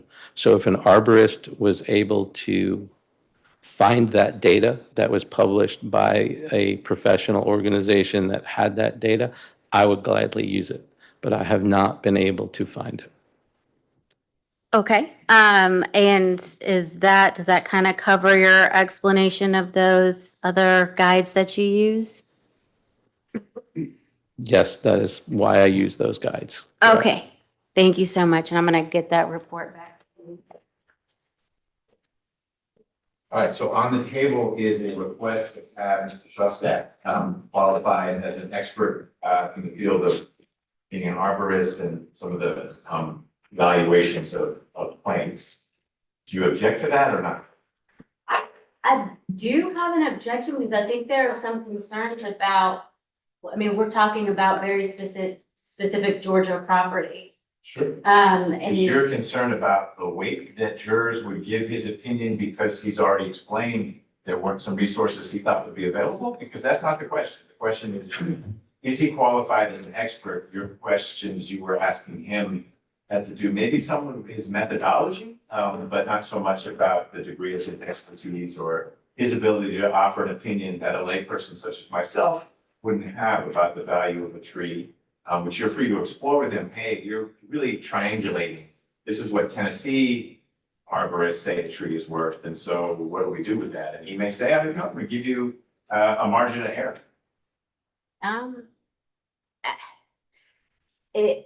I mean, he's given a description that he's done 20 of these and that it sounds like there's really no comparison with anything Georgia related. So it makes me wonder about how is this reviewed? How is this accepted? I mean, we've had very little information about that. Got it. I feel like we've had enough. I will qualify you as an expert in those two fields for the purposes of these proceedings. Of course, Ms. Medwick will be able to follow up when she's asking me questions about the very concerns she's got. Thank you. Back to you, Ms. Stern. Thank you, Judge. All right, Mr. Shostak, can I draw your attention then to 3377 Habersham Road? Yes, Are you familiar with that property? yes, I am. Okay, and how are you familiar with that property? I was hired to do an appraisal and valuation of the cleared area from the easement. Okay, and did you go on site and look at the area? Yes, I did. Okay, do you recall when you were on site? Have you been on site more than once? Yes, I have. Okay, do you recall the first time you were on site? I do. I believe it was April 20th of 2021. Okay. Or April's. It was in mid-April of 2021. I don't want to give an exact date. Did you prepare a tree appraisal valuation related to your assessment of the clearing of easement 2 in association with the 3371 Habersham property? Yes, I did. Okay.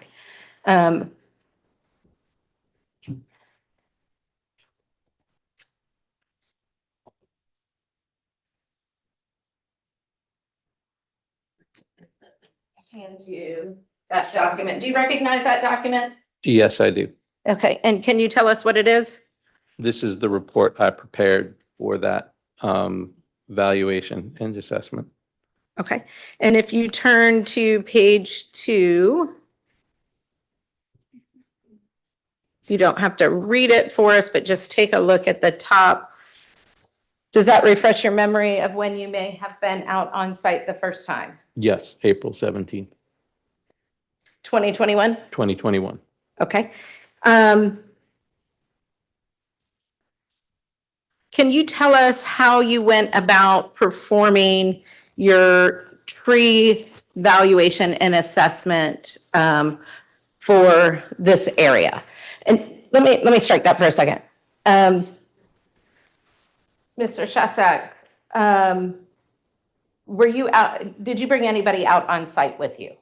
I did not bring anybody with me. Okay. I was with Mr. David. David, sorry. Did he stay for the entirety of your assessment? He did not. Okay.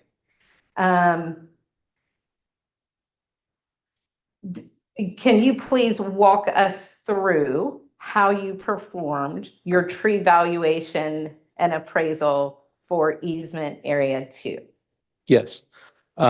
So when I started to do the data collection, basically what I did was I measured the cleared area from the easement to find out length and width. And then what I did was I looked around and I selected an area that I assumed was similar in nature to the cleared area. This was also selected in a manner that was as random as possible. I didn't really have the ability to do much of a random selection, but I did review aerial photographs and street view photos beforehand. So I had a good idea of what the cover looked like from above. So once I selected that area, I did pull out my 100-foot tape and I marked some corners and made sure it was the same size and approximate shape. And once I did that, then I started to systematically go through that area and collect tree species and diameters and condition. And then I did the same for the shrubs. And then I did the same for the ground cover species that were in that non-cleared area. And Mr. Shustak, just to help us and the jury understand, earlier you talked about what you can do if there's stumps existing and what you do if there's not stumps existing. In this situation, did you evaluate easement 2 to determine whether there were any stumps existing upon which you could do your assessment in that manner? Yes, I did. I walked around the easement area that was cleared. I probed in the soil. I moved the pine straw around, looking for stumps to see if there were any present or if there were any remnants of stumps that I could find. Did you find any? I did not. Okay. Did you encounter other objects on easement 2? Yes, I found there was one tree remaining in easement 2. It had a light on it. I believe I found some irrigation heads in the easement area. Also found wood chips and pine straw. Some of the vegetation, the ground cover vegetation, like the ivy, English ivy, I believe had already started to grow back around the periphery. Based on those observations, how did you determine, I guess, to use, instead of the stump analysis, you went with this alternative analysis? You've got to evaluate it under a different scenario. Was that based on your observations that day? Yes, that was based on my observations that day, that there was nothing there for me to observe and collect data on within the easement area. Okay. Judge, I would like to pull up the cover of his report so that we can help the jury see where he's evaluating. Report in evidence? No, and I would object to the report being in evidence, Your Honor. Well, the report can go into evidence. It doesn't mean it goes back with the jury. And given that someone's talking about it, it may make sense to make it part of the record. That doesn't mean that the jurors will necessarily see its contents, but given your concerns that you've raised during your voir dire of the witness, what number is this? This is Defendant's Exhibit 20. Okay, so I will admit Defendant's Exhibit 20 for the record. Now, if you would show Ms. Medwick the page that you want to publish, she may not have an issue with that page. That's not going back to the jury. And I will look at Exhibit 20.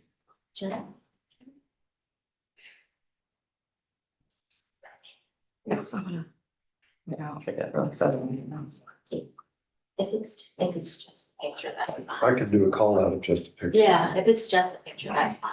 All right, why don't we present just the picture from the first page of the.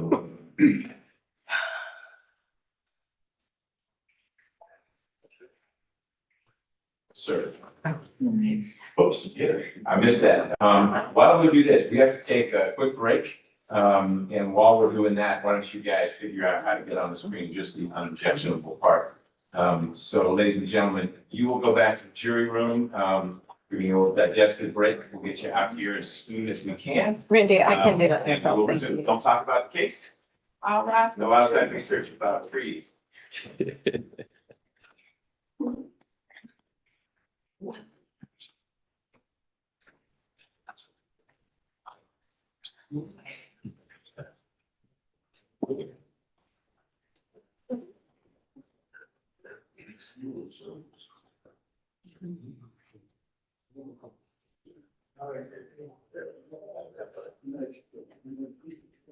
We'll go off the record. I'm sorry, Mr. Williams. I got swept up in arborism and lost track of the time. I told Ms. Sturm I monitored that, so thank you for flagging it. You let us know when you're ready.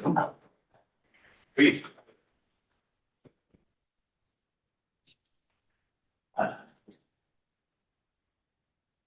Judge, if it's okay, there's something I'd like to talk about off the record, and then when he comes back, we create the record. That was mine. You again. Okay. I know I might get a while. Okay. This circle back to the evidence standstill. My efforts to negotiate standstill back on August 2011. It was, Ms. Stern has produced her limit for that time frame, and on the cross-examination, she will admit that she received my emails forwarded. I assume she will admit because she's billing her client, forwarding them to her client and discussing them with the client. I don't know what the discussions are, but just to establish what we contend is bad faith in one line transaction. They're trying to get a standstill agreement. Mr. David is out there picking up these nets and hiring these friends to come in and do all this. I think the jury, you put two and two together and see what's going on. I think the jury's been adding a lot of numbers so far, but it's nothing wrong with having them add more numbers. Let me make sure I follow. You want to be able to ask Ms. Sturm if she forwarded to her clients what you're calling your standstill emails. And I want to offer those emails to the evidence because they are clearly not settlement communications. This goes from David's bad faith in underlying transaction.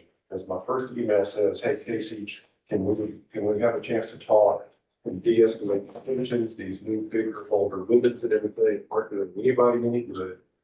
We set up a time to talk. We have a totally unproductive conversation. Next thing you know, he's out there putting up the debt. The paths are being cut. And I send an email saying, seriously, do you seriously think if the jury's going to believe this, the court and the jury's going to believe this is a close? So this is all that was manufactured. The jury needs to hear that to put it into context for bad faith in the underlying transaction. So needs is different from whether they should be able to hear it. How is it not settlement? I appreciate it's not resolving the whole thing. And I don't bump into 408 much because lawyers aren't ever trying to push their communications in front of a jury. I understand why you would want to share. I get that.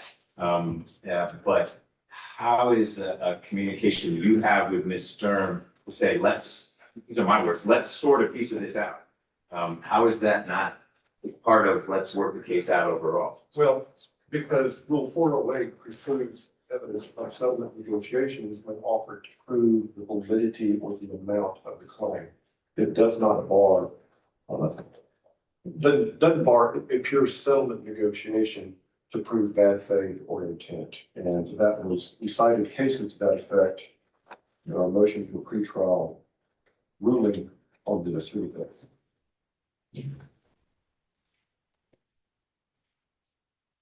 Well, before you go further, Ms. Sturm, do you have an objection to this? I do. Okay. These are cherry picked email communications that Mr. Edwards, I mean, essentially what he's trying to do is insert the attorneys as witnesses into a case. Well, it's different from that, and I don't know that it's cherry picked so much as it's relevant to a time frame. He's already asked Mr. David about, or Ms. David, one of the other, or both, where they said, no, we never heard from our lawyers that you, Mrs. Edwards asking questions. Did you ever hear that we were trying to de-escalate and then you put this net up? And my recollection of the answer is no, never heard of any of that. This would be impeachment of that. So I don't know so much that the emails need to go in as you would, it would not be inappropriate for Mr. Edwards to ask you, isn't it true? You're billing for some emails you reviewed and you forwarded these emails on to your clients. Now, whether they read them or not, Mr. Davies testified, I didn't read them. So that doesn't, so he can't go too far with it because there is testimony that I don't remember them, or I didn't read them, or maybe they're stuck in the spam folder. And there are ways to defend against the claim that, in fact, Mr. Davies got them. But it's not settlement per se. That's really not what he's getting at, as it is, this is impeachment. So Also, Judge, in our motion, we cited Nevitt versus CMB Realty as it relates to settlement discussions. which, I want to be able to read this myself, which you filed a bunch of motions in limine. This What is was the this one? motion for a pretrial rule on disability of our efforts to maintain the status quo, pending final resolution. Got it, I'm looking at it. That's the one where we've had some of these pictures. Okay, I've had some of the pictures and the emails, and the case says evidence offered for another purpose, such as showing bad faith may be admissible. And that's what this is for, is to show bad faith in the underlying transaction. Because she forwarded the emails to her, and in her bills, there's telephone conversations, she billed 5.3 hours on August 12th. But the problem with this is, Mr. Edwards and I have a conversation. He, in an email, reports a one-sided version of that conversation Right. that I have to forward to my clients, Right. because I have ethical obligations Right. to send that information. And so it's a complete misrepresentation of what's even transpiring. And so if we're gonna get into this, I mean, we almost have to get into all of the emails that kind of go around what's happening here. We're perfectly fine with that, Judge. And that is not what this case is about. you being perfectly fine doesn't mean that. No, because we were trying to negotiate a truce, and we were. And that's your perspective on this. Well, Your perspective is you were trying to negotiate a truce. I'm hearing Ms. Sturm say, maybe it was a truce at gunpoint, it was a truce that we're gonna sue you, or who knows? We're And already- what you're negotiating is you're already in the 408. I mean, You just said might as it. well say we're in the middle of 408. Now, there is case law that is, here's to say, and I'll read Nevitt, I don't need to rule on this right now. It's dealing with 408, evidence offered for another purpose, such as showing bad faith may be admissible, but 106 then gets in the way, which would be, they got your emails, but what about Ms. Sturm's emails and the full context of you saying, hey, we're willing to stop carrying guns around, or whatever that everyone's concerned about. We're not gonna litigate in front of these jurors who really don't want to hear more about this case. They really don't. To now get into how badly did the lawyers behave with each other before the trial, because they're sitting it during the trial. And I mean, It's for the narrow purpose of showing bad faith in putting up these nets, putting up these ribbons, having the pads cut in for the first time in over a year, is to show bad faith on that 2 or 3 day time frame. so Ms. Sturm, tell me what your objection is to Mr. Edwards being able to ask you, did I present you with, I share with you some emails that were my efforts to, my view of what would de-escalate the rising tensions about the easement. At the time, these little pieces of tape were going, let me just finish. So did I send you some emails with my suggestions of how we could de-escalate this? Answer would be yes. And you can answer, I mean, it's not an only yes or no. You did. I don't think those were accurate representations of what was going on, and I didn't think they were helpful to de-escalate. I think they might have agitated my clients. Did you send them to your clients? Yes, I did. That's as far as he can go.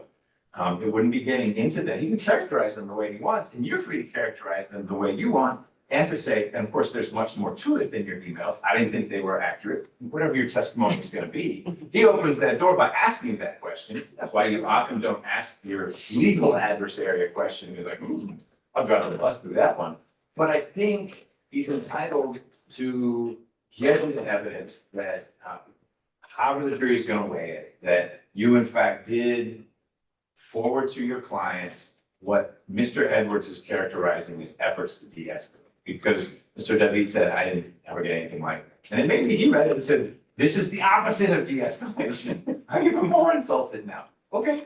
But right now the jury is left with Mr. Edwards saying, did you get these things? And Mr. David saying, no, I didn't. And it sounds like you at least forwarded them. I think he's entitled to explore that without diving into the substance of the communication. Well, the one thing I'm concerned about, and again, it's his characterization that he's trying to de-escalate. And so there's a problem with his characterization. And there's been a practice of this, you have a conversation and it comes back and goes. I'm only suing to de-escalate. And so I think that's why when we have demand letters, those certainly come in, and that's typically where we start a bad faith conversation. These one-sided, let me have a conversation with somebody and then send you an email that re-characterizes it and then go, aha, you didn't do it. I have a problem with. The second thing is, it's a lot. So we've been around and around with this. There was an emergency motion before the special master on this. It makes a big assumption. One, what time did the email go? What time did the client read it, if at all? It's more than just a 30-second reaction. If I'm remembering the testimony, tape goes up, net goes up the next day. So it's not a within 4 minutes kind of thing. And if you all think that jurors are following the timeline that closely, again, you're misreading the jury. But I hear you on that, but you're able to argue what you want out of it. It seems like it is factually correct that you and Mr. Edwards had some conversations. He synthesized them in a way that may inure to the benefit of his client. That's his job. Send it to you saying, hey, maybe this is a way to de-escalate. And you, doing your job, send it to your client. You may even give them some advice that this is crazy, don't do this, or maybe it's a good idea. He can't get into that. He won't get into that. But he is entitled, I think, to say, did you get this? You can say, I don't characterize it the way you did. Did you forward it to your clients? Yes, I did. He can't go further than that. Judge, just for the record, I'm sharing my screen. I mean, the words de-escalate, antagonism, the phrase, I specifically used that phrase in my letter. I don't doubt what's in there. What I'm hearing from Ms. Sturm is that she's saying, not my words, not hers, a little rich to say, hey, it's the Davids who need to de-escalate and antagonism. Well, Judge, if you read the whole thing, we asked for a mutual injunction to bar either side from accessing easement 2 until this case was over. It was, and I say on the next page, goose gander. Goose gander. Right. Okay. So yours was in your mind a fair and balanced proposal. The jury's not going to decide that because. I understand that, but just to put everything in context, this is what happened. If she wants to call me for cross-examination, by all means. You know what? I don't know why you think that's going to advance your client's cause to dive down that rabbit hole right now. If that's where you guys decide going and the rules of evidence allow it, I'll do it. Okay. As painful as it may be for everyone involved. Right. I think I've made my. Witnesses in this case. No, it was Mr. Edwards said you could call in, not that he called you. You're going to be on the stand to talk about all the money that you're charging your client. And I think that is the opportunity for Mr. Edwards to say, hey, did you not get these emails that talked about a mutual de-escalation? The words are in there. And you're free to say yes, but it wasn't mutual or. Well, I don't think those emails should come in. No. I don't think they should come in either.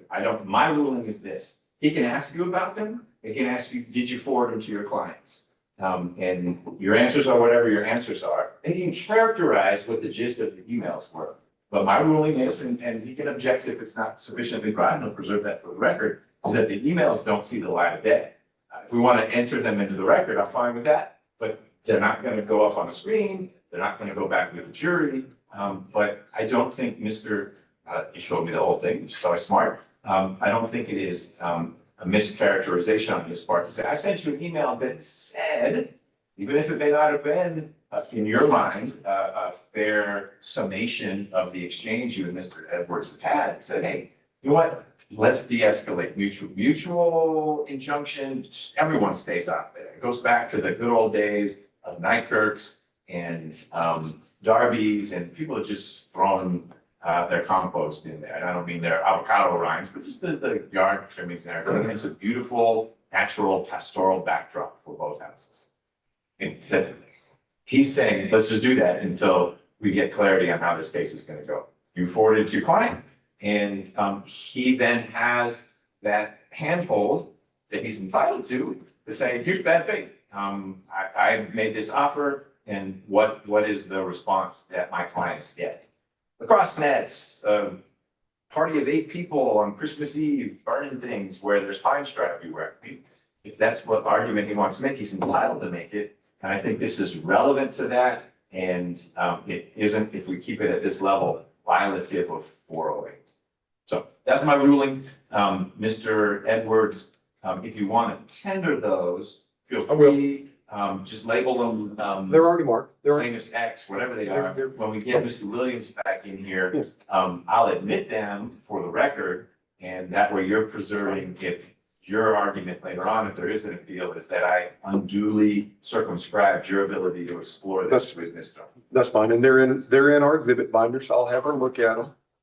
And I'll offer them, and I understand of course where you're going. I think we would have to make an objection to, just simply because it's a one-sided story. It has none of our communications. And so I think it would be improper to make him part of a record. If he wants to show them to me, I think that's fine. Making him part of a record without the complete record is a problem. No, you make a great point. So I want to reemphasize, record, if there's an appeal, not for the jury to see, but if you think there are corresponding emails that ought to be entered to complete the record, that an appellate body should be considering in connection with this pretty narrow issue, which is, can I effectively impeach Mr. David's testimony and establish possible bad faith? Those should go in too. I haven't heard Mr. Edwards say anything other than put them all in. So let's make the record as complete as you need it to be. That doesn't have to happen right now. The onus is on you to corral those emails and say, here's defendant's exhibit X. And these are the emails we think corresponds to the ones that Mr. Edwards admitted to the record during in about 2 minutes. Okay, It's fine. Thank you, Judge. all right. Mr. Williams, welcome back. Thank you. You're very welcome. You're always welcome to take care of things like that. Let me know when you're ready to get back on the record. All right, we're back on the record in the case of the Andersons versus the Marines. And during the break, Mr. Edwards and Ms. Sturm and I discussed a concern Mr. Edwards had. It wasn't even a concern. I appreciate him flagging it. It was so this doesn't blow up during his cross-examination of Ms. Sturm about her legal fees. Mr. Edwards is going to ask about communications that he sent to Ms. Sturm about the possible, his term is de-escalation tensions over the Easement 2 area. I'm going to allow him to enter those emails into the record, reference them, and share them if he needs to with Ms. Sturm, ask her, did she get them? And then did she pass them on to her client? So Ms. Sturm, you're free to answer in all the ways you think are appropriate to his questions. And you're objecting, one, because you think it violates 408. And you also want an opportunity, which I'm giving you, to supplement the record, again, not for jurors, with any emails that would fully round out the nature of content of the dialogue between Sturm and Edwards at this time. Is that a fair summary of what we talked about? And if not, feel free to add any other objections you want to my ruling that Mr. Edwards used. I think that's a fairly fair assessment of it. I would just add for the record that we will object also to the extent that it seems to be a cherry-picked, one-sided characterization of a communication. It seeks to insert attorneys as fact witnesses into the case, and we think it is more prejudicial than probative. Okay, thank you. Your Honor, before the jury comes in, I want to make sure that we have clarification before more substantive questioning starts happening. When we were talking about the motion in limine, I know that you said testimony about the vegetation was coming in. Is it still that limited?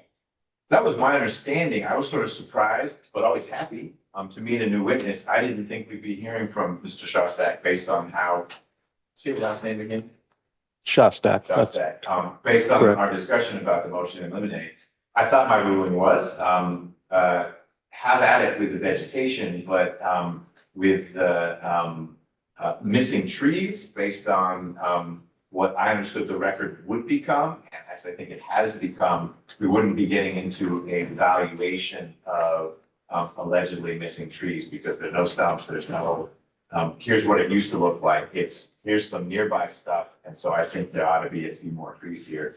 Has that changed at all, Ms. Sturm, or you're still, when it gets down to the brass tacks of Mr. Shostak's expert opinion and valuation is going to be the value of the loss or decrease in value of the clear cutting that occurred in terms of bushes, shrubs, non-significant trees. That's not the terms of art, but you know what I'm talking about. Bushes, shrubs, under 6 dBH. Yeah, that's what you're going to be dwelling on. Yes, I without forecasting his whole testimony, I was just trying to, help the jury understand which methodology he chose and why. Okay, Right, and then we'll move on. that's all good, but you're not going to be saying, and what's the value of the trees that weren't there?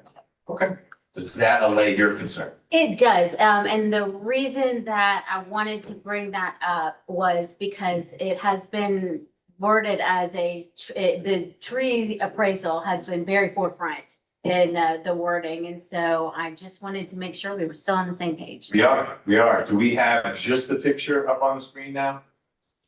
I mean, all we have is Mr. Shostak on the screen, but,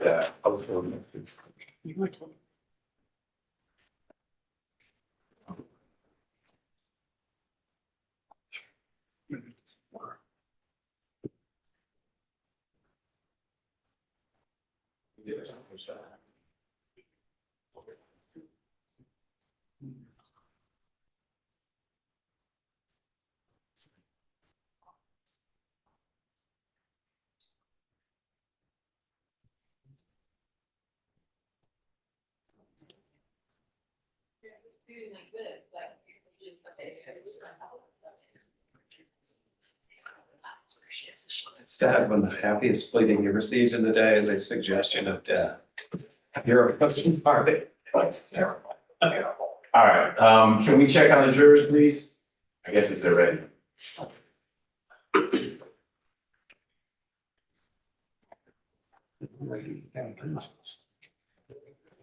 After all that, there it is. Is that, Yeah, that's it. I got it for you.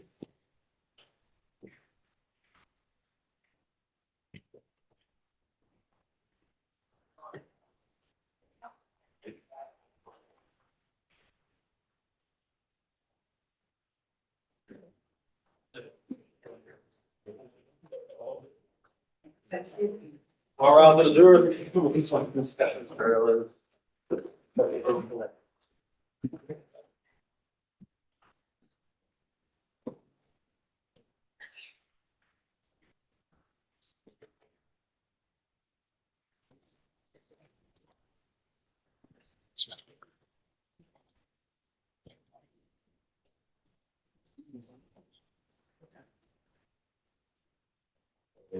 To the president of the county board. Thank you, Deputy Gordon. All right, let's resume, please, with the direct examination of Mr. Shostak. Thank you, Judge. Before we took a break there, Mr. Shostak, we were talking about your appraisal valuation of easement area 2 and the easement area that you assessed, and then the comparable or the area that you utilized to make your valuation. We now have up on the screen an image. Does this help you explain to the jury, Can you kind of walk them through how you went about determining your appraisal area? Yes.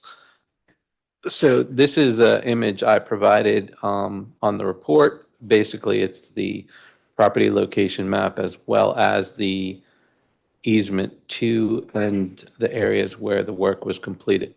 So if you look at the blue polygon, that is the easement area. And these are approximations because they're what I put on there, not a surveyor. And can I stop you just for a moment? Your blue polygon, does it sits within that red, Yes. what are my shapes these days? Yes, the blue polygon goes all the way from the bottom up. It encompasses the full red area. A little portion of the green area comes across and goes down. So it is the largest of the three polygons. The red area is the area that was cleared. And then the green area is the similar area that was adjacent. That is where I collected my data. The red area is the one that was measured. And then the green area was measured and the corners flagged. So I knew where I was and was able to collect the data only inside that polygon. Can you tell us about your findings and observations related to the valuation of easement area 2 as it pertains to the vegetation, shrubs, and any trees under 6 inches DBH? And Yes. you may want to explain to the jury what DBH is. Sure.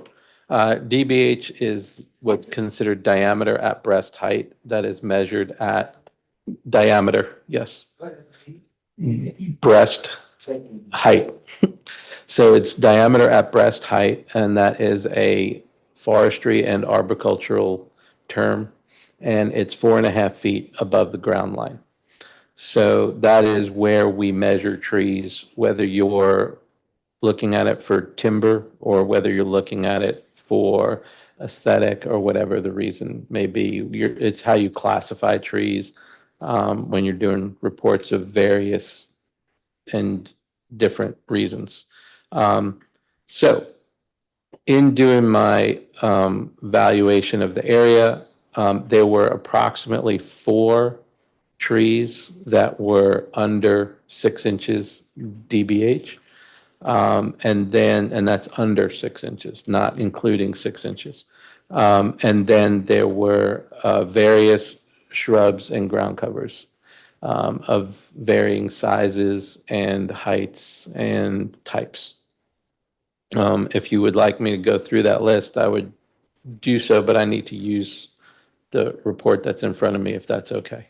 If you need to refresh your memory on the types, if you could just give us generally the types of vegetation and shrubbery that you encountered. Yeah, so I believe there was either an English or an oak leaf holly. There was a bunch of those.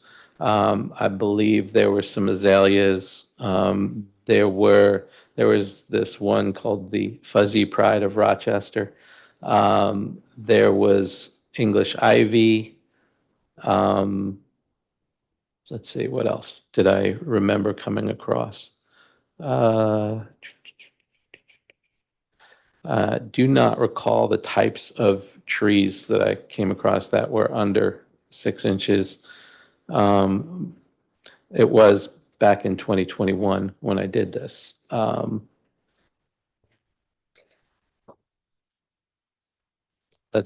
I'll just stop there Okay. without having the report for assistance. Sure. If you want to take a look at the report to refresh your memory, Yeah. in your report, did you do a table identifying the types of vegetation and shrubs you encountered? I did. It's on page 5.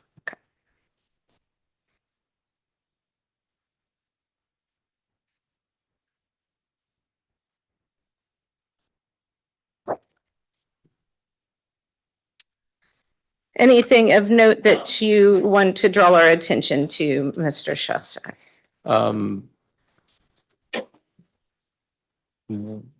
What do you mean by that? What would you be? You weren't sure if you had a complete list? Oh, no, I did not have a complete list. Okay. So, I mean, I'll just run through the list. Do you want me to include the quantities as well? That's fine. Okay. So there were 11 English hollies, there were 2 azaleas, 7 tea plants, which is a type of camellia, 1 fuzzy pride of Rochester, 1 Mall's quince, 1 heavenly bamboo, which is a nandina, that's what you might know it as, and then there was English ivy and vinca. So those were the shrubs. Vinca? Vinca, yes, vinca. And then as far as the trees go that were smaller than 6 inches, there were sweet gum, water oak, southern magnolia, 2 of those, and that is it. That was smaller than 6 inches. Mr. Shostak, did you take photographs when you were on site for your assessment? Yes, I did. Okay, let me have you take a look at Defendant's Exhibit 21.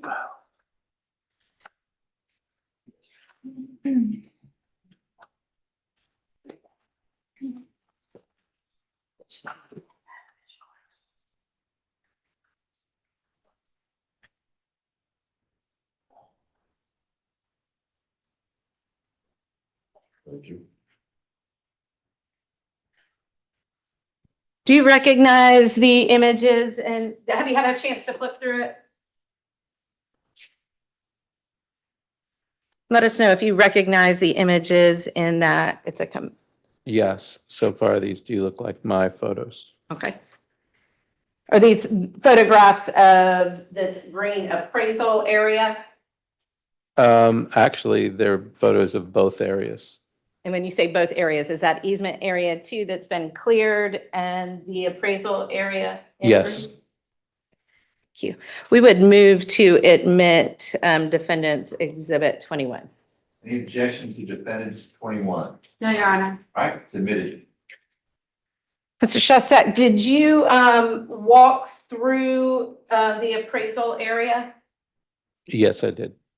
You didn't have any problem walking through it? No, I did not. Mr.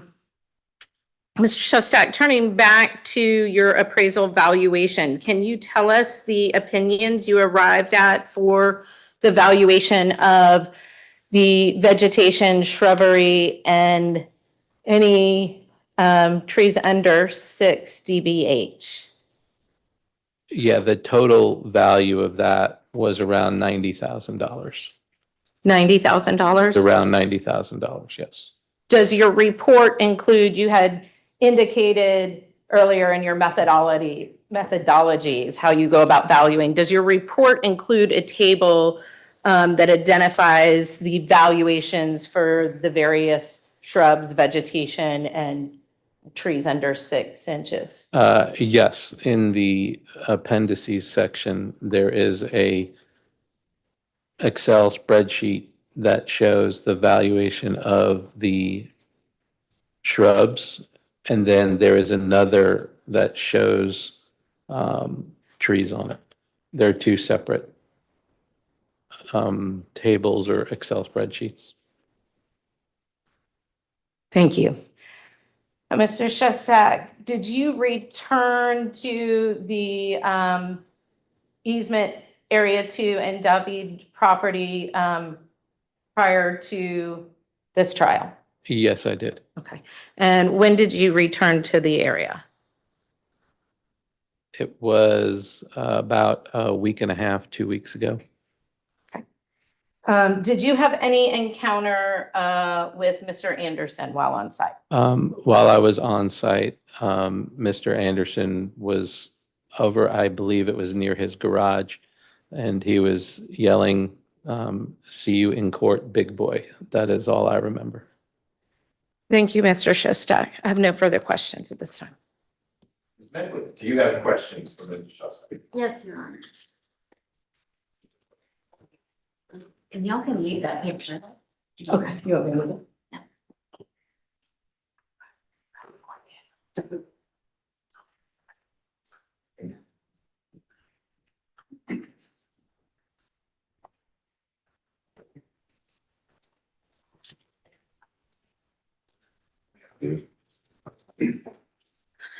afternoon. I believe you testified earlier that you were first contacted. You said you weren't quite sure when you were first contacted by Ms. Sturm. No, I didn't say that. Oh, so when were you first contacted by her? Oh, actually, you never asked that question. That was never asked when I was first contacted. Oh, I'm sorry. I thought she asked you. So do you know when you were first contacted? It was about a month before I did my site visit. So in March of 2021? Correct. Okay. And do you remember what that email said? I do not remember what that email said. Okay. I believe it was asking if I was able to do what an appraisal or evaluation and if I had any conflicts. Okay. I don't know the exact verbiage verbatim. Do you, were you given any more information about this case when you were contacted? Not that I remember. Okay. Just kind of take a look at these. And let me know when you've finished reading them.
Okay, I'm finished. Okay. Did that refresh your memory a little bit? Yes. Okay. And so did that show that she contacted you on March 18th, 2021? Yes. Okay. And did that also show that she let you know that she was representing the Davids? Yes. And I think she also very clearly stated in capital letters that she did not represent the Andersons. Is that right? Correct. She told you that her office sent a cease and desist letter to the Andersons? Correct. Okay. And she told you that their specific concern was a clearing of easement 2, which was previously wooded and consistent with other wooded areas at the back of the David property. Isn't that what she said to you? Correct. Okay. She sent you a survey of the David property. Correct. Yes. And she referenced a marked up version of a survey in her email. Correct. Okay. All right. So you gave a deposition about your evaluation. Do you remember that? I do. Okay. And I believe that was around January 20th of 2022? I believe so. Okay. And can you still see the picture on the screen? Yes. Okay. So if I'm looking at the picture on the screen, and that's from your report, it looks like the red box is the one that you've marked with the cleared area that Ms. Sturm told you about. Is that right? Well, that was marked after I did my site visit. Sure, but was that the area that was being referenced in the email? Yes. Okay, okay. And the green area, the green box, it's marked as your appraisal area, correct? Correct. Okay, and isn't it right that you randomly choose an appraisal area? It is as random as it can be when you have a limited area of space. Okay. And how limited was your area space? My area was limited to the two properties that were not cleared. Okay. And what are the dimensions of the quote unquote cleared area that you were evaluating? Did you measure that? I did measure that. I would have to look back in my report for those measurements. Okay.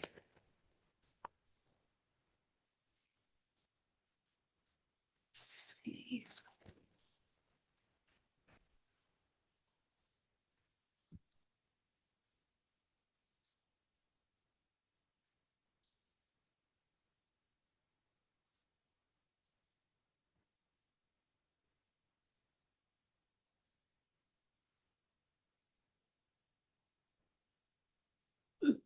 So this just gives the square footage, which was about 1,800 square feet. Okay, thank you so much. So that cleared area was 1,800 square feet? Correct. Okay. And you had never been there before you went to perform this evaluation, correct? No, I have not. Did you know anything about that property before you went out there? The only thing I knew about that property was reviewing some aerial photographs and Google Street View photos. And of course, Ms. Storm's email. Correct. Okay. But you wouldn't know when the Andersons purchased their property, is that correct? Correct. You wouldn't know when the Davids purchased their property, is that correct? Correct. You wouldn't know if before the area was cleared, if it actually contained weeds, yard clippings, poison ivy, plastic bottles, rotted wood, trash. I wouldn't know that, but I did not see any of that in the Street View photos that I looked at. Okay, and I believe you also said it was dense in some views, right? The vegetation near the street, yes, was dense. Okay, so would it be fair to say maybe you couldn't see all the way through inside there? That's possible. Okay.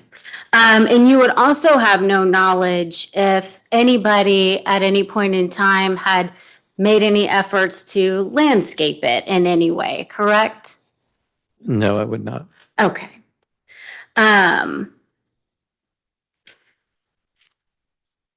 So, let's see.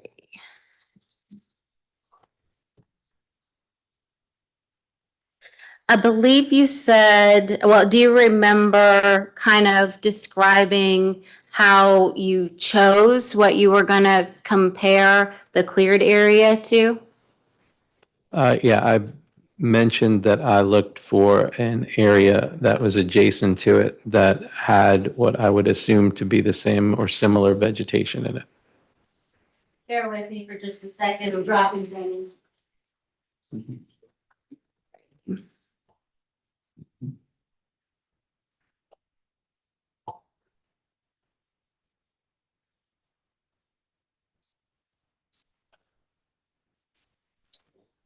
Do you remember testifying in your deposition that you randomly picked a spot? Yes, I do. Okay.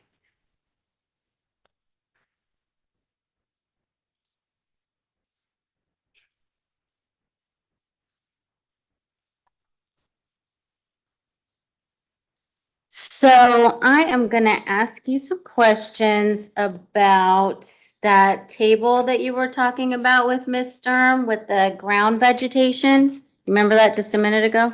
Which table? The table with the list or the table with the values? The table with the values. And do you have that in front of you? Yeah, I Okay. still have the report in front of You me. still Yes. have the report, okay. So starting with the English holly, is that native to Georgia? No. No? How big does that get? I believe an English holly would eventually get to about 15 or 20 feet tall. Okay. You said 15 to 20 feet? Yeah, Okay. And you estimated 11 were removed? no, I did not estimate anything. I counted 11 on the appraisal area. Okay, That was so, not an estimate. It was an assumption of what was on the red area, but it was an actual count of what was in the green area. okay, so when on the quantity removed column, Correct, you're counting things that are actually present in the green area correct, and assuming that they're in the red area. correct. And that's the standard practice that we discussed earlier, that you Okay. do when everything's gone. Okay. So then going down to the next one, the azalea. Is that native to Georgia? There are native azaleas to Georgia, but most of them are not. Do you know if the one that you looked at in the green area was native to Georgia? No, I didn't identify it down to horticultural variety. Okay, so not sure. Right. Okay. And how big does that get? The azaleas typically get to be about 6 feet tall by about 6 feet wide. Those are maximums. Okay, and so you saw 2 azaleas in the green area and made the assumption that there would need to be 10 in the red area. No, That's not what you said you were doing? I did not make the assumption that there would be 10 in the red area. The way that this works is the volume calculation that I explained earlier. So in order to replace the 2 azaleas that are 5 by 3 by 3, you calculate the volume of that, and then you say how many you need of the smaller new shrubs you purchase from a landscape supply place that fit in that area. So it's a volume calculation to get a total area of missing shrub. So in order to replace the 2 larger ones, you would need 10 smaller ones. Aren't those 10 smaller ones going to grow? They will grow, but what you're doing is calculating the value at present day. You're not calculating the value in the future. You're calculating the value at day one. Okay. Moving on to the tea plant. Is that native to Georgia? No, camellias are not native. Okay, how big does that get? Camellias can get fairly large. I believe they can get to about 10 to 15 feet tall. Okay. And let's see. Going down to the fuzzy pride of Rochester. Yes. All right, is that native to Georgia? It's a native to the United States. It's not native to Georgia. Okay, so not native to Georgia. Right. Okay. And how big does that get? That was at its mature height. It gets to be about 10 feet tall. Okay. And so for that one, so the one that you saw in the green area was at its full height. Correct. Okay. And so in your column that said quantity needed to be replaced, you have 2,250. Correct. Is that a typo? No, that is not a typo. Okay.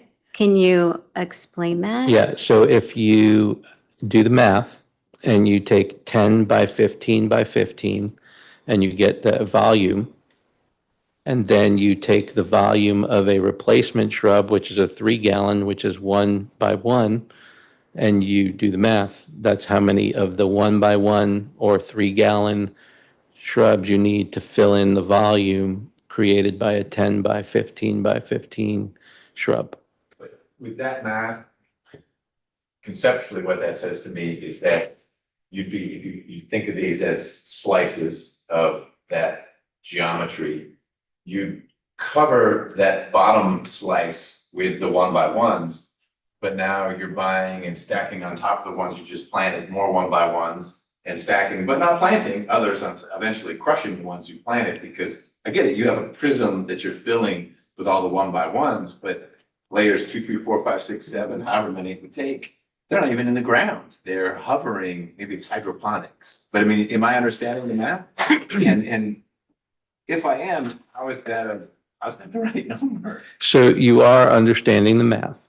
And again, so to use a comparison, if I will, let's go back to a tree. So when you buy a 4-inch caliper tree, and caliper is the measurement at 4 inches above the ground line, okay, and you're buying that tree and you're saying, this brand new tree costs this much money, but the tree that was removed is this big, 25 inches, you take that smaller tree and you extrapolate it to that larger size. So you can't do that same kind of an extrapolation with a shrub. So the standard practice is to calculate the volume that that shrub took up and use a comparable plant to come up with the extrapolated or expanded value. It's not necessarily that you're going to put them all back in the same place and stack them. It's that you're using that smaller shrub to come up with a comparable value to the shrub that was in the ground. Now, if I called the landscape supply company and I said, hey, I need a 10 by 15 by 15 shrub, and they had one, that's the number I would have used. Right, and that would be $1 gazillion because that's a ginormous shrub. Correct. Okay, so. So if you look at the value price, the gajillion dollars matches up. Okay, understood. And what you're describing, even though part of it seems a little counterintuitive, is the standard practice. Correct. You didn't do this just in this case. No, and I didn't come up with it. Moving on to the, am I pronouncing this correctly, Malls Quince? Yes, Malls Quince. Okay. Is that native to Georgia? No, it's not. Okay. How big does that get? I do not know how big that one gets. All right. We don't know. But you have one and you need 125 more of them? Correct. It's similar to the last one. You take the volume for 5 by 5 by 5 and you fill it up with 1 by 1s by 1s to get that number. Okay. Nandina, is that native to Georgia? I do not know, but I don't think so. Okay. How big does that get? The largest I've seen in those is about 4 or 5 feet. Okay. And so for one, you need 4.5. Correct, at the size that the landscape supply company had. All Again, right. if they had larger ones, I would have, used that. Okay. English ivy, is that native to Georgia? No, it's not. Okay. Do you know, is that ever considered to be invasive? It is. Okay. Vinca, did I say that right? Yes. Okay. Is that native to Georgia? I don't believe that is. Okay. All right. And going back to that little green area right there, you hadn't been out there before the day you did all this, right? No, I had not. So you would also not know if that area had been previously landscaped. Is that fair to say? I wouldn't know if it had been previously landscaped, but based upon the vegetation that was in there, I would assume it was landscaped at some point. Because none of those plants are native to Georgia, right? Correct. All right.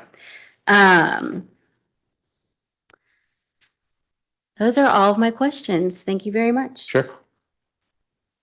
Edward and Mr. Logan, do you have any questions for Mr. Shostak? No, sir. Okay, any redirect? Mr. Shostak, did you rely on my representations regarding allegations of clearing or your own observations on site of easement area 2 as to clearing? I relied on my own observations. I go into everything that I do without any preconceived notions. I've actually gone out to a site where somebody has told me something and told them that they may not be correct and have left.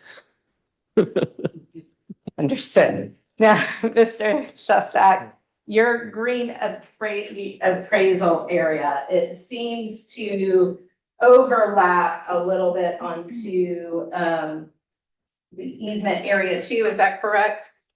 It does. Okay, in your observations, was the, strike that, let me ask you this. When you were out on site, whether the first time or the second time, did you have an opportunity to review some other areas outside of maybe your appraisal green area, or easement too? Yes, I did. The last time I was out on site, I did look a little bit in the area that of the easement that's only in blue, just a little bit. The vegetation we just walked through, was it consistent with your observations in the blue area of easement too? I didn't actually identify anything specifically, but visually it looked similar. Thank you very much. No further questions.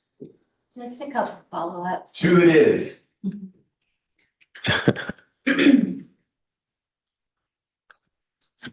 I believe you identified just a couple, you said under 6 inches in diameter trees that were not included in your report, correct?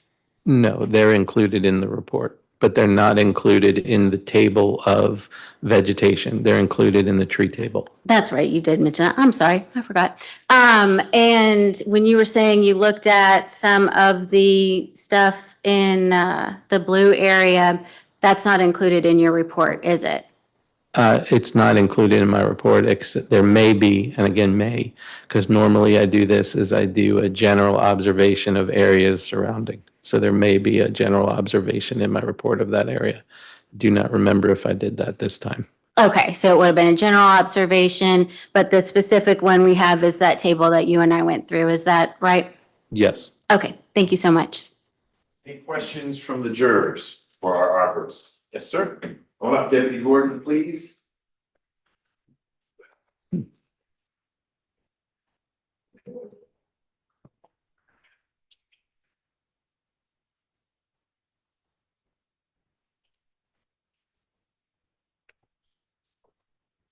Sir.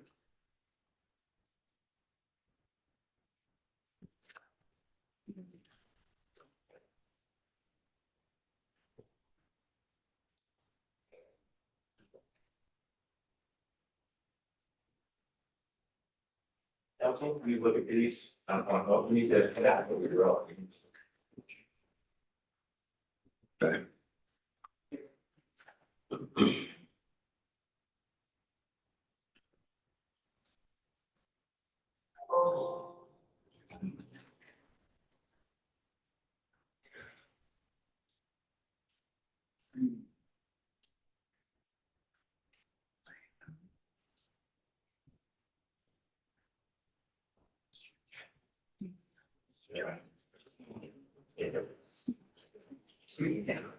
Sir, a few more questions. All right. Do you can flip through your pictures that were, I think it was exhibit 21. Do you have any pictures of the green area? In other words, the appraisal area that you sample on the W property? Yes, I do. Okay, can we put that there in evidence, I guess, which pages, the pages, I think, are they numbered for you there? Like 1, 2? Yes. Okay, which pages from defendants 21 are photos of the green area? So the first 3 photos, page 1 and page 2 are, and you can actually see in those photos. Let's stop then. So Okay. let's get that first page up. Yeah. Because now they're on the screen in front of you, so the jurors can react to what you're saying. Yeah, so if you look at the bottom photo on the left, about 3/4 of the way down. If you tap the screen, I'm risking it. A little circle with a pencil in it should show up in the lower left-hand corner. Match the screen. Is there a circle with a pencil in it? Lower left-hand corner, move your drink.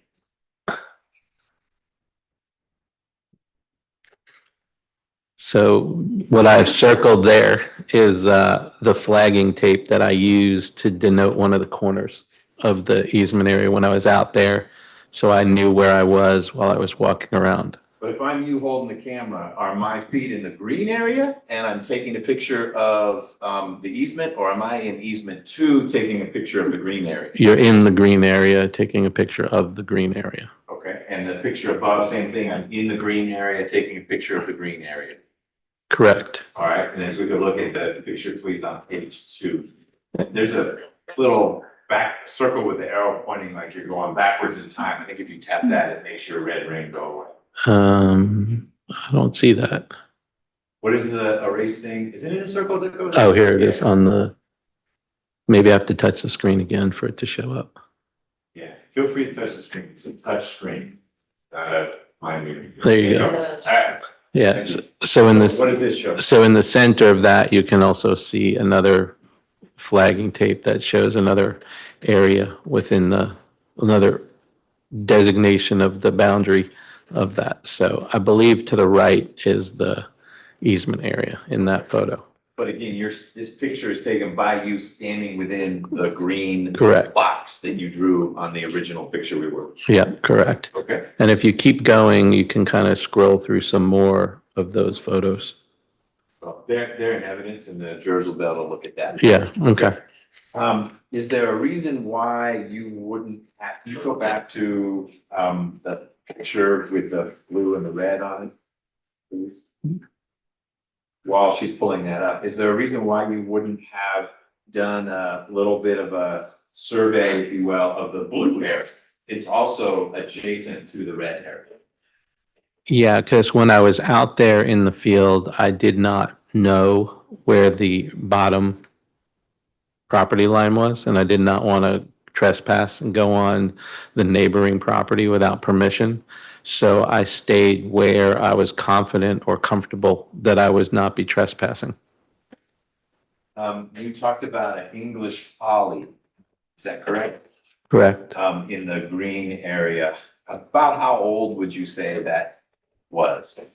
That's really a difficult question to answer. And the only reason for that is because tree growth is related to species, genetics, as well as site conditions. Sure, And but I'm not saying 2.7 years old. Was it a 1-year-old? Was it an 80-year-old? Or even that's hard to guesstimate? yeah, so I'm going to give a decent range, but I'm going to say it was probably between 15 and 30 years old.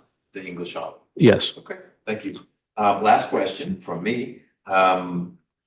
Does industry practice support the notion of a single comparison? In other words, you did green area to red area, as opposed to say in home appraisals, I'm actually gonna go out and find 3 comparables out there, so that we can kind of triangulate. One's a little more expensive, one's a little less. How is this different from that, and why? The only reason why it allows a single appraisal like that is because if you walk around and you look at other areas, then, and you determine that those are similar in nature, then you can do a single area instead of multiple areas. Make sure I follow that. If you determine that the adjacent area upon which you're gonna rely is sufficiently similar, industry practices, that's enough data. Correct. Okay, and that was your conclusion here. That was my conclusion. Got it. Mr. Turner, do you have any other questions for Mr. Shostak? No further questions. Senator, No, Your Honor. thank you, sir, for your time. Thank you. You can leave anything. Leave that's not those there. yours Up there, and so the Dr. Pepper goes with you. It does. You're correct. It does go with me. All right. Everything else stays. Thank you. Bye, Dr. Pepper. Next witness. Defense called Sean Noel Duffy. All right, Mr. Debbie. And if you could come up, Ms. Sturm, and click, it's kind of chaotic up there. Sure, I will take care of that. Mr. Schneider can, but there's not a lot of. You are please, yes. You've got it. Thank you.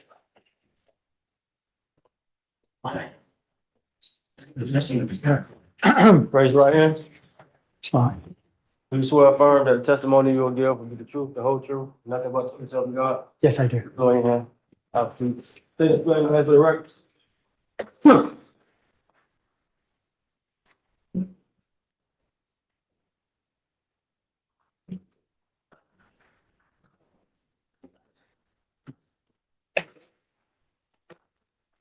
Mr. Duffy, can you Do the one thing. State- yeah. I've done it before, but I guess, you've been recalled. State your name and spell your name for the record. of course.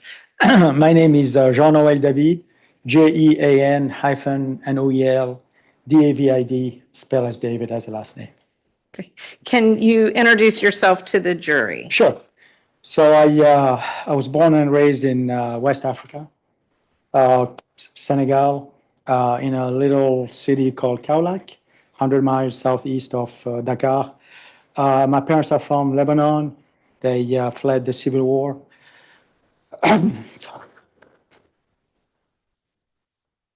And so grew up in West Africa in an Arabic country, Arabic family. And then after high school, moved to Paris, went to college and studied math undergrad, mechanical engineer as a master. Then started working in France, and then eventually made my way to the US in 1998 at Emory, where I got my MBA, and I'm here now. Thank you. And you are a US citizen? Yes, I am. And you said you came to Emory. That's correct. Okay, and so you've been in Atlanta for how long? Since 1998. Okay. Is it 26 years? And what do you do for a living? I work for a manufacturing company. We make radiopharmaceutical, nuclear medicine. To be a bit more specific, it's the active ingredient, actually, that's linked to a linker and a protein, and actually put in the body, kills the cancer cells. And we work in the field of prostate and breast cancer now. Thank you, Mr. Dabi. I had operation. I'm sorry. I had operation. I'm vice president of operation. Okay. Turning to your property at 3377 Habersham Road, how did you come to purchase or buy this property? Sure. So my wife mentioned we lived into a very small home. It was our first home. It was our plan to be 5 years. Ended up being 17. And then we moved into a house on Garden Hills. And then the day she walked in, she didn't like it.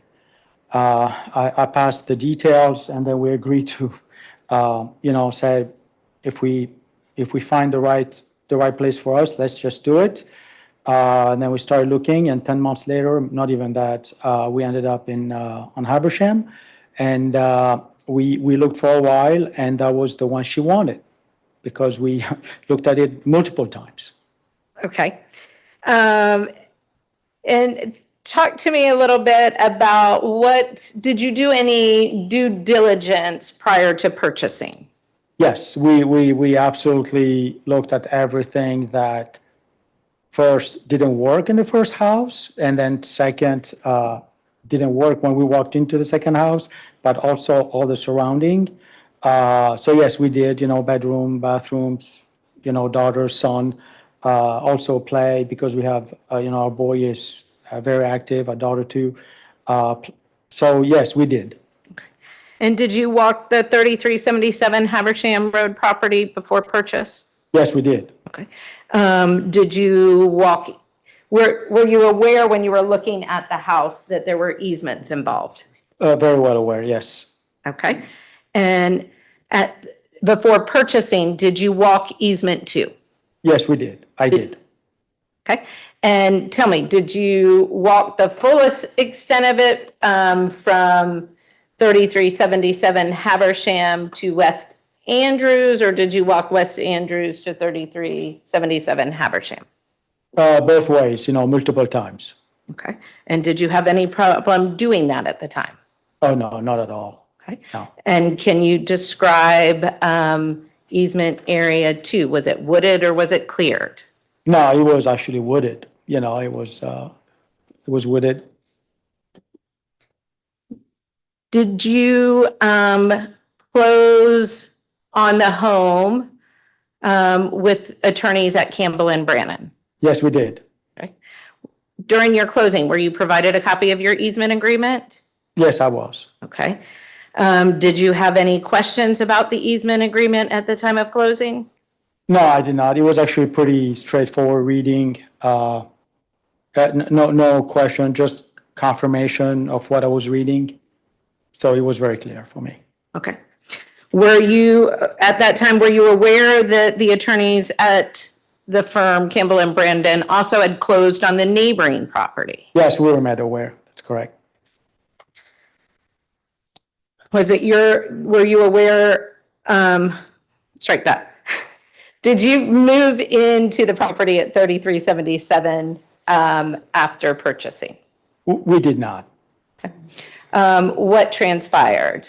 So we closed on March 27, 2020, and moved in on April 30, 2020. So during the whole month of April, we were in and out. We were having renovation in the house, painting, kitchen, yes. Now, during this time, what were you doing for work? Actually, my work is outside the state of Georgia, so I travel a lot in the States and also internationally, sometimes all the way to Australia. Okay. So same, yeah. Same Yes. Visit clients, visit other plants, yes. Okay. At the time you purchased this property, were you traveling internationally a lot? I was, yes. Okay. At the time that the renovations were occurring, were you traveling internationally a lot? I was traveling, yes, quite a bit, yes. Okay. Did you know Mr. Anderson when you purchased the property? No, I did not. Okay. And when did you first meet Mr. Anderson? It was during that trash incident. Okay. That's when we first met. I believe, yeah, it was on April 27, yes. Were you home at the time or were you traveling? No, actually it was, I know exactly because when you travel a lot, you know your Fridays and your Mondays. Those are the days you get on the plane. So no, it was a Saturday and it was April 25th, 2020. And I remember that because when first it was a weekend, so I knew it was a weekend, I was not traveling. Second, my wife and I were just coming down to the house because we knew the new bin was being dropped for trash. And we were meeting our contractor at some point that night to talk about the next next stage of renovation. So it was during the end of the day, on a Saturday. It was a Saturday. Now, we've heard prior testimony in this case already about your knocking on the door of the Anderson home. Can you tell us, did the Andersons invite you in? No. Okay. Can you tell us how you left that conversation?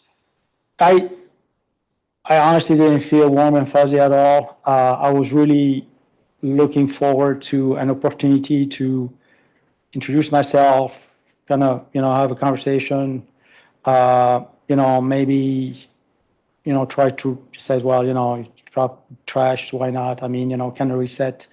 But it did not go that well. I walked out and I was actually the one thing that even light the bulb for me was he mentioned something about the workers parking in front of his trash bin and not to be able to access the trash bin. And that's why he actually dumped it in, not him, I mean, the son-in-law in our bin.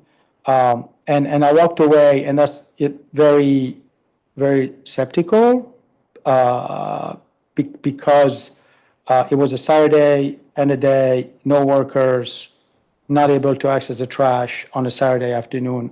For me, the things were not connecting. Okay. Does the city pick up your trash on a Saturday? Friday morning. Friday morning. Okay. Did you have any conversations with Mrs. Anderson at that At that time? moment, no, I saw her in the back. We heard some testimony about the clearing of easement 2. Yes, And when you purchased the property, easement 2 was wooded. yes, it was. Were you home when easement 2 or this portion of easement 2 was cleared? So we have bought the home, we're not home. You were not home or the family was not home? The family were not home. Okay. Were you out of town? It was between the period between April 2nd and April 25 when the renovation was happening. When the renovation on your home was That's happening? correct, yes. When did you, when did you discover the clearing? So when we moved in on April 30, the view, we remember really well, the view from our bathroom. There's a big window and you can, see this great wooded area in the back and couldn't see the city, the street of West Andrews. And it just appeared that now it's all gone and you can't just see West Andrews. So it was just soon after we moved in on April 30. Okay. What did you do when you learned that? Well, my wife and I talked about it, and it was a very big disappointment because that was a big selling point for us, is this privacy and being able to have this wooded area in the back. Did you contact anyone? I have not. Okay. I did not. At any point after the clearing occurred, did you contact anyone, your closing attorneys? I did contact, actually, yes, Eric, I just reiterating and reviewing the easement agreement, making sure I'm not misunderstanding, making sure I'm reading it right. English being my third language, I always question myself when I read something. So having the lens of a lawyer or someone else to validate was important for me, which they did. Did you have concerns that maybe you weren't reading the easement agreement? Yes, I did have concern. Like I said, I learned English 25 years ago, so it's I always question myself when I read something. Am I reading it right? So I always ask them, even sometimes my wife, and now my kids correct me. So that's a different. How do you understand this, and make sure I understand it. So yes, I do that. Okay. Do you are you familiar with the name Whitwood? Yes. Okay. Parcel, yes. Who is Mr. Wood? Part of the closing attorney firm. Okay. Did you reach out to Mr. Wood? I did. Okay. Did you inquire about your easement agreement? I asked the very, very specific question. Please, Whit, help me understand. Am I reading this right, or am I missing anything on the easement agreement? Okay. And following your conversation with Mr. Wood, how did you feel about your understanding of the easement agreement? Well, first, it made me feel good because I understood it and read it right. So that was a relief on my end. But it was not a good feeling because now suddenly I'm in contentious, in my mind, just like suddenly, my neighbor has made a decision to do something that I thought was not allowed to do.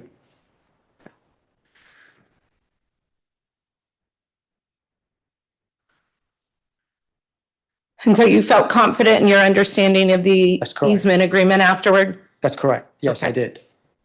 Let's talk about another incident that we've heard some stuff about.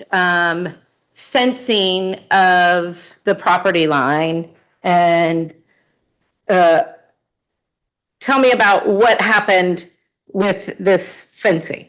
So I was home that day, and it was in October 2020, and I didn't see it. My wife calls me and says they're building a fence. And I says, a fence. And then I went out there and I says, effectively, they're building a fence. So I went out and I saw the workers out there, very nice, introduced myself. And then he didn't speak English. I can get by in Spanish. It's the fourth language I didn't mention, but I lived in Mexico a couple of years. So I just, nicely asked him, hey, what you doing? And then, when English is not your first language, you get by, figure out how to communicate, so which I did. And then I understood he was building a fence. I understood he was going all the way down to the easement. Hearsay.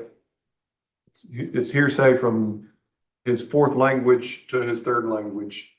Apparently this worker was speaking Spanish. It's clearly hearsay. He's relating what the worker told him either in Spanish or English or whatever. He's not relating what the worker told him, he's relating his understanding. Which is Well, 100% his based. understanding of what someone said. So let's not get into what someone, we talk about what he told the workers, and maybe as a result of that exchange, the workers stopped working or they handed him a business card, but not his sense of what the response was. Mr. David, did you observe the area that the worker was working in? Yes, I did. Okay. Did you make personal observations about where the work was being done? Yes, I did. Okay. We've seen some, I believe, some photographs.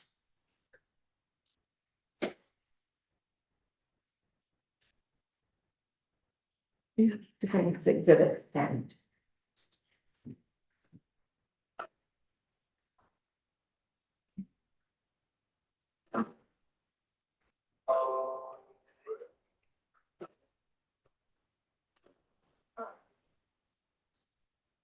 Let me hand you what we've identified as Defendant's Exhibit 10.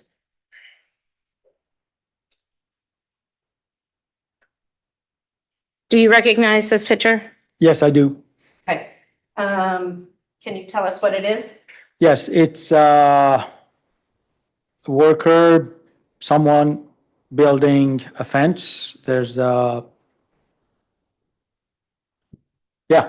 that's what it looks like. He's putting a fence up. Okay, in this picture, there's a worker, and in the photograph, the back of the worker is what we see, is that correct? Is that correct? The fence, yes. Okay, what side of the fence is that showing? Is that your property? That's a view from our side. Okay.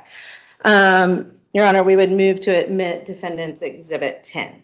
No objection. It's admitted. Cheers.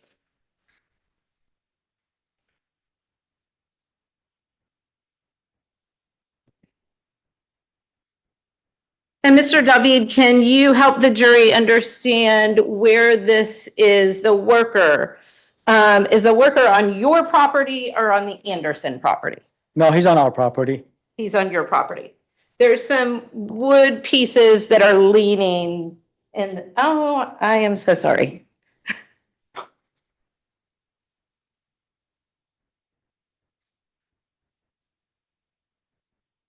Take two.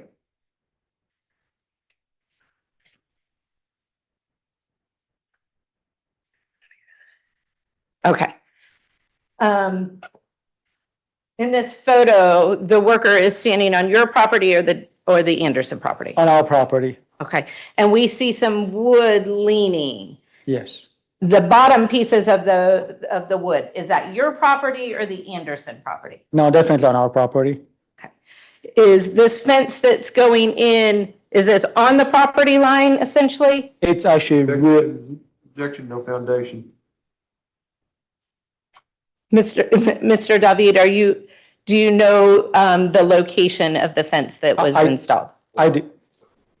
She re-asked it, are you renewing your objection or? I think that requires a surveyor, and we've had 3 years litigation. We haven't seen a surveyor support this position. Okay, you're renewing your objection? Yes, sir. Okay. No foundation. All right, if you want to ask him why he thinks it where it is, then if someone wants to explore that in cross-examination, they can.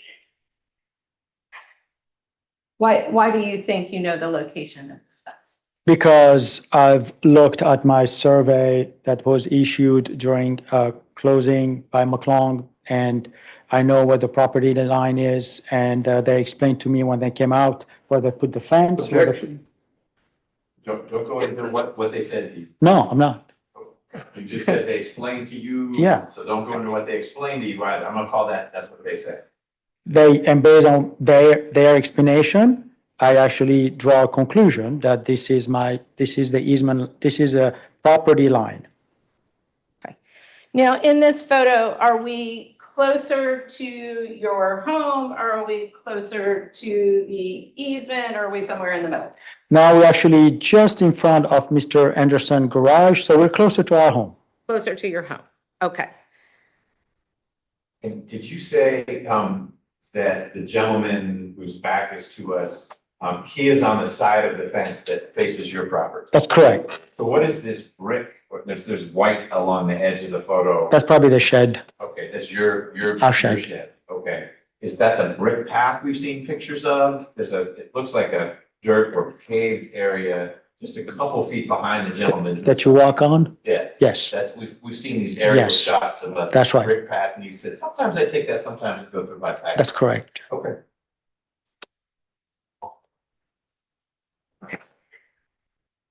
Now, did you observe work being done on the fence further down closer to the easement area? Yes. Okay. Did you have occasion to observe any work beyond where the fence ultimately stopped, extending into the easement area? They have already made the holes for the poles on the easement area. What do you mean? Well, when you build a fence, I'm not a contractor, but I'm telling you what I read on the Home Depot book.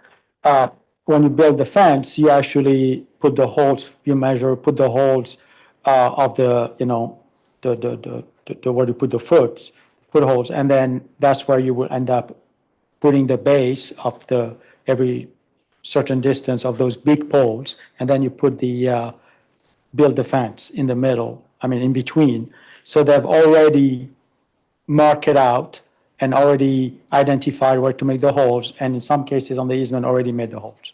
Okay. So you observed when you went out there and work was being done on the fence, you observed holes in the ground going down a portion of the easement area. That's correct. Okay. And then what happened? Then I asked him to please stop at the end of the property line and not go any further down until I talk to someone. You said that to the worker? The worker. Okay. Yes. And after you spoke with the worker, what did you do? Well, after we communicated, he gave me the business card of his, the company, so I can talk to someone in English, so we can, communicate, because he was having a hard time to really understand why I was stopping him, but he understood that I needed him to stop right there. And then I just called the office. Okay. Did he stop? Oh, he was still going and finishing, like he understood he needed to stop. Yes, at the property. So he didn't proceed with fencing off the easement area? He did not. Okay. Did you call the company? I did. Okay. Did you call anyone else? Actually, I went to knock on the door of Mr. Anderson. And then, You went and knocked on the door of your neighbor's house? that's correct. Okay. And did you speak to anybody? Yes, Mrs. Anderson opened the door. Okay. And, yes, I asked to talk to Mr. Anderson because we wanted to talk about, the situation. I was not aware, I wanted to talk about what he was doing and that he couldn't just go on and do it by himself without talking to me because of the easement agreement. But he was not home, so she gave me his number. Okay. His phone number? His phone number, which I called. Okay. And left a message. You left a message for Mr. Anderson? Yes. Okay.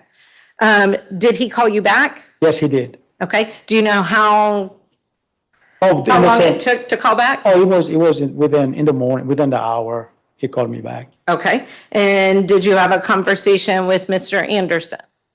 We tried to talk. Yes, I explained why, I asked, the worker to stop because he was very, very unpleasant in terms of the fact that I was asking his workers to stop working. He just start saying, no, I mean, I have the right, I pay taxes on these properties, I can do what I want. And I say, well, there's an easement agreement, how about we talk about it first? So that was it. Okay. How did you leave that conversation? I ended up like, I was not 100% sure that he was not going to continue, but I really like 80% sure that he was not going to finish. So I didn't know what to expect. So I just sat, in the back of my house and waited to see if they're going to finish the work or not, which they did not all the way down. Okay. You indicated that you knocked on the door and Mrs. Anderson answered. Did you have any discussion with Mrs. Anderson about their garage or work they were doing on their property? Yeah, because they were doing also some work on their garage, and I asked her if she was planning on having, people live up there, and she says no, they were just finishing it. That's it. Did you tell her she couldn't have people living there? No. Did you tell her she couldn't renovate the garage? No, not in my place. Did you tell her she couldn't do work on her property? No. Let me ask you a question. During your time at 3377 Habersham, how would you describe the traffic along Habersham Road? It's actually pretty heavy and in some cases dangerous. We had a car flipped on our, in our yard one day because they were going too fast and just flipped. So yeah, it's pretty heavy. Okay, it flipped over and landed upside down? Yes, upside down. I mean, on our yard, and I don't know if you're asking me to go into that story, but he did. Yes, police came over and. Okay, we won't get into what may have happened with the gentleman.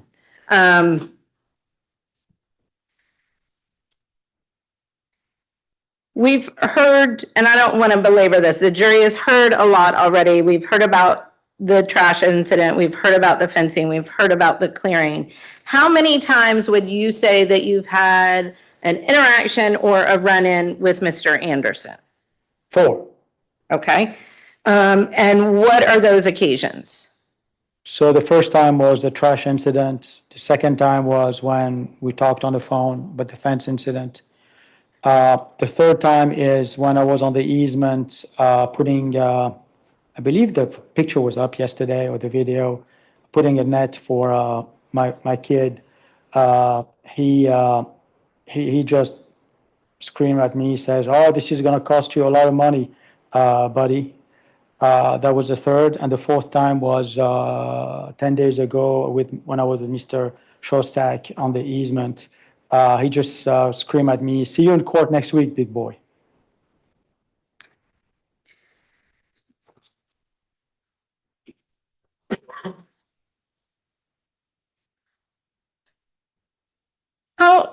Give me an idea of how those interactions made you feel. I honestly, I don't feel good.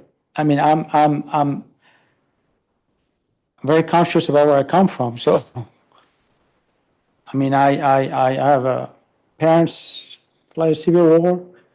I made it on my own all the way, living 19 years in West Africa, and my parents never finished high school. I'm all the way here. I'm a U.S. citizen, and sometimes I do not feel good about it. I mean, I worry. I worry.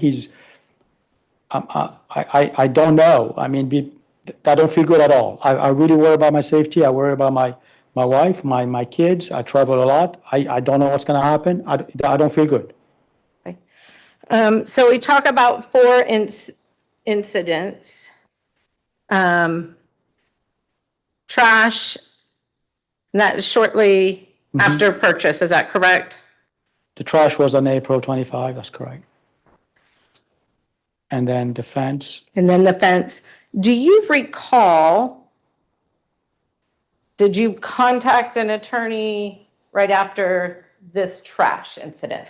I sometimes right after the fence, no, I did not after the trash incidents, no. But yeah, no. Okay. Do you know when you first reached out to anyone at Weissman? I did. It was right after the fence, event in October.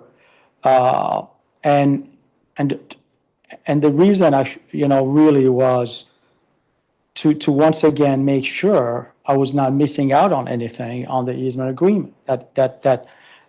And then instead of having a closing attorney, I said, well, I better talk to another attorney and give another opinion. And that's when I reached out to the office, yes. Did you decide to hire Weissman at that point in time? No, because the conversation was, no, sorry. Don't tell anybody what sorry. conversations you had with any attorneys over at Weissman. Sorry. But did you decide to hire the firm? I did not. Did you feel like you didn't need to proceed with legal representation? I didn't feel like I needed to.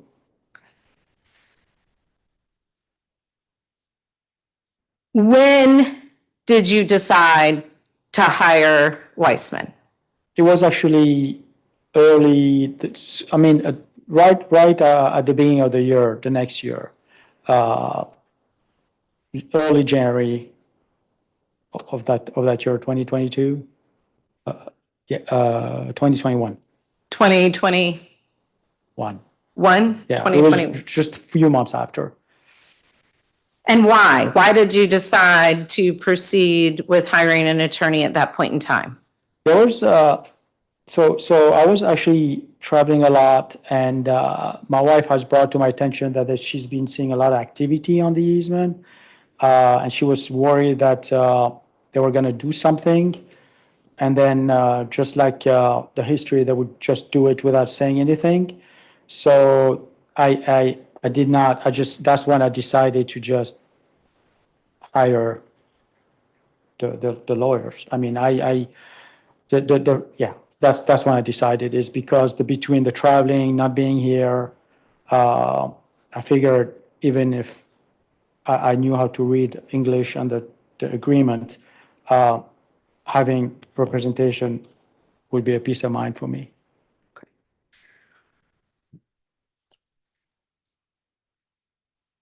I want to go back. I was asking you about your conversation with your closing attorneys, Yes. Mr. Whitwood, and I believe, Jeff, is this the one you were getting for me? Which one? Yes. Okay. Let me just show you what we've identified as Dependents Exhibit 7.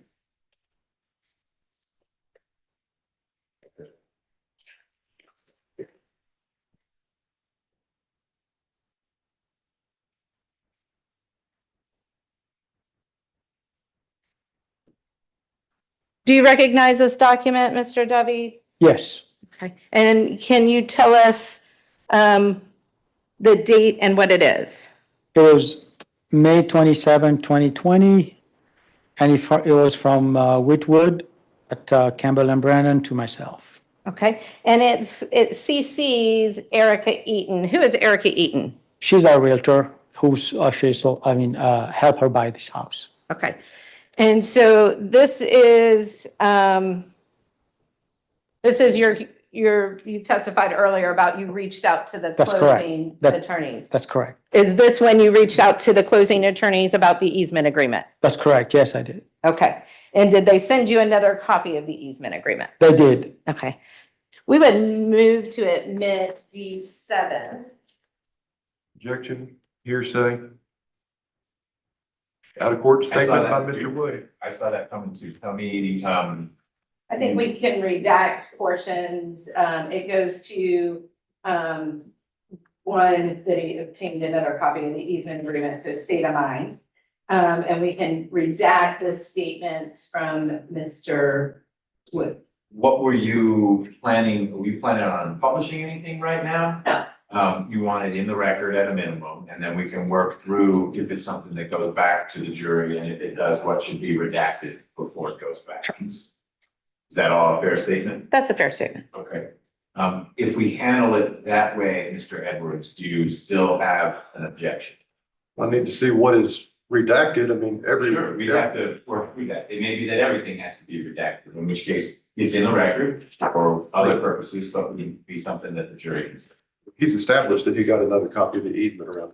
Agreed. I will admit defendant 7 subject to those caveats. Thank you, Your Honor. Mr. David, after you hired Weissman, you aware that a letter was sent to the Andersons? Yes. Okay. There's been some discussion about surveillance cameras on the Anderson property. Yes. Okay. Are you aware of cameras on the Anderson property? Yes. Okay. Did you have any concern regarding those cameras? Yes. Okay. And tell me about that. Well, they're not anymore, but they were pointing really high for what you would want the camera to be looking at, especially in front of your house. I mean, if you're doing security in front of your house, should be pointed down instead of pointing up. And they were there's a few of them that were pointing up higher than they should. Okay. So I had concern. And do you know, did the cameras, were they readjusted or moved at any point in time? Yes, they were adjusted. Do you believe that was after the letter that the firm sent? I believe it was coincidence just after that, yes.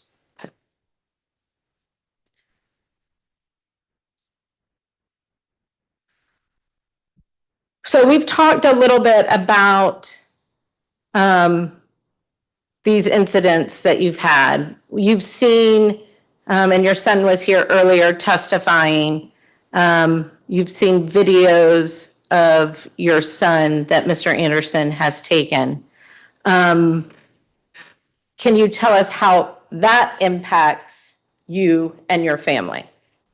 It's really hard actually to maneuver and manage. There's always the stress of the work that you deal with, the pressure and, that you deal with. And you always want to feel like your family is in a good spot, which is not the case. Knowing that my son stresses about being out there, that's always in the back of his mind, that I have to travel on Sunday night, Monday morning. If I have to drive from Macon, it's different than if I have to fly back from Sydney. So it's very stressful. It's been putting a lot of pressure and a lot of strength on the family, that our relationship is suffering financially.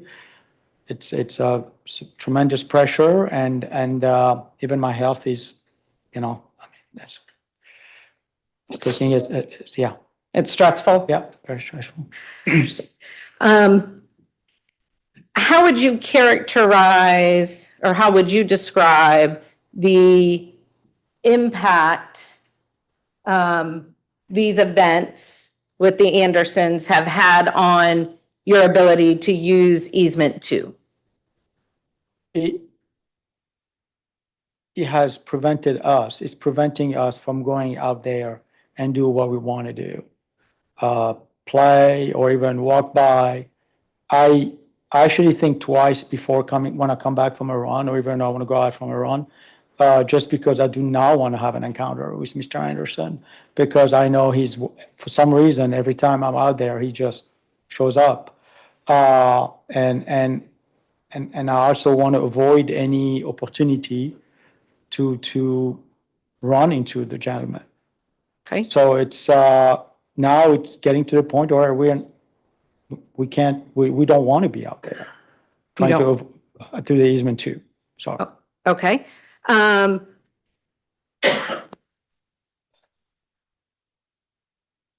Do you, have there been any incidents that have led you to believe that you should not be using the area? there's I mean, every time we are out there, the fact that we have to replace equipment, the fact that we are constantly have to watch it,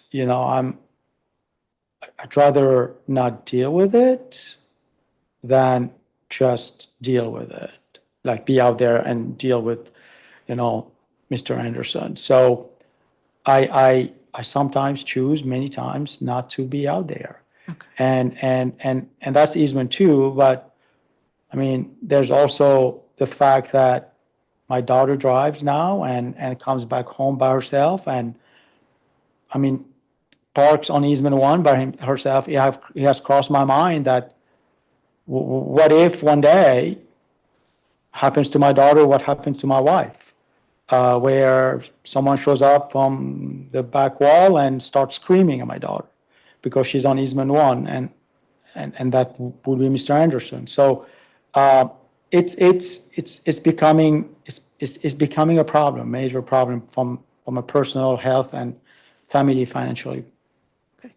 Do you believe that the Andersons are intentionally preventing you from or impacting the way you use the easement too? There could be speculation. His belief about their intentions seems like not something he needs to share. Okay. Mr. David,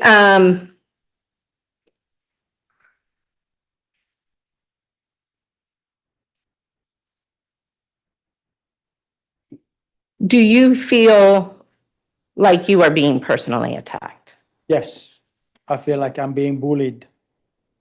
I think that maybe he assumed I don't speak English, I'm not from here. He just can come in and roll over and I will just not fight it.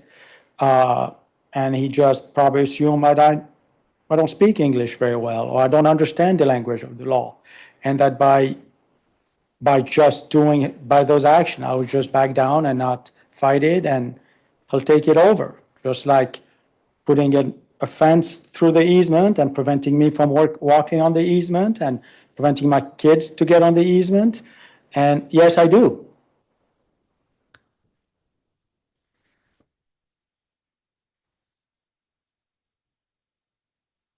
This is always tough, but if you knew now if you knew then what you know now, would you have bought this home? Never. Regardless of how much my wife loved it. This isn't, well, let me ask you this. What do you want? I want to be able to go to work knowing that my family is safe. I do never want to be getting that phone call that I got one day, ever, when I was at work, and never, when she couldn't talk for 10 seconds, that felt that when I thought one of the kids was dead because Mr. Anderson had attacked her verbally on that, that day and called her those words.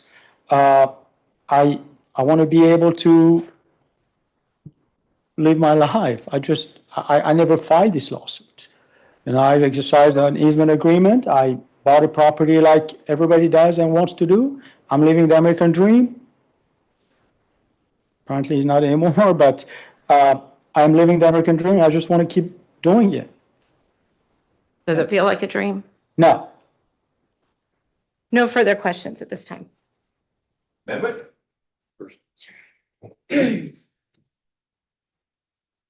Actually, let me check. We've been going for a little bit. You guys need a break? We're gonna take a break in a little bit anyway, but keep going. Keep going. Okay. Member?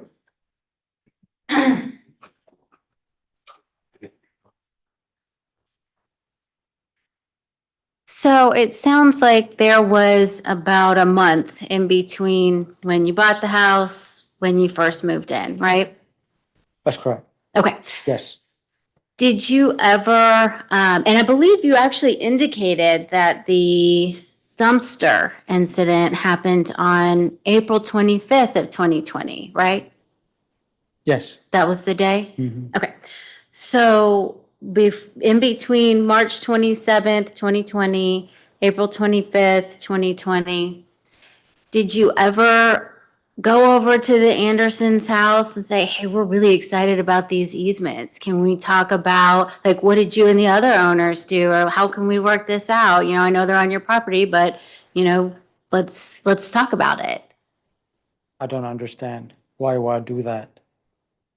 I did not. You did not? Okay, all right. And I believe you have stated that you cleared a path on August 12th, 2021 in your yard? I removed some ivies. Remove some ivy, okay. And that was from your yard over towards where easement 2 is? It was more from West Andrew going up easement 2. Okay, so some of it was in easement 2? Yes, it was all on easement 2. Okay, and that was fine, right? What's fine? I don't Like understand. you didn't think that, you thought that's fine for me to do, I can clear this path? Yes, I can clear this path, yes. Okay. Did you talk about it with Mr. or Mrs. Anderson? About clearing the path? Mhm. No. Okay. Did you take any photographs of any of those surveillance videos that you thought were pointed at your house? I've seen photographs. I did not personally take photographs. You did not take photographs. Okay. Did you ever call the police about it? No. No. Okay.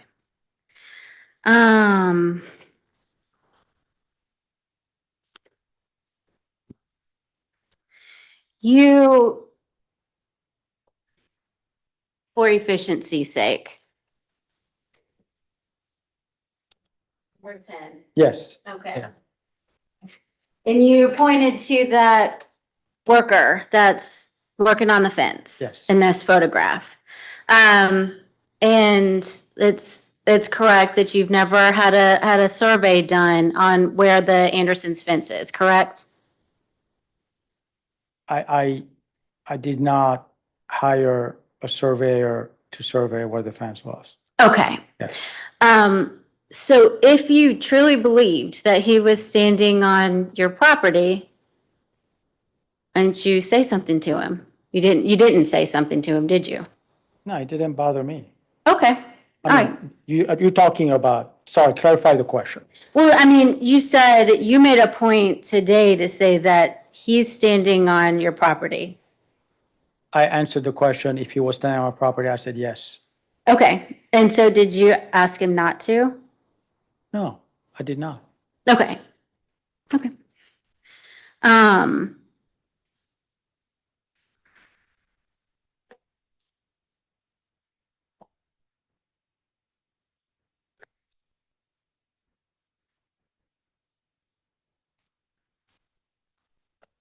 believe those are all my questions. Edwards? I'm gonna have a few minutes, not a lot. I mean, I can try to go through real quick. Really up to you. You say a few minutes, they're just gonna hold it to those words. Okey dokey. Fine with me. I'm gonna follow up on, excuse me. Y'all took a lot of pictures of stuff that y'all saw the Andersons doing that annoyed y'all, didn't you? I'm sorry, what was the question? Y'all saw the Andersons doing things you didn't like. You took pictures of it, right?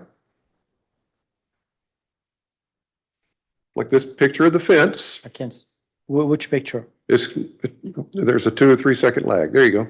Oh, yeah, Picture of the fence. Y'all took a picture of this fence going up, right? yes. And I just want to make sure the jury understands the claims that you are and are not making in this case. You're not making you're not suing us for trespass for this worker being on your fence, on your property. Yes, ma'am. I think he's getting into a legal area.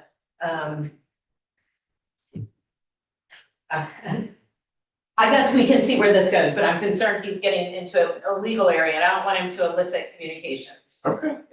He's not there yet, so, you can ask your question again, so we queue up your question. To your knowledge, are y'all seeking damages from my clients because this worker is on your property? No, not to my knowledge. To your knowledge, are y'all seeking damages against my client because of the wood supporting the fence that appears to be on your property? The wood on, you mean, can you point it on the screen, please? What you're talking about? I just want to make sure. Is that the wood you're talking about, the support beam right there? No, What are you talking about? I'm asking you, what's the question? I'm sorry. You have to be very specific. When Ms. Stern showed you this picture, you said, yeah, there's some wood on our property. That's correct.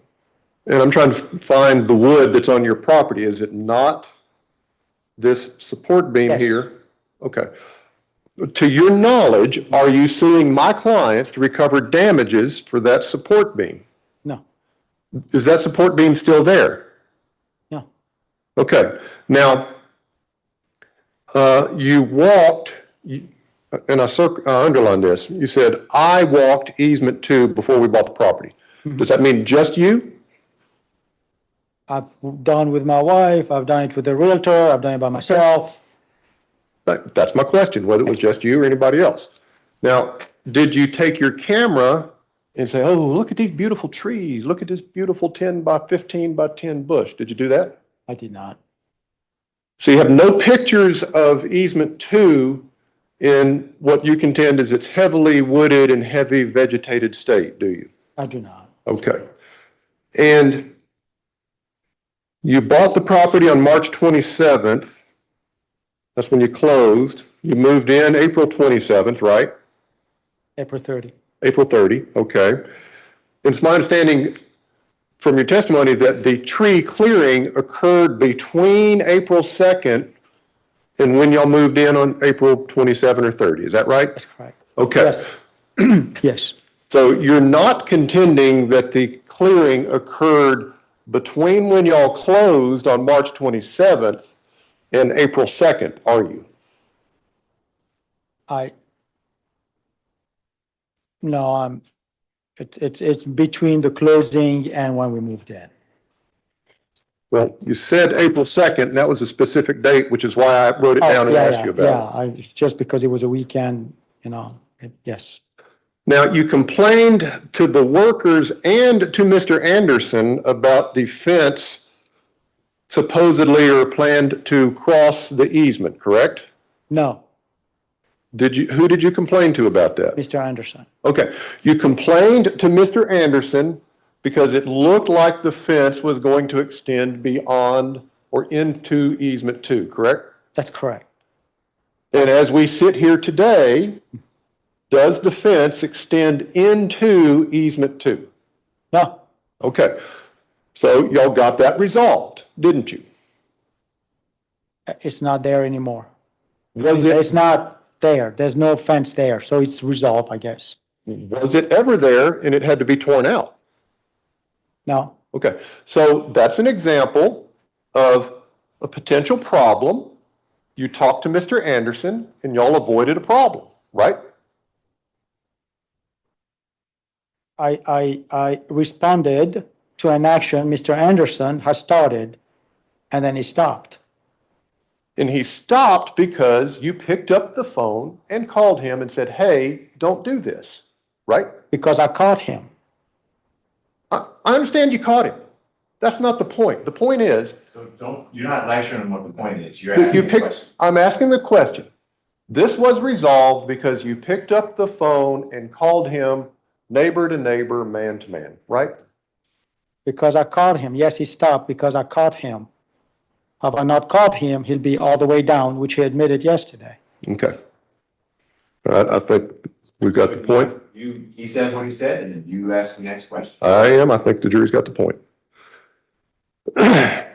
Now, again, you testified on direct a few moments ago that it is your position that part of the fence actually is on your property, correct? It's really close. It's like within inches, yes. Also, yes. Well, Is it really close or is it on your property? I can't confirm where it is, but it is really within an inch. So it could be on the property at some point and not on other area.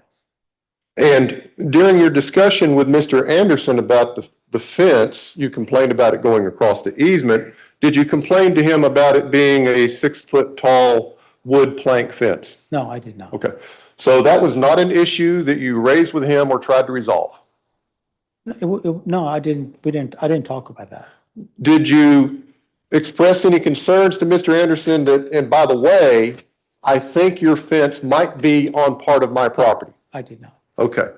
And we've been in this litigation for 3 years now, right? Yes. And Ms. Sturm's going to testify about the attorney's fees. Y'all spent a lot of money, right? Yes. Yes. Have y'all spent a few hundred or a few $1,000s to have a surveyor go out there and actually get a professional opinion as to whether the fence encroaches on your property? I'm sorry, what's the question? I'll move on. These surveillance cameras. Again, going back to the pictures y'all take when things upset you, did anybody take a picture of a surveillance camera like that one up there in the corner saying, oh my gosh, this is pointed at our daughter's bedroom? Did y'all do that? I did not. Okay. Well, I just want to make sure the jury understands.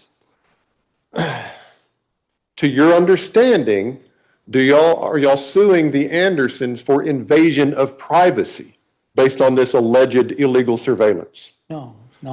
To your understanding, are y'all seeking money damages from the Andersons for having illegal surveillance cameras in violation of the laws that Ms. Sturm cited in her letter? No.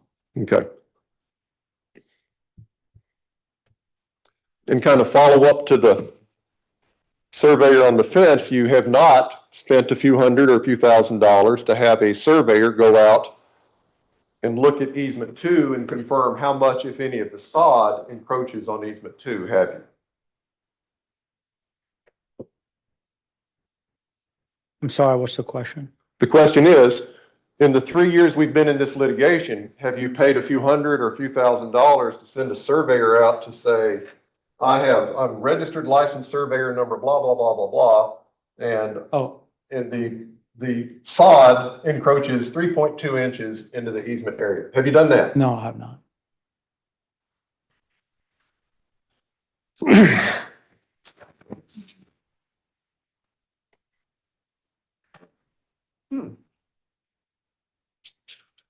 You've had a total of 4 interactions with Tracy Anderson prior to this week in court, correct? I have, yes. That was the trash incident on April 25th, right? Yes.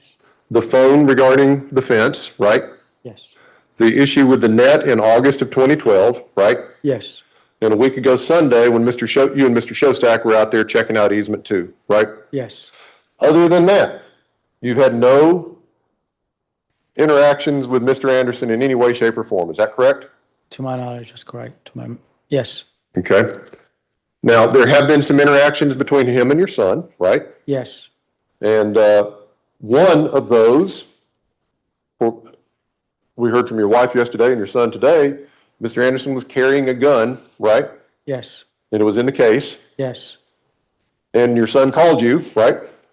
He called my wife. I was with her, yes. So y'all were in the car. Yes. And how far away from the house were you roughly, or in minutes? Really within 10 minutes. Not even, yes. Within 10 minutes of the house? 15 minutes, yes. So he left the property, right? Well, that's what he testified. Did you tell him to get the heck out of there? Yes, my son, yes. And you said, we're on our way?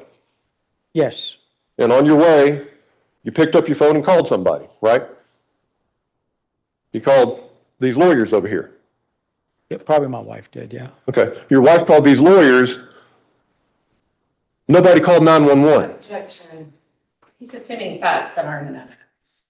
Well, he's asking the witness what he remembers, so, if you don't know who was calling, you Yeah. talk about what you did, if you know your wife called the lawyers, great, if you don't, I mean, he doesn't put words in your mouth. I don't remember calling the lawyers. Okay. Well, did either you or your wife call 911? No. because of Mr. Anderson allegedly waving a gun at your son? No, we didn't call 911.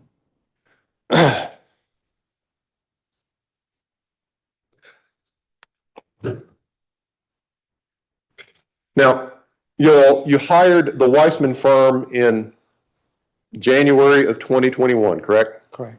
This is almost 2 months before this incident with the sod and the incident in the driveway with your wife, right? You'd say Yeah, yes. about a month, yeah. And you said we hired them because of all the activity. Yes. Tell me the activity that was going on in October, November, and December that justified you hiring the Weissman firm. There's people walking in, people out there, the trucks coming in, stopping by. I mean, there was more activity than normal. People coming by the Anderson's house, you had to hire Yeah, one. yeah, because there's people out there on the easement standing and just talking. Oh. Yeah. So, Activity. all right, so this is just a few weeks. The fence went up in early October, right? You need to say yes. Yes, And you got that successfully resolved, right? yes. You covered. I'm moving on. the Fence and being resolved maybe 400 times? And I'm leaving that, I'm putting it in context for the next incident. Now, there's additional activity in the easement you don't like a few weeks later, correct? I noticed activities, yes.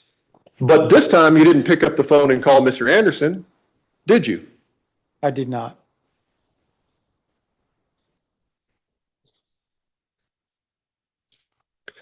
What was the activity that was going on in late 2020?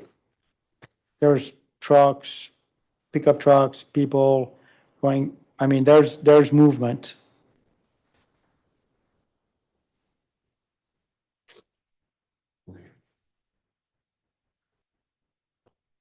Did you take pictures of it? I did not.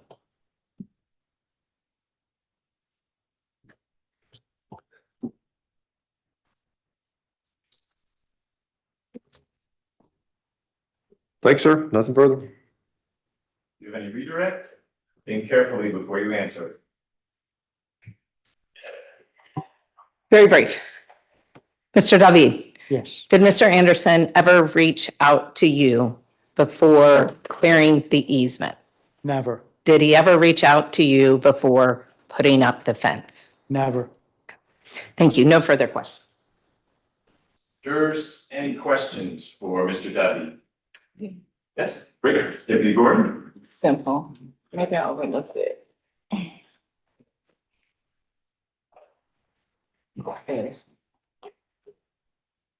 Thank you. Proceed.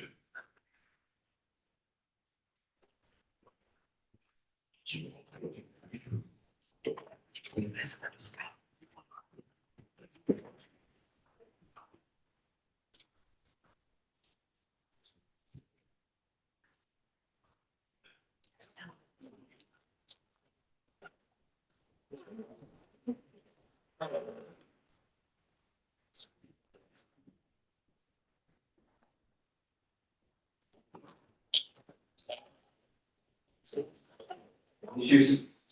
Okay. Mr. Deputy, you were just asked by Mr. Edwards about Mr. Anderson waving a gun in front of your son. Couple questions. One, were you there present when Mr. Anderson allegedly had a gun? No, Just your son? just my son. And did your son tell you he waved a gun or that he was carrying a gun, or how was it relayed to you? I was in the car with my wife and it was on speaker and the Bluetooth. So I heard that what the conversation was about. And what did you hear your son say? Like he was carrying a case, carrying case gun Okay. up and down, yes. Any follow-up on that, Mr.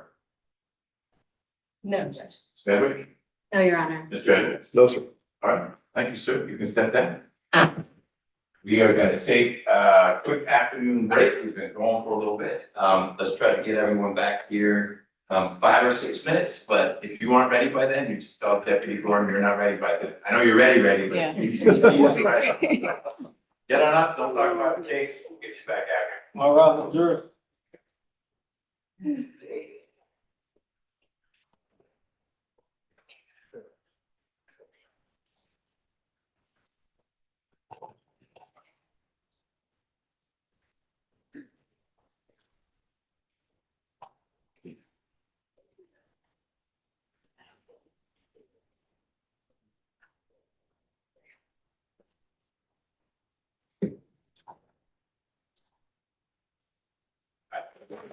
Who's your next witness? Me. Okay, is that it? That- In terms of your presentation, do you have more witnesses after you? No. Okay. Mr. Edwards, assuming, Ms. Medwin, all that's left, it sounds like, is lawyer testifying. Are you gonna be following any witnesses? No, Your Honor. All right, Mr. Edwards, assuming nothing comes out of, Ms. Sturm's testimony that requires rebuttal, are you planning on calling any rebuttal?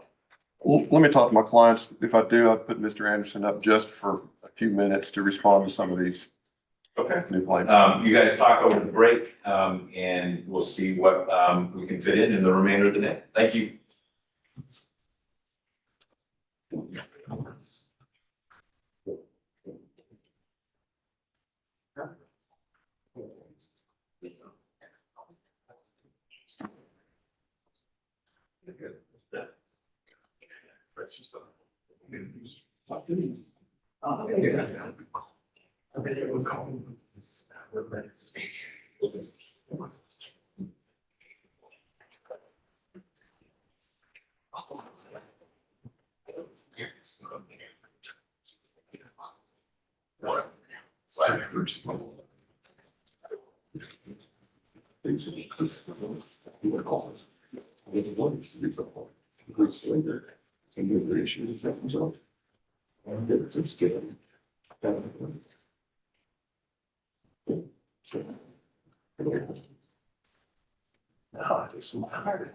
It's just embrace it. There's a lot of all racist piece of junk.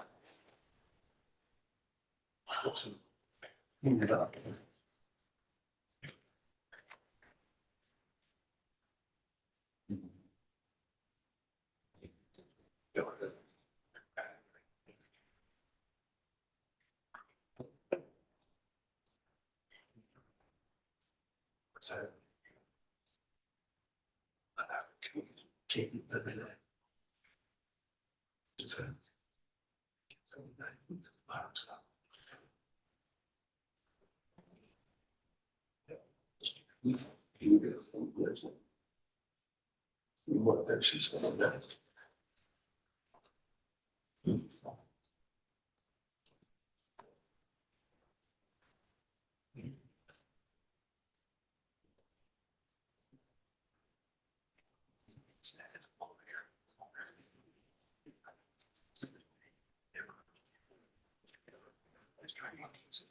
So, that's one thing.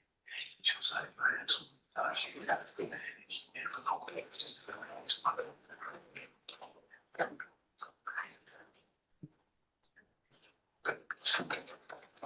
it's always paying for that. I don't know, it's not true. Y'all address that. Close. Yeah. So.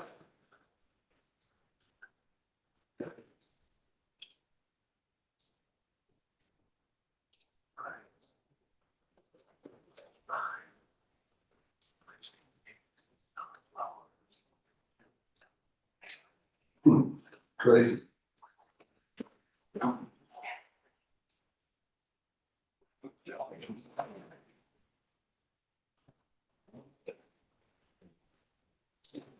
Got your. This was nice.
So, let's start with facing the same. You're looking at next one, prosecution.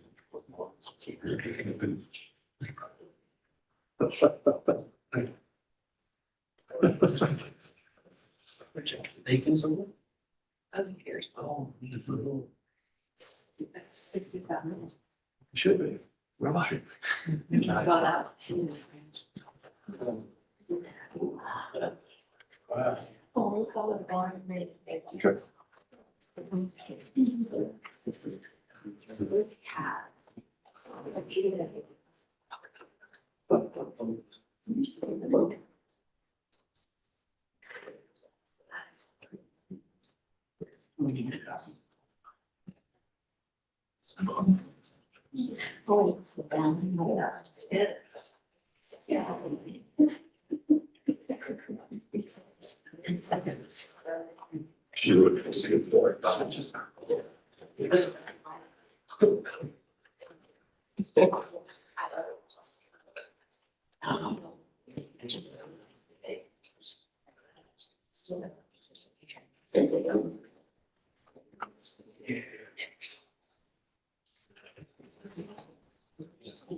If you don't. Yeah, well, we should. Yeah, that's great.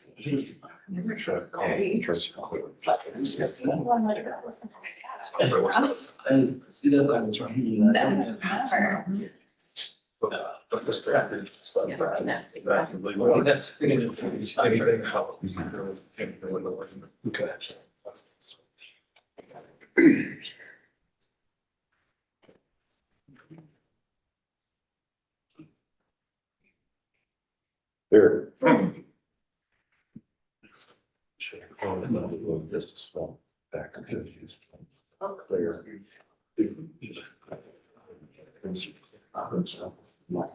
Yeah.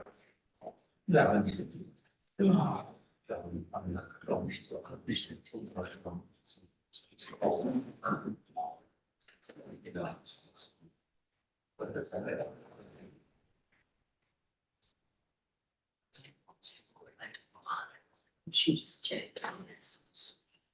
She's not really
Did I mess it up?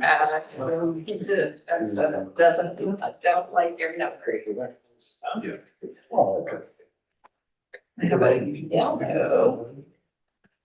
We're gonna finish the case. We've got three charges. We're gonna have 30 larger three charges tomorrow. Jury for the case.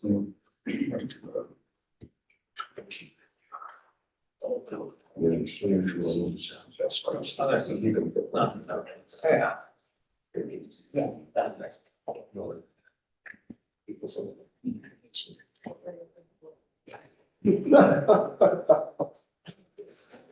I'm not asking that.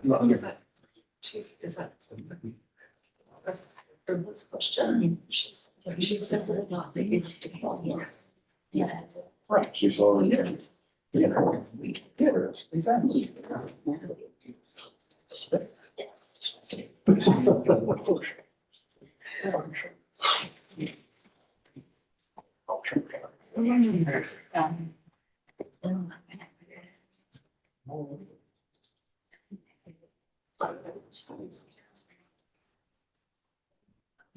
So, I mean, everybody's seen Mary around and they had multiple times that been killed. I shouldn't say that. You just want to cross the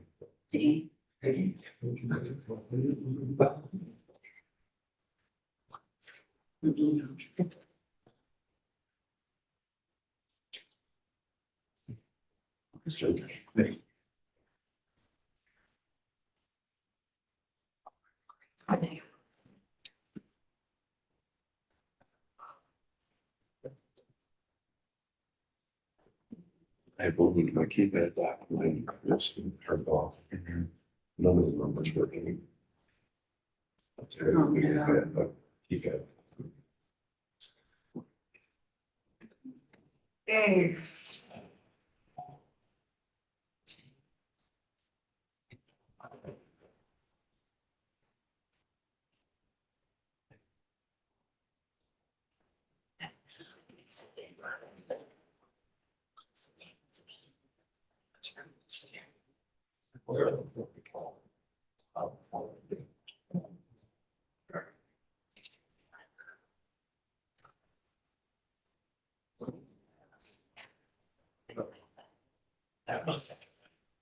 Yes.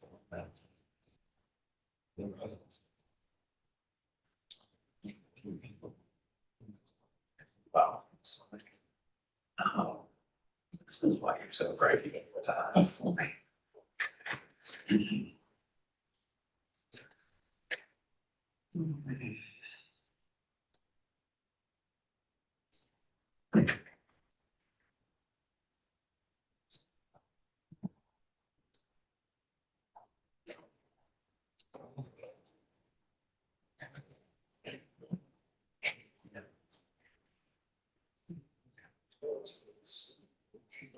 So many charges. Not there. What kind of order, you may see it? All right, are we ready, Ms. Stern, for your second? We are ready. Anything we need to get on the record? Don't believe so. Mr. Edwards? No, sir. Did you speak with your client and do you know yet if you're gonna have any rebuttal? We are not gonna have any rebuttal. Okay. If it's that close, we're in trouble. Okay. Ms. Medwick, anything before we bring the jurors? No, Your Honor. So what I think we'll do is get through fee testimony, which will have one little sprout that's not fee related that Mr. Edwards has flagged for us. That he'll be asking you about, should he choose to cross-examine you. And then everyone's resting and we're done. Well, the jurors will go home. 3 of them will stay here. I will excuse them. I got it. We got letters thanking them for their service, but those 3 will go home and not come back tomorrow. What time do you want the jurors back tomorrow? We have to have a charge conference. I think we'll talk about it some this evening. Hopefully we can excuse Mr. Williams and not have that part on the record because I won't be making rulings. It's all of us sort of getting our arms around what exactly remains. But then we will need to have part of the charge conference on the record. And so we could start tomorrow morning. I don't have a scheduled teleconference in the morning, so we could start 8:45, 8:30. The earlier the better. I don't want to be too crazy early for everyone. And I need to know that Mr. Williams can join us then. And then get jurors to show up for closings. So my thought would be tell them to show up at 10. If we talk some tonight about charges and then get going at 8:45 tomorrow, that ought to give us time to do that. Mr. Edwards, does that work for you? Yes, sir. Don't you have a motion? Yeah, I didn't. Well, once they're done. Oh, yes, yeah. But we can do that today. I'm not Right, right, including right. anyone, there may be a renewal of the defendant's motion for directed verdict. That we can cover after the jury goes home today. When they show up tomorrow, I'd like it to be that we're getting into closings, assuming everyone's resting. Does that work for the defense? Yes, Judge. All right, bring jurors in, please.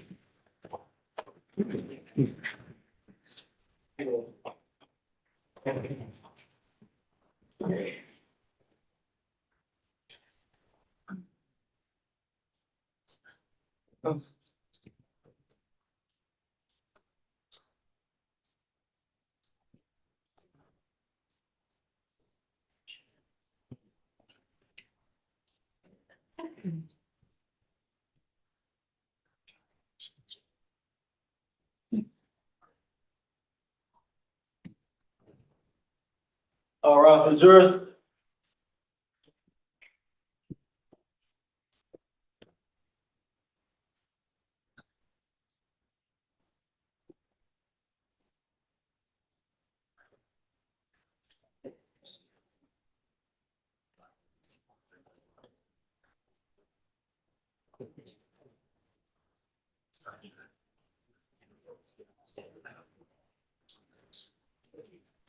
Do the president of the county court.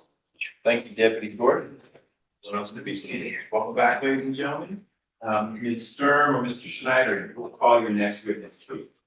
My next witness is Casey Sturm. All right, Ms. Sturm, come on up.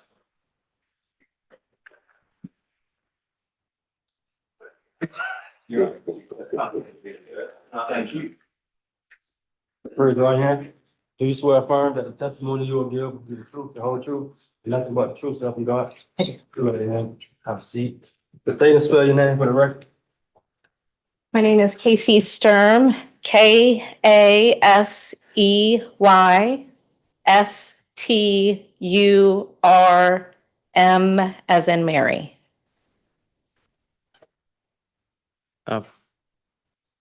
Ms. Sturm, how long have you been practicing law? 20 some years now, almost 24 years. Okay, and are you a member of the State Bar of Georgia? I am. And how long have you been admitted in Georgia?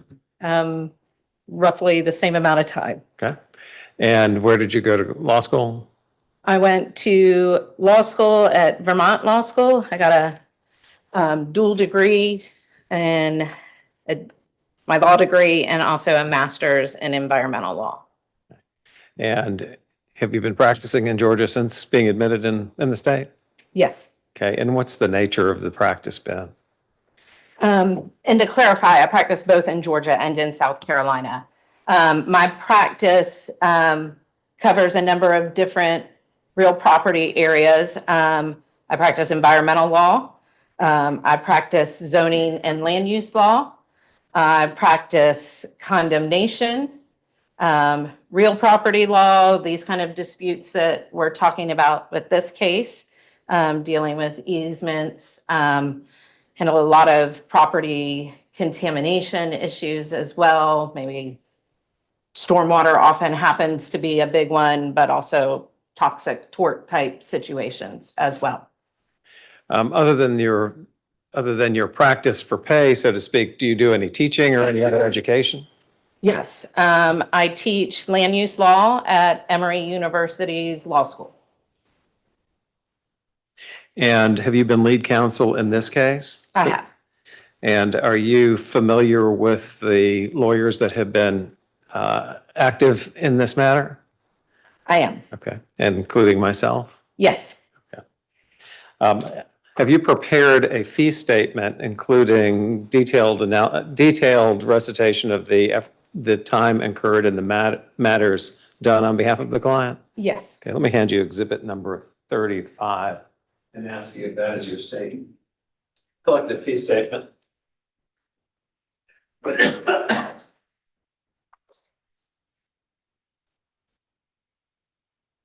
Yes, so this would be a billing record from the firm. It runs from 10/26/2020 to March 5th, 2024. So doesn't quite capture through trial prep and this week of trial. Okay. And what would you estimate your hours incurred during the course of this trial? My hours incurred are just under 500. I mean, in addition to the statements there, and in terms of the trial time today, this week. 10,000. Right. You all know how long we're here. Right. When you go home, we still work. Okay. Are you familiar with, have you reviewed those statements to determine the rates that were charged by the lawyers involved in the case? Yes, And was that work done under your direction or your supervision? yes. And who were the lawyers that were involved in this case? So the lawyers involved are myself, I'm lead counsel on the case, Mr. Schneider, one of our attorneys at the firm, Mr. Feldman, Brandon Arnold, and EJ Inying. Okay. And Yes, INYANG.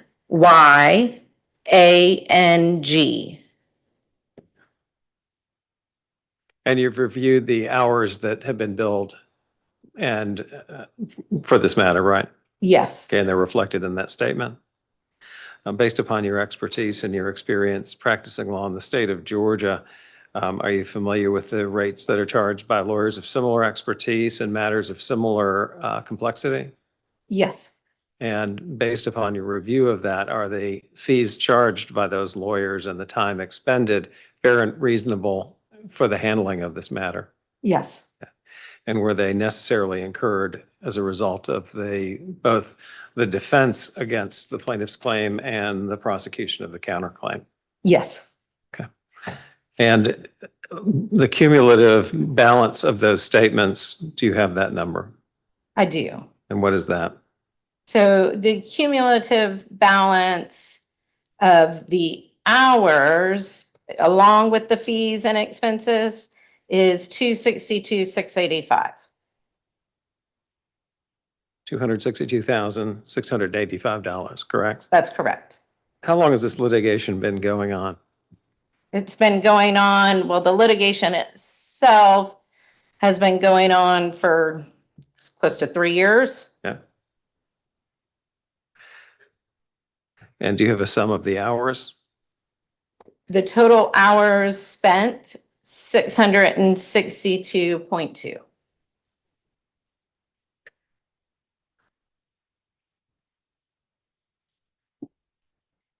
Honor, we would tender exhibit number 35.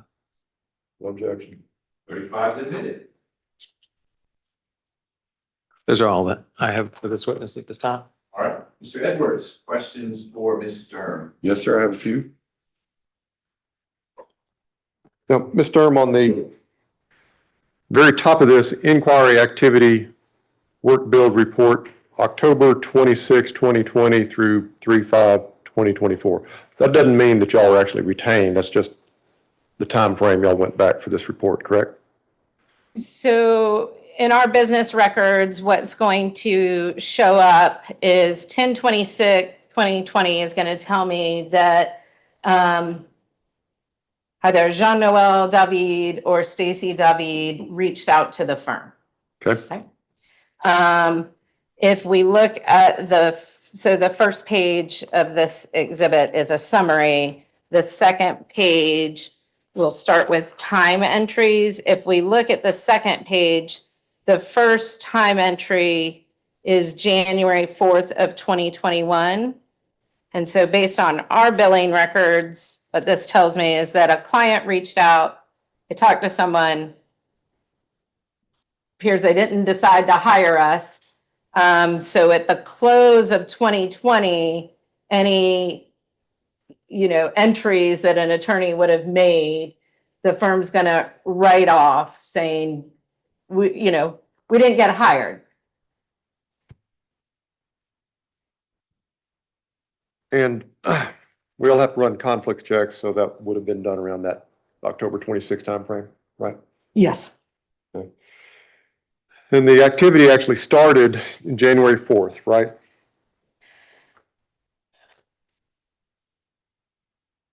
So there are time entries, January 4th, January 20th, 2021.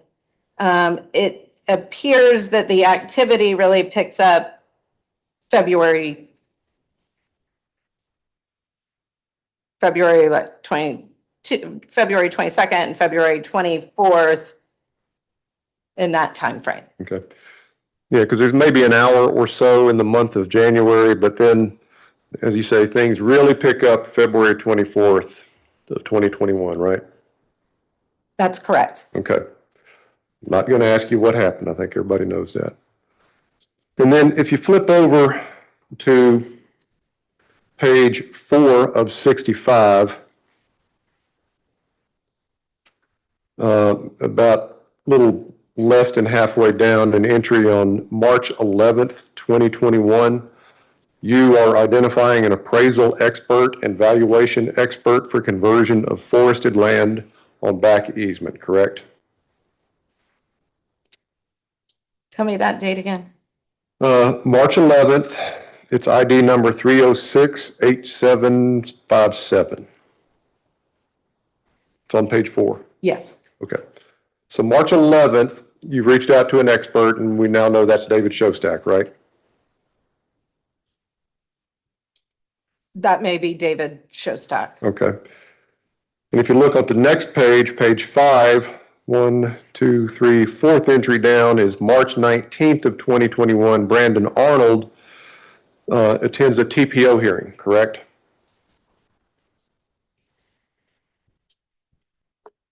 Yes. And then if you look at the next page,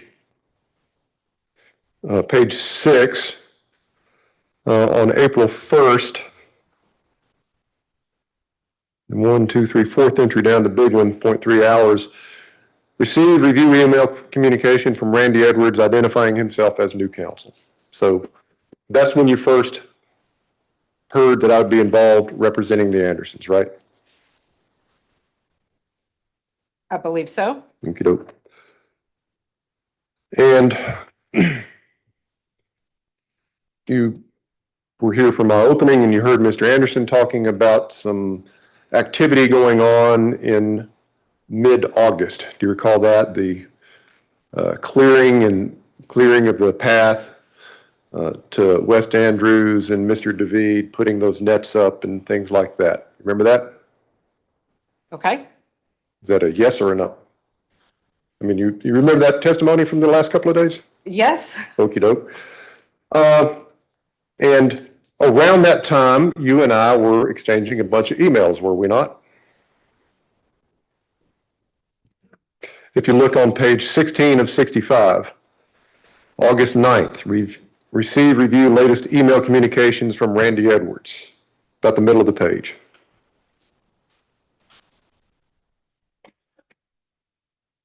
Okay. And then a few entries down below that, you have a 7/10 of an hour call with Stacy David, right? Yes. And then the next entry, most of it's redacted, but there is something receive, review, email communications from Randy E. I assume that's me. Yes, I see that. Okay. And then we go over to the next page, page 17, August 11th, the second entry, receive, review, email communications from Randy Edwards. Do you recall what generally was going on here in this August 9, 10, 11, 12 timeframe?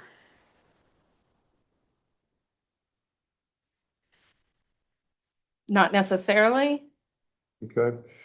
Do you recall that I reached out to you to try to figure out a way to de-escalate the antagonism that seems to be going on between our clients? I'm going to object to this line, but it's calling for some communications or communications between counsel. Okay, your objection is noted. We spent some time talking about this outside the presence of the jury. I'm going to overrule it so long as Mr. Edwards' questions are consistent with the ruling I entered when the jury was outside the courtroom. You got a big notebook in front of you. Could you flip that white notebook is plaintiff's exhibits? Can you flip over to plaintiff's exhibit 18, tab 18 in that? Okay.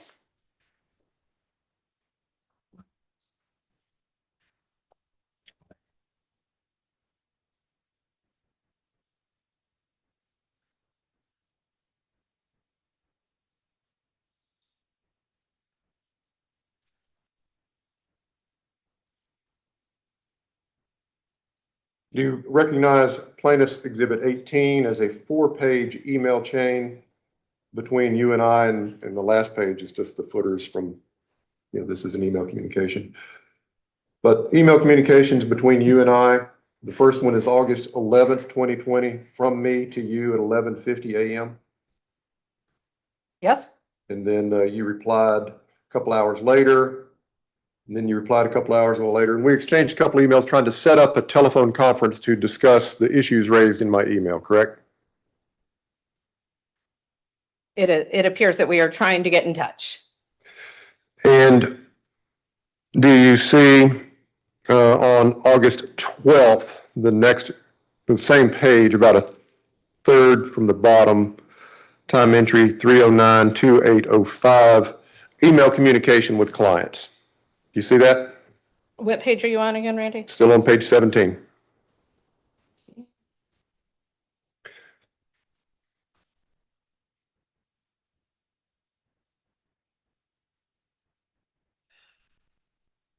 Okay. So, and in fact, the last 4 entries on this page are all either email or telephone communications with your clients on August 12th, 2021, correct? Yes. And if you flip over to the next exhibit, plaintiff's exhibit 19, you recognize that as an email I sent you subsequent to our communications earlier, our telephone conversation earlier that day. I recognize this as an email you sent me. Yes. Your Honor, we would offer plaintiff's exhibits 18 and plaintiff's exhibits 19. All right, over objections that have already been stated and are not waived but preserved, they're admitted for the record. Thank you. And does this refresh your recollection that I was reaching out to you in an attempt to de-escalate antagonisms between our clients around the time all these nets and ribbons and everything are going up? It is an email from you characterizing a conversation. I wouldn't say that's an accurate representation. Well, would you agree that I actually did use the phrase de-escalate the antagonism that seems to be going on, specifically the long chair and new, bigger, bolder? So let's not get into the Okay. contents. That was All right. exactly what we talked about. All righty. All right. I will move on. And you had, I'm not asking about the substance of your communications with your clients on this occasion, on this day, but you ended up billing a total of 5.3 hours to this file on August 12th, consisting of exchanging emails with me and talking with your clients and talking with Brandon and a lot of other stuff that's redacted, right?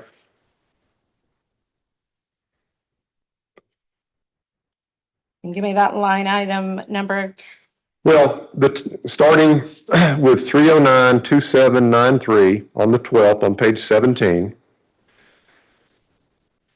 all the way down to 309-0315 on the next page, your time entries are 0.2, 0.3, 0.1, 1.3, 0.8, 0.1, 0.1, 0.1, 0.2, 0.3, and 1.8, correct?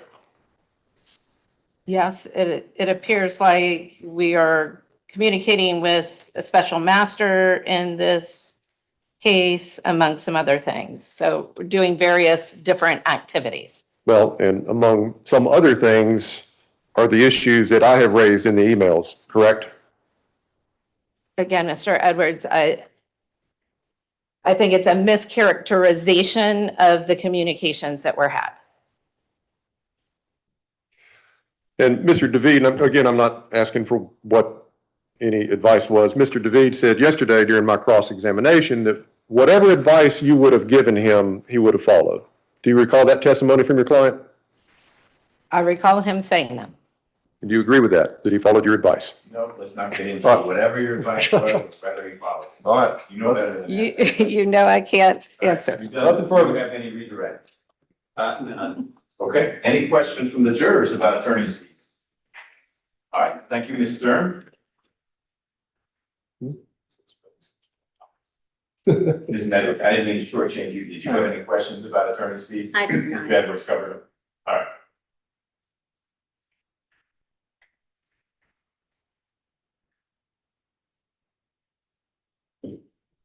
Ms. Sturm, your next witness. The defense rests. All right. Ms. Medwick, will you be putting up any evidence beyond what you've already introduced through your examination of witnesses, introduction of exhibits, et cetera, connection with a defense against the counterclaims? No, Your Honor. Right. Mr. Edwards, do you have any rebuttal evidence that you want to put on? No, sir. Okay. Ladies and gentlemen, the evidence in this case is closed. Almost 5. So we are gonna stop for the day. When those of you who are coming back tomorrow, come back. It will be at 10 o'clock and we will be ready for closing arguments from the lawyers. And following that, I will give you the charge, i.e. the law that you must apply to the case. And then the case will be in your hands and you will be free to begin your deliberations. Even though the evidence is closed, the restriction on outside research applies. You had a chance to ask questions if there were things that you didn't understand after witnesses had answered lawyers' questions. So please no outside research. Don't talk with people about the case yet because the key part of your role, you've been absorbing and soon you will process as a group what you've heard to reach the conclusion that only you can reach, which is have the plaintiffs met their burden of proof as to their claims? Have the defendants met their burden of proof as to the counterclaims? And if so, so what? What do you do with that? That's what you'll be deciding tomorrow. I need 3 of you to stay here in court. The rest of you are free to go, but before I announce all that, any logistical questions from anyone? Sir. Silly question. Is it possible to just go for several hours today to wrap it up? Rather than coming back tomorrow? So it's a great question, and I hear Juror 1 agreeing with you. Here is the dilemma that we've got. I need to spend more time than you want to sit back there with the lawyers to work out what is the law that I give you. This shouldn't surprise you, but they disagree as to what the law is that I need to give you. And they've given me a bunch of recommended charges. I have to sift through that and talk with them about that. I'm not gonna make you guys sit back there while that happens. So we're gonna have actually started, it's called a charge conference, where we lay out their requests for the law from one side, the conflicting from the other side, and some of them overlap. And then I distill it down to here's the charge I'm gonna give you. But they have a right to see my final version and object to it, because if I get it wrong, and this goes up on appeal, the Court of Appeals may say, Bernie, you messed it up, and you need to do this again. Not with you all. That may be what happens. So we haven't done that yet. And you can't do that until the evidence closes, because some of the arguments that these lawyers want to make about why a charge should go to the jury, you can't prove up until all the evidence is done. Unfortunately, no. I need you all to come back tomorrow. That's the commitment you're making. 10 may seem like a weird and awkward time. The good news is it gets you out of traffic. But you could be here at 9, and we're actually starting early tomorrow. We're going late tonight, and then I'll have a chance to refine it, send something out to the lawyers. They'll show up early. But if you showed up at 9, you'd go in that room and wait, because we'd still be working through this jury charge. And so I'm actually trying to be respectful of your time. You can show up at 9, be back there and comfy and eat all the snacks, but we likely wouldn't get started till 10. But we hit the ground running. It's not witnesses, it's not this or that, it's the lawyers. given their closing arguments, and generally, there aren't lots of interruptions to closing arguments. We'll see what happens in this case. The lawyers will get to you what they need to get to you. I'll give you that charge, and then you will be off and deliberating, okay? Any other logistical questions? All right. Then if your last name is not Floyd, Guttery, or McCurdy, please go leave your pads back there. Anything else, go enjoy the rest of your evening. I'll see you at 10. All right, with the jury.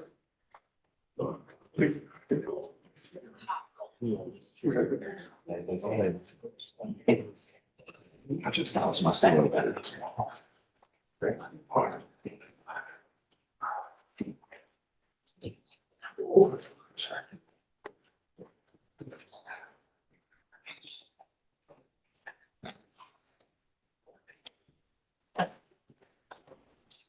So you three, I do, you three, Mr. Floyd, Ms. Guttery, and Ms. McCurdy, don't need to come back tomorrow. You have some important things, two of which were conflicts we knew about, and one was one that could arise. You flagged for us your concerns, Ms. Guttery, about your daughter's situation, and we're honoring the things you need to deal with tomorrow. I'm worried for two of you about what's going on. Hopefully you'll get through the funeral and your daughter's situation, and hopefully Ms. McCurdy, the surgery goes smoothly. The frustrating part for you is you're not going to get to deliberate. We ran out of time for you. You told us you had a deadline, two of you, and we said we'd meet it, and we failed to meet it.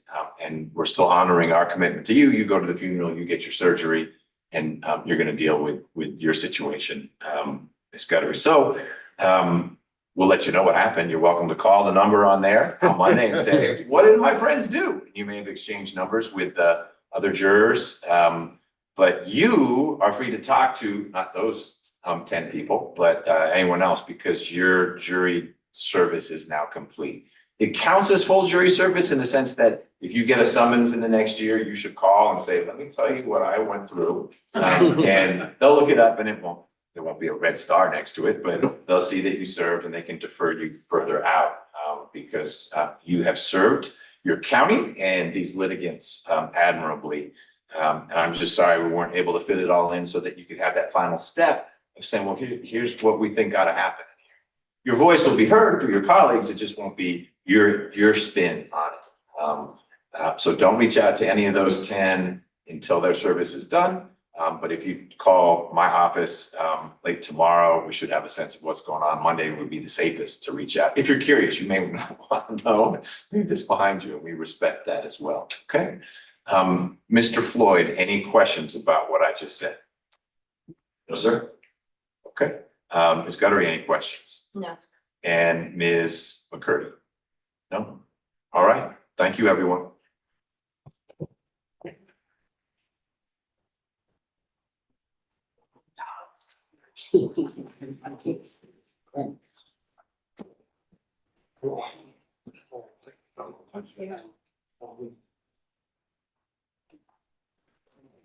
All right, we're still on the record. Mr. Edwards, I just want to confirm this on the record. You have no objection proceeding with 10 jurors. That's what we have left. So there are no alternates. Those 10, we all come back tomorrow. They'll be the ones who hear your closing, other closings, receive the charge, and still needs to be unanimous verdict, but it's going to be 10-0. It's not going to be 12-0. You are accepting that development. That is correct, Judge. Okay. And same for you. Yes, Your Honor. And finally, Mr. Schneider. Yes. Okay, that's the plan. We'll see the others at 10 in the morning. My proposal is that we go off the record in a moment and talk about the jury charge kind of in at high level. I worry that if we start at 8:45 tomorrow, without having talked about it some, we won't get through it in an hour and 15 minutes. And I'd like to have a better sense, and I can refine it some tonight and send out another version. Any objection to spending a little time, let Mr. Williams go and spend a little time talking about the jury charge? Oh, we have a motion for directed verdict. We'll do that first. Okay. But following that, spending a little time talking about the jury charge, Mr. Evans. I agree with that. I just want to put something on the record because we talked about all that settlement stuff off the record. I just want it on the record. We'll get it on record in just a moment, but the stay afterwards, but let Mr. Williams go. You're okay? Yes, yes, sir. Okay. And Ms. Medlin, same with you? I'm sorry. You're okay with the plan of letting Mr. Williams go after we handle the things we need to get on the record? Yes. All right, and Mr. Yes. All right, work my way back down the line again. Mr. Edwards, let's get on the record. What it is you want to get on the. We offered plaintiffs exhibits 18 and 19, which we do not contend are settlement communications. Opposing counsel disagrees. Assuming they are, it is our position that Rule 408 C does not bar this rule because it deals with Rule 408, says this code section shall not require exclusion of evidence offered for another purpose, including but not limited to proving bias or prejudice of a witness, negating a contention of undue delay or abuse of process, or proving an effort to obstruct a criminal investigation or prosecution.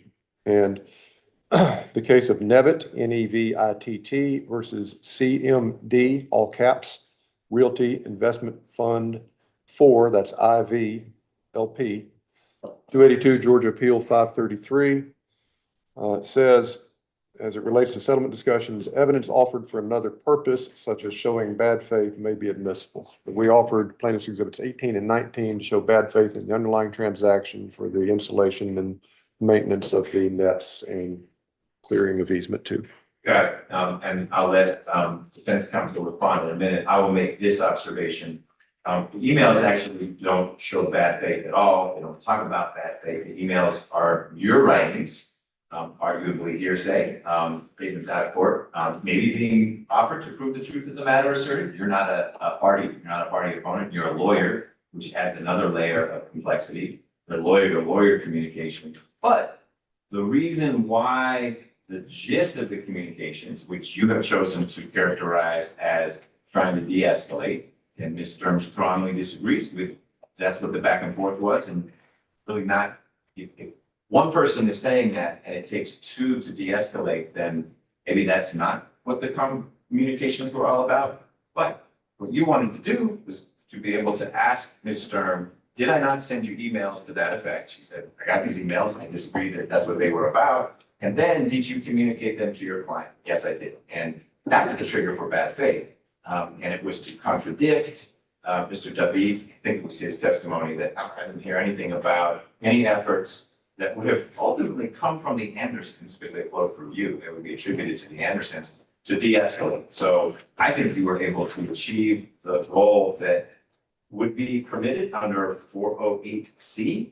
I don't think that the jury needed to see the text of your emails for all the reasons I've articulated, but you've preserved your objection and both were admitted for the record. So should there be an appeal, an appellate court can decide for itself what should happen. Okay, and just so we're clear, the bad faith was Mr. David doing what he did after these emails were sent. Understood. Anything you want to add on that topic? And we don't need to argue it anymore because. I don't want to argue it. I just want to put one thing on the record for you. Sure. This lawsuit was filed on 4/12/2021. The email communications were after that. Bad faith is bad faith in the underlying action given rise to the lawsuit. He is trying to manufacture a claim for bad faith that does not exist. Can there not be bad faith if the situation is a nuisance and the nuisance generator continues to engage in acts of nuisance generation after the lawsuit is brought? So 13-611 deals with bad faith in the underlying transaction. Certainly where there's an ongoing nuisance or trespass, like I think in the stormwater context, we often have an ongoing nuisance trespass. What we're focused on is not some communication an attorney sent after they filed a lawsuit. We look at that demand letter that went out. Did it say, hey, you're flooding my property, please stop? And if it did, and we can show that it didn't stop, there's the bad faith. It's not that, hey, in the middle of a lawsuit, I said, can we work this out? And you decided not to. We all know that is a settlement communication. It is an effort to try to resolve it. And here, it's doubly problematic because it's a mischaracterization of what was transpiring. So, I mean, I appreciate it, and I like the fact that an attorney, takes the communication and then writes an email to the person he's talking to that totally talks about something else and can characterize it in his own way and then say, I'm gonna put this into a record. That's not evidence. It's not bad faith. He can show that I asked the Davids, I sent a letter before I filed this lawsuit. It asked the Davids, please do not go into the easement. They can't show that. That would be bad faith in the underlying transaction that you then go on. This is not. It is clearly, he even admitted it when he was standing over here, it was negotiation.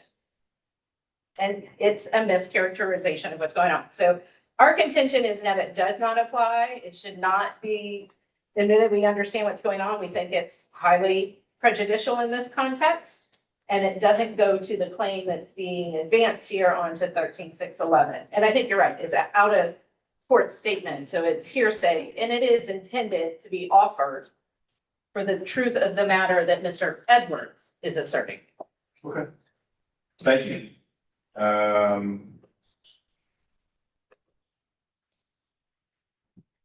right. Thank you. I was just reviewing what you all had submitted as jury charges for bad faith.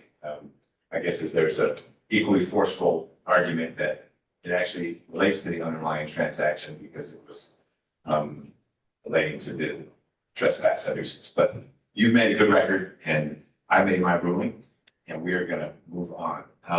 Ms. Medley, you have a motion. Yes, Your Honor. The Davids as counterclaim plaintiffs have 3 counts: conversion, trespass, and interference with easement rights. And we briefly discussed this during the motion in limine, and it was represented that the conversion and trespass were not the conversion and trespass where you have to be property owners. However, the verdict form still reads that way, so they're still there. So at least for trespass and conversion, a prerequisite is owning the property for which you're claiming conversion and trespass. I thought the trespass argument was limited to the dumpster situation. Is it broader than that? And I can call the answer back up. In the counterclaim, everything about trespass relates to easement 2. Okay, I'm looking right here, so.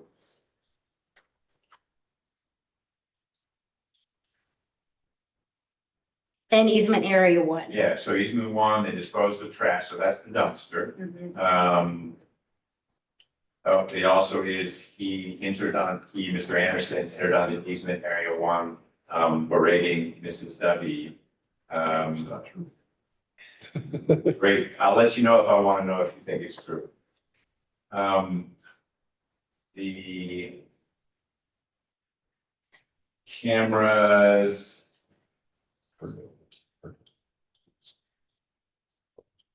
So your point is, all of these are alleging a trespass by going onto easement areas, which of course are lands that, there's no dispute, the Andersons own the land. It's burdened with an easement, but they're trespassing on their own land.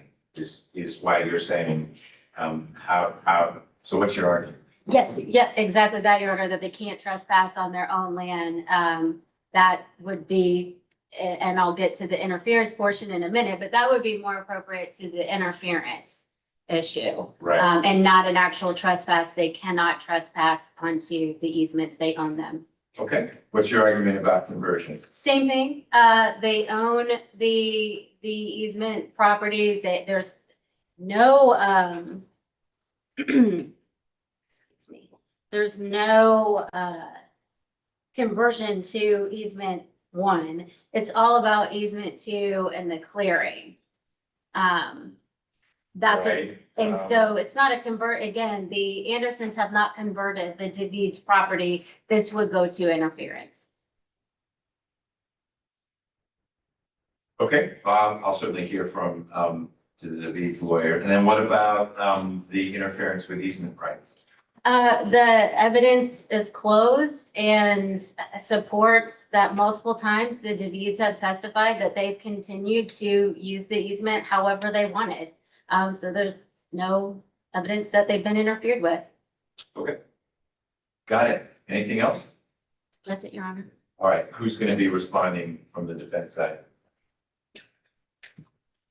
You. Me. Okay, Ms. Stern, you don't need to talk about interference with easement rights.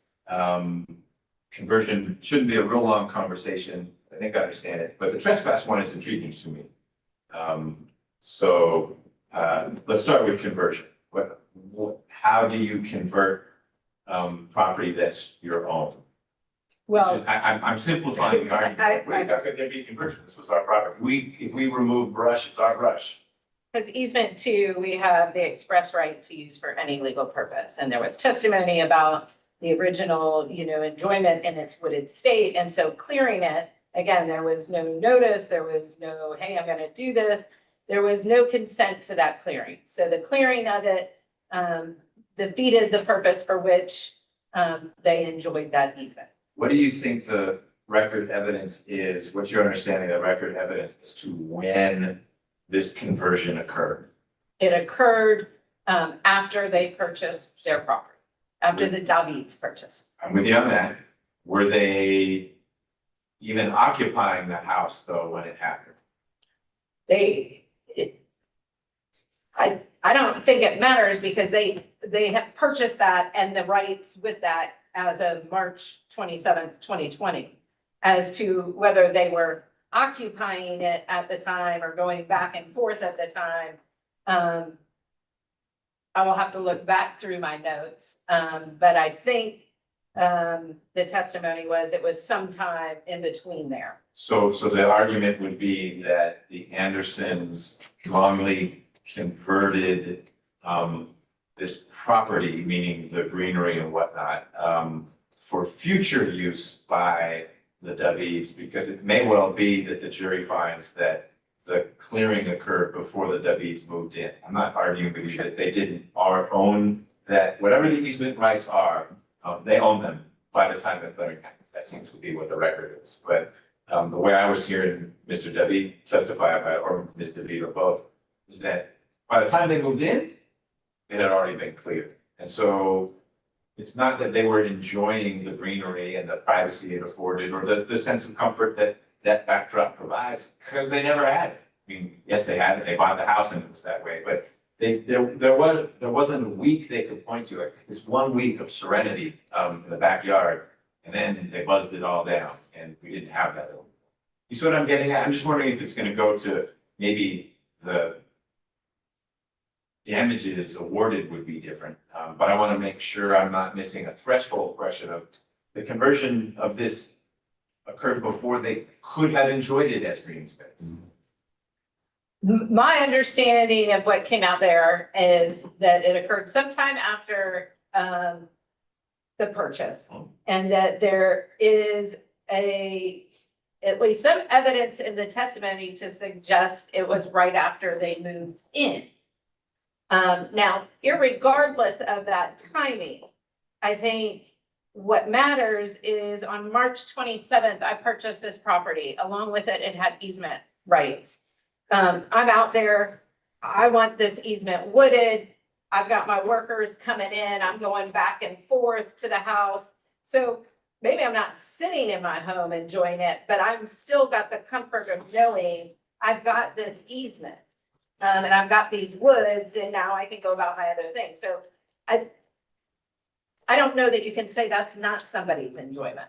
I just am curious because I didn't realize how early on in the David's ownership the clearing occurred. And so as I was processing counterclaims, I thought, yeah, if they've been there for 2 years enjoying what we heard Ms. Darby testify to real clearly, it's great. It's green, it's privacy, etc. I had a wedding, privacy is hard to come by, and I had a wedding back there.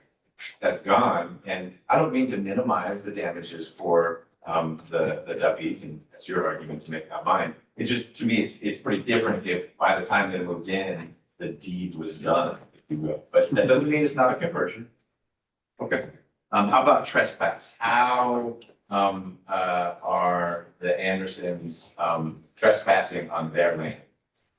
So you have the trespass on the fee simple, which I think you highlighted. And that would be the dumpster. Okay, The trespass, again, this gets to the easement, so easement 2, which is, was the dumpster on easement area 1 or off easement area? the testimony is that it was off easement area 1. Okay. Okay. So you got that, one time put in a box and maybe that metal thing in there. The claim focuses a lot on the actual, so again, easement area 2, they have the right to use it for any purpose. They purchased the property with it wooded, with the expectation that it would stay wooded. It gets cleared. We've got testimony about the sprinkler head that's out there. We've got testimony about the clearing. We've got testimony about, the equipment that's been knocked over, destroyed, whatnot. Do you think that really the threshold question, is going to be what the jury finds, or I tell them, the easement rights are? Because I don't believe the easement rights are such that the Andersons are forbidden from going on easement 2. And the way your claim is worded, defendants invaded privacy, well, that's the long one. Paragraph 65, defendants have repeatedly invaded and entered upon easement area 2 without consent or authority and against the will of plaintiffs. And there are more words, but I already lost that fight. I don't think that's what the easement says. I have been educated by smarter judges that exclusive doesn't mean what a layperson would say. But more importantly, it's exclusive to the Davids, and so people 3 houses down, they can't have that same easement. But it is Anderson land, and so they can walk on that land. Maybe they shouldn't throw the fireplace thing into the bushes, but they can walk on it. So how do they invade and enter upon without consent? Well, I think that gets to the conversation we had earlier, where we have interference with easement rights can lead to a trespass. Okay, and that's that concept again, and I don't mean to try to repeat it, but to simplify it, you have the woods, you cleared it, that's a trespass, okay? The installation of the sprinkler head on there, is. Do you get a different form of relief? This is gonna be really one of my overarching reactions to the proposed jury charges is that you guys will fail, it will be my words, because I say it to them, but you will as lawyers fail to communicate many principles of law to the jurors if we leave it as written. It's not your fault, you pulled stuff out of cases and whatnot, but I am a big disciple of accessible jury charges. The less they fall asleep while I'm reading jury charges, the better. The fewer times I have to say OCGA 44, they're not gonna know what that is, or fee simple. What are you talking about? What is the relief that assume your clients win everything. What is the relief they get through a finding that the Andersons are liable for trespass and interference with enjoyment of easement? And I mean, yes, Your Honor, you may very well be right that the two, in essence, the damages flowing from both are the same. And so I don't disagree, I do not disagree with you at all on jury charges. We certainly will take a look at those. But I think for the purposes of what we're discussing right now on a directed verdict, I think there is a distinction. Okay, you're right, it's a different thing. You may want to think about whether you want to proceed with if I deny the motion, I'm going to deny at least as to the stuff in the trash bin, the refuse thing, because the evidence is that was not in an easement. But that leaves you looking at the jurors saying, you should fire my client because there was an empty bucket. And that could be offensive and disturbing and all the things that the Davids described. Your decision whether you want to say, and you need to give my client $100,000 for that. There's some perspective you all are going to want applying how both sides argue to the jurors. But again, your call on that. But I worry that we all risk confusing the jurors if you are simultaneously pursuing interference with easement rights, which you're going to be able to do, reviewing my ruling. And then you also say, oh, but that's also a trespass. Going on there and cutting things down that they were enjoying, moving the goal out of the way, trying to extend a fence. Those are all things that I believe you're entitled to argue were interferences with your client's easement rights. Query whether you want to argue it's a trespass, if the jurors are going to say, well, but it's Anderson's lane. Of course they can step on there. They just need to do it in a way that is consistent with your client's use and enjoyment of the easement. And you have some powerful arguments to make that there were plenty of things the Andersons did that were inconsistent with that. To label it a trespass, to me, makes it a little complicated for jurors. I don't decide your litigation strategy, but I think it'll make the jury charge simpler and your presentation simpler if we take trespass as a counterclaim off. That's different from workers walking across the Andersons' lawn. That's their trespass. And we've already talked about that, but. Understood. I hear you loud and clear. Okay. Let me give our movement the last word. Thank you. So you don't need to talk more about interference with easement rights. You can address the conversion piece. I understand better the David's perspective. And if there's anything you want to add about trespass. Yes, both your Honor, trespass will be quicker. For the one trespass instance, there's no damages from the trespass. I asked, what did it cost you? I don't know.